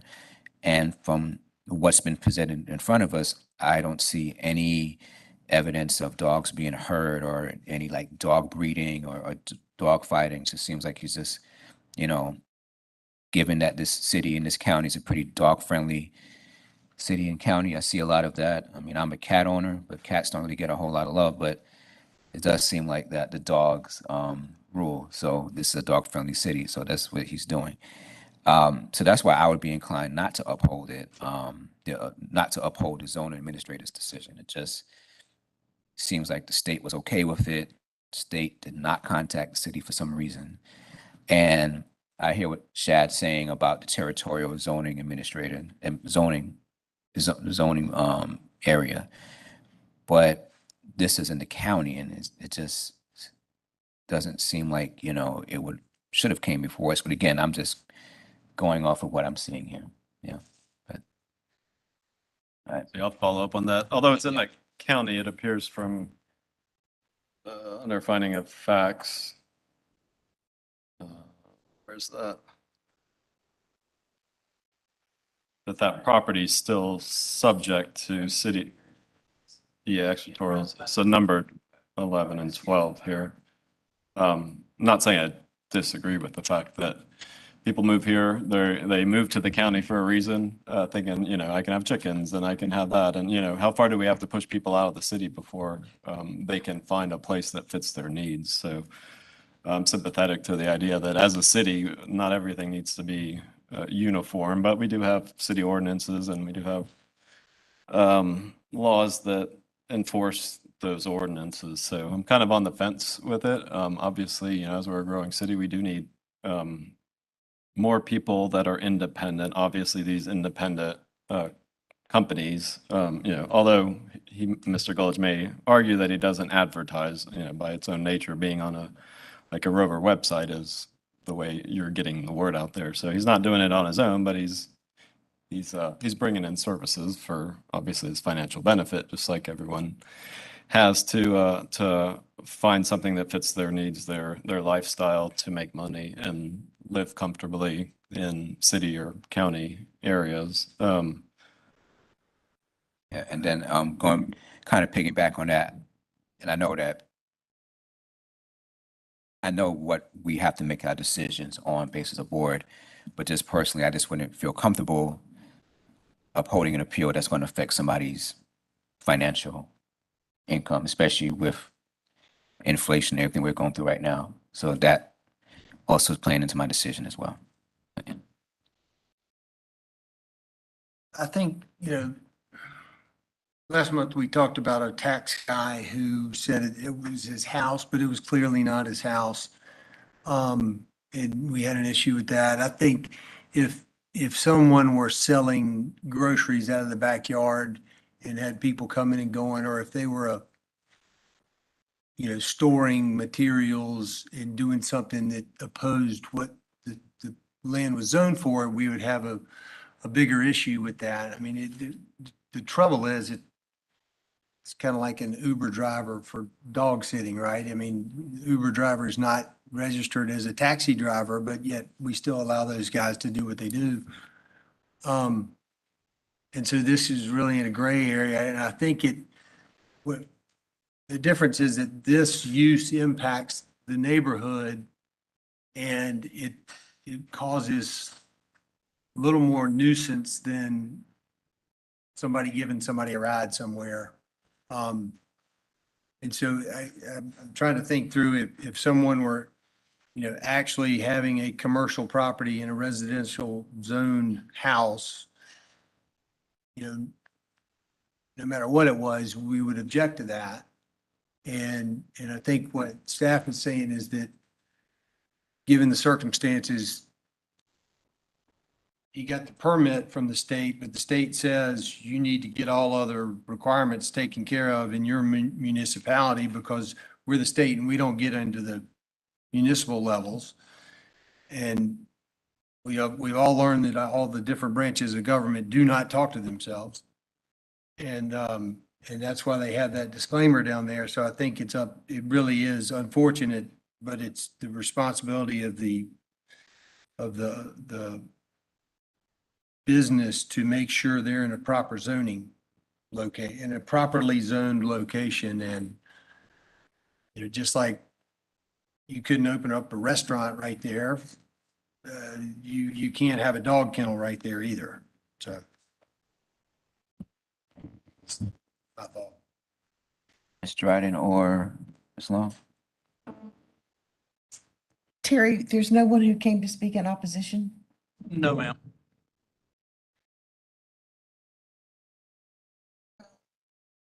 Based on the applicant's testimonial, it's like the neighbor is opposed to this. And, you know, parking is on.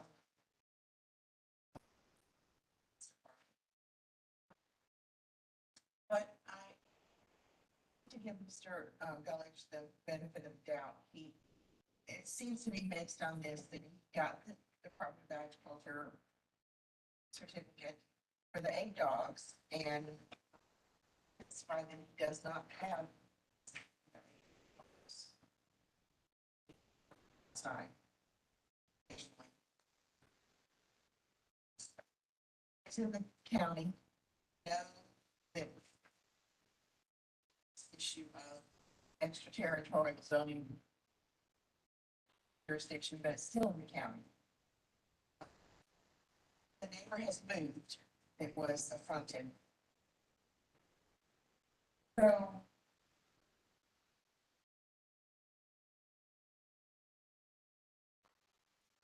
that if I vote to approve this, that Mr. Gullich will stick to this provision of the 8 dogs and be aware that he's a member of a community, that dogs are a little bit different than chickens. Chickens crow in the morning if you got a rooster, but they're not normally loud during the day. They don't bark and they don't carry on. And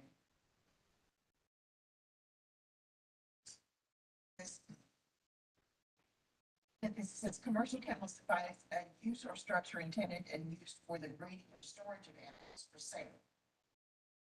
That doesn't apply. Training, maybe not, or overnight boarding of animals for persons other than the owner. So that's what we're doing.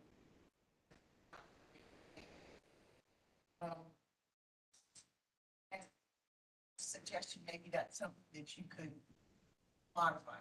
That you only take daycare dogs, you know, try to do overnight. A little more beneficial. Said that not approving those provisions. Not upholding his request, yes. So, Mr. Dryden, I have a question, maybe to put something on the table. You know, this all stemmed from the neighbor next door. The neighbor's not there anymore. Would you be maybe apt, and I don't know that we can do this, but put something in the language stating that will allow it to continue until there's another violation? And I think that would, yes, I would definitely approve that until if there's subsequent complaints, then, I think then it should be shut down. If neighbors continue to complain, now, you know, they're adamant that it was the one neighbor and no one has come in opposition to it. So his other neighbors evidently are not overly concerned at this point in time. But I don't know, you know, if the house is sold, then whoever moves in may not be so happy. I don't know.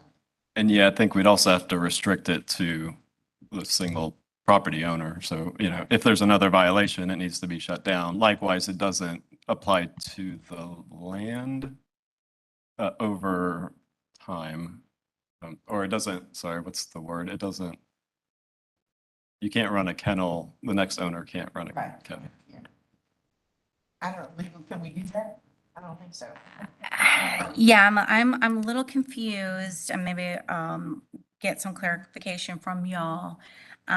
Because the issue before you is whether a property owner who lives in the ETJ, the extraterritorial jurisdiction, who operates some kind of, he had said it's his occupation, is deriving income from this, from keeping animals, boarding animals overnight, whether that is considered commercial. Sorry, I'm trying to read it on my phone. Do you have the paper copy? The findings of fact. Whether that is considered a commercial kennel, so.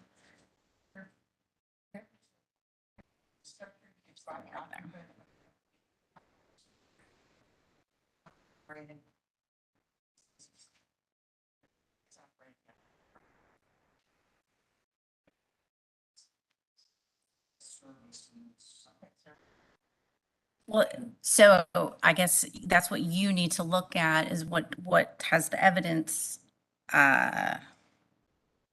before you as to, is this a commercial, I think commercial purpose, there was a definition of commercial purpose. That's what you need to determine. I guess, I think the discussion I was concerned was heading a little towards, if you're going to uphold, or you're going to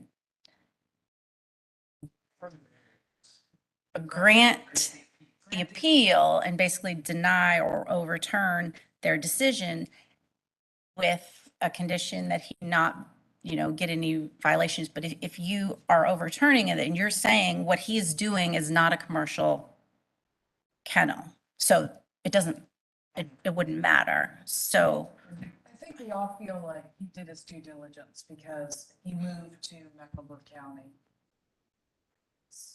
License with North.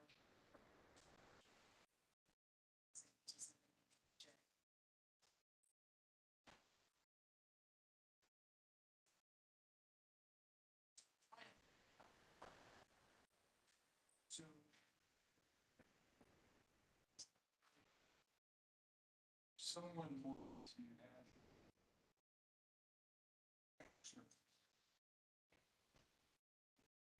Things are allowed. Decision. House for sale.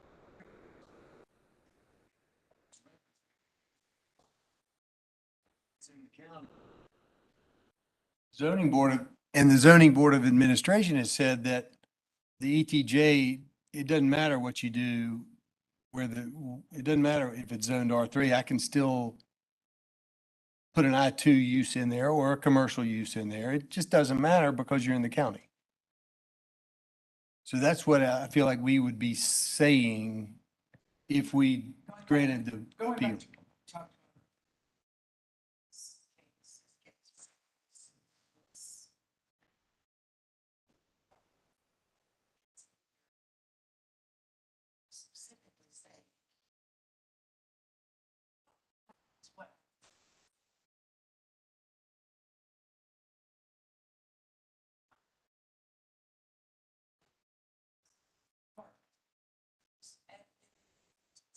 That's what it's set up.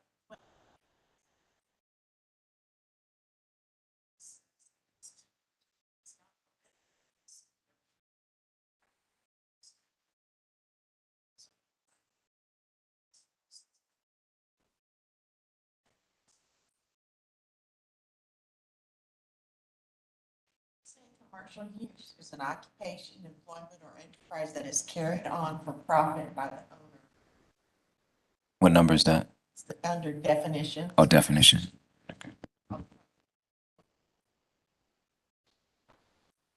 Commercial use means. Okay, I see it. Yeah.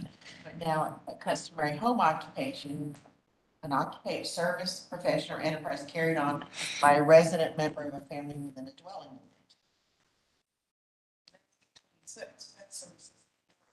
It's not for the. Right, so that's because of that. Since, I know. But kind of going back to, I think it was, Mr. Williams was saying this too. Like I know folks that are personal trainers. and they run their personal training business out of their garage. Like, what if a neighbor said, "Oh, I'm going to complain to the city because I hear you grunting when you're lifting the weights." Yeah, too many cars parked. So yeah, So, Enforcement is just doing their job. yeah. That's what their job is. so I'll point out also under the definitions, I think it's on page 2 of your findings, customary home occupation. So for some of the examples, personal training, that might be a customary home occupation. It's not necessarily that those are prohibited. It's not, they are permitted actually under this section. However, there are certain things that are prohibited, including food vendors, vehicle repair shops, funeral homes. You can't have a funeral home in your home, kennels. So again, that's what I would direct your attention to, is that, Technically, this says a boarded kennel is what.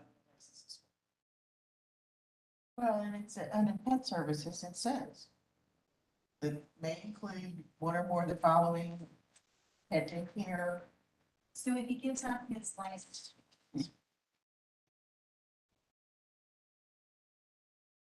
Areas for outdoor pet.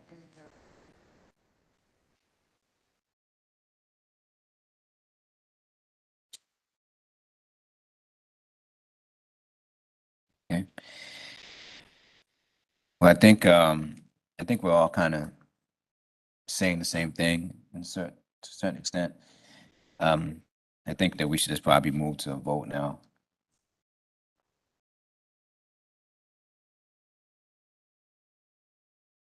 All right, I'm going to go ahead and close deliberations down so we can move into the voting process. Now, again, whoever decides to make a motion, the motion has to be made to either uphold the zoning administrator's decision or a motion to, I guess, to not uphold, to Reverse. uphold and uphold or, the uphold or affirm, same thing, uphold, affirm or reverse. yeah, I like that better. So, yeah, so the motion is either going to be to affirm the zoning administrator's decision or to reverse the zoning administrator's decision. So if we affirm it, basically that means that the applicant will have to stop, the dog business. If we reverse it, then we're basically saying the applicant can proceed as normal. And just for clarification, if you affirm, it would mean that he cannot continue to operate things that would violate the commercial kennel. And under that definition, specifically, it was the overnight of boarding of animals. It does not necessarily mean he has to shut down a business completely. It's just he's refrained from the particular things that particular items, actions. Sorry, I'm Gotcha. late. I'm getting hungry. Did you say affirm that?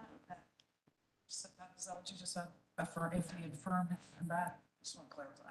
Yes, so if you affirm the zoning administrator's decision, because I wanted to clarify, the chair was saying that he could no longer. Yeah. I don't want you to under the impression that he can no longer operate Yeah. any kind of whatever he's doing. Yeah, But it's thanks. just whatever he's doing that violates the definition of the commercial kennel, which what we were looking at was the overnight boarding of animals. That seemed to be what the discussion was, that might lead it to fall into the commercial zoning. Does that make any sense? Okay.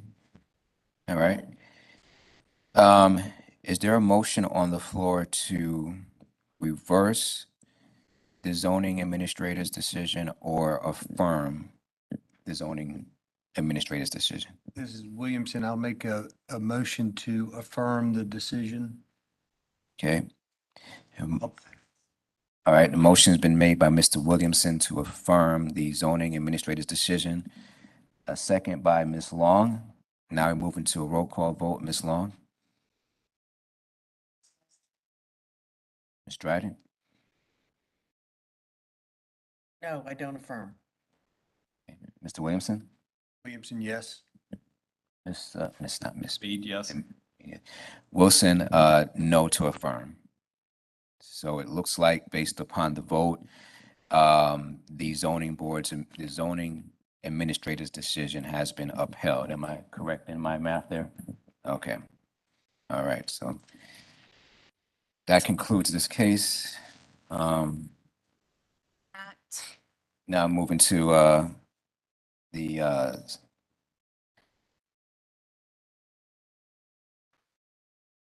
facts and conclusions of law.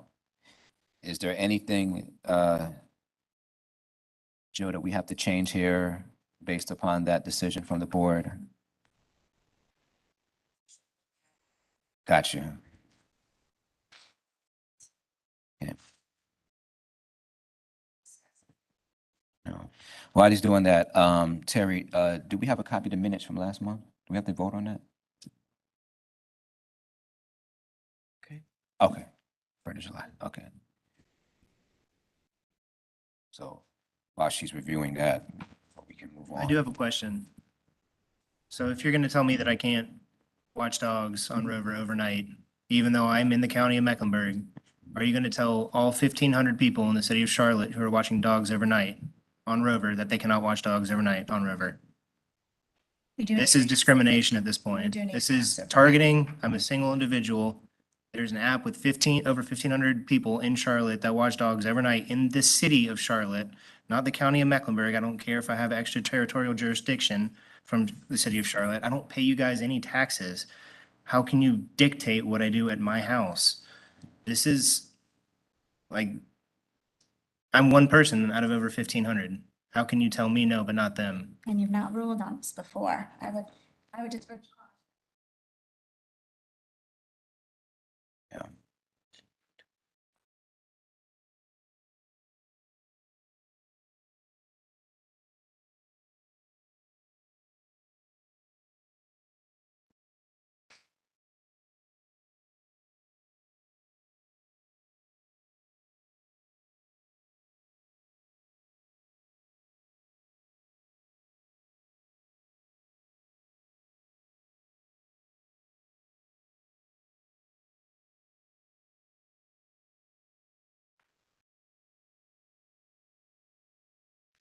Really see anything else in here?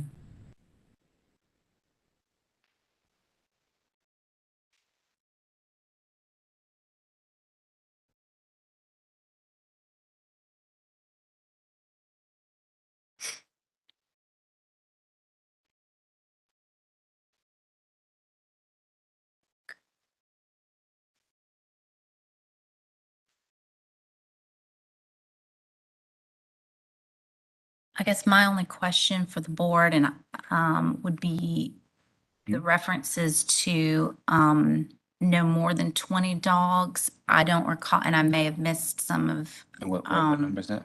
at least in number 20 and number 25. I don't recall specifically the testimony regarding that, so I just want to make sure that No, that testimony came from Lisa. We didn't have testimony from the actual code enforcement staff on that. I think Lisa just brought it up in her presentation, number 20, about the June 23rd inspection from the That was from our code neighbors. enforcement staff. Said it too. Huh? The applicant testified that it wasn't 20. Oh, that it wasn't. Okay, He testified that it was never more than 10. okay. So we need to change that then.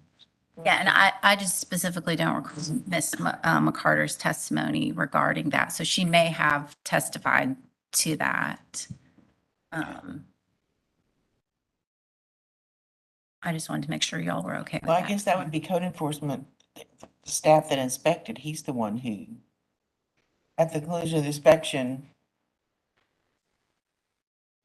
it says the inspector, at the conclusion of the inspection, Mr. Gullidge verified that he is using the property to watch no more than 20 dogs, mostly during the day. So that would be code enforcement and they're not here, so. So I think that was part of Lisa's testimony. I guess that's what I wanted to make sure as you're including it here. So so that's what you leave it. recall as her testimony. Mr. Village testified that it was no more than 10. Yeah, so can we add that sentence that Mr. Gullidge attested that it was no more than 10? If that's what he, So what is the limit then? Tested. If I'm no longer allowed to watch them overnight, am I allowed to watch 10 during the day? Where is the gray line here? Where's the black line telling me what I can and can't do? rules. So I believe that's something that staff can meet with y'all. That's not really for this board to discuss right now. If I would encourage you to get together with city staff. I'm not sure who, but they can hopefully direct you to someone that can help you. But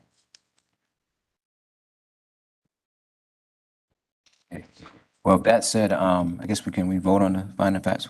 Okay. Is there a motion to approve the finding facts and conclusions of law with the necessary changes? To 20 and 25. All right, to 20 and 25? Make a motion to Okay. the findings and conclusions of law based on the changes to 20 and 20, the clarifications to 20 and 25. Okay, motion been made by Ms. Long to approve the finding facts and conclusions of law with the changes to number 20 and 25. Is there a second? I'll second. Okay, second by Ms. Dryden. Now moving to a roll call vote. Ms. Long? Ms. Dryden? Dryden, yes. Mr. Williamson? Williamson, yes. And Mr. Mead? Mead, yes. Okay, Wilson, yes. Okay. All right, so this concludes that case. Terry, is there anything else on the agenda today? No, Chair. Okay, with that, the June meeting of the Zoning Board of Adjustment is adjourned at 1:38 p.m. Thank you.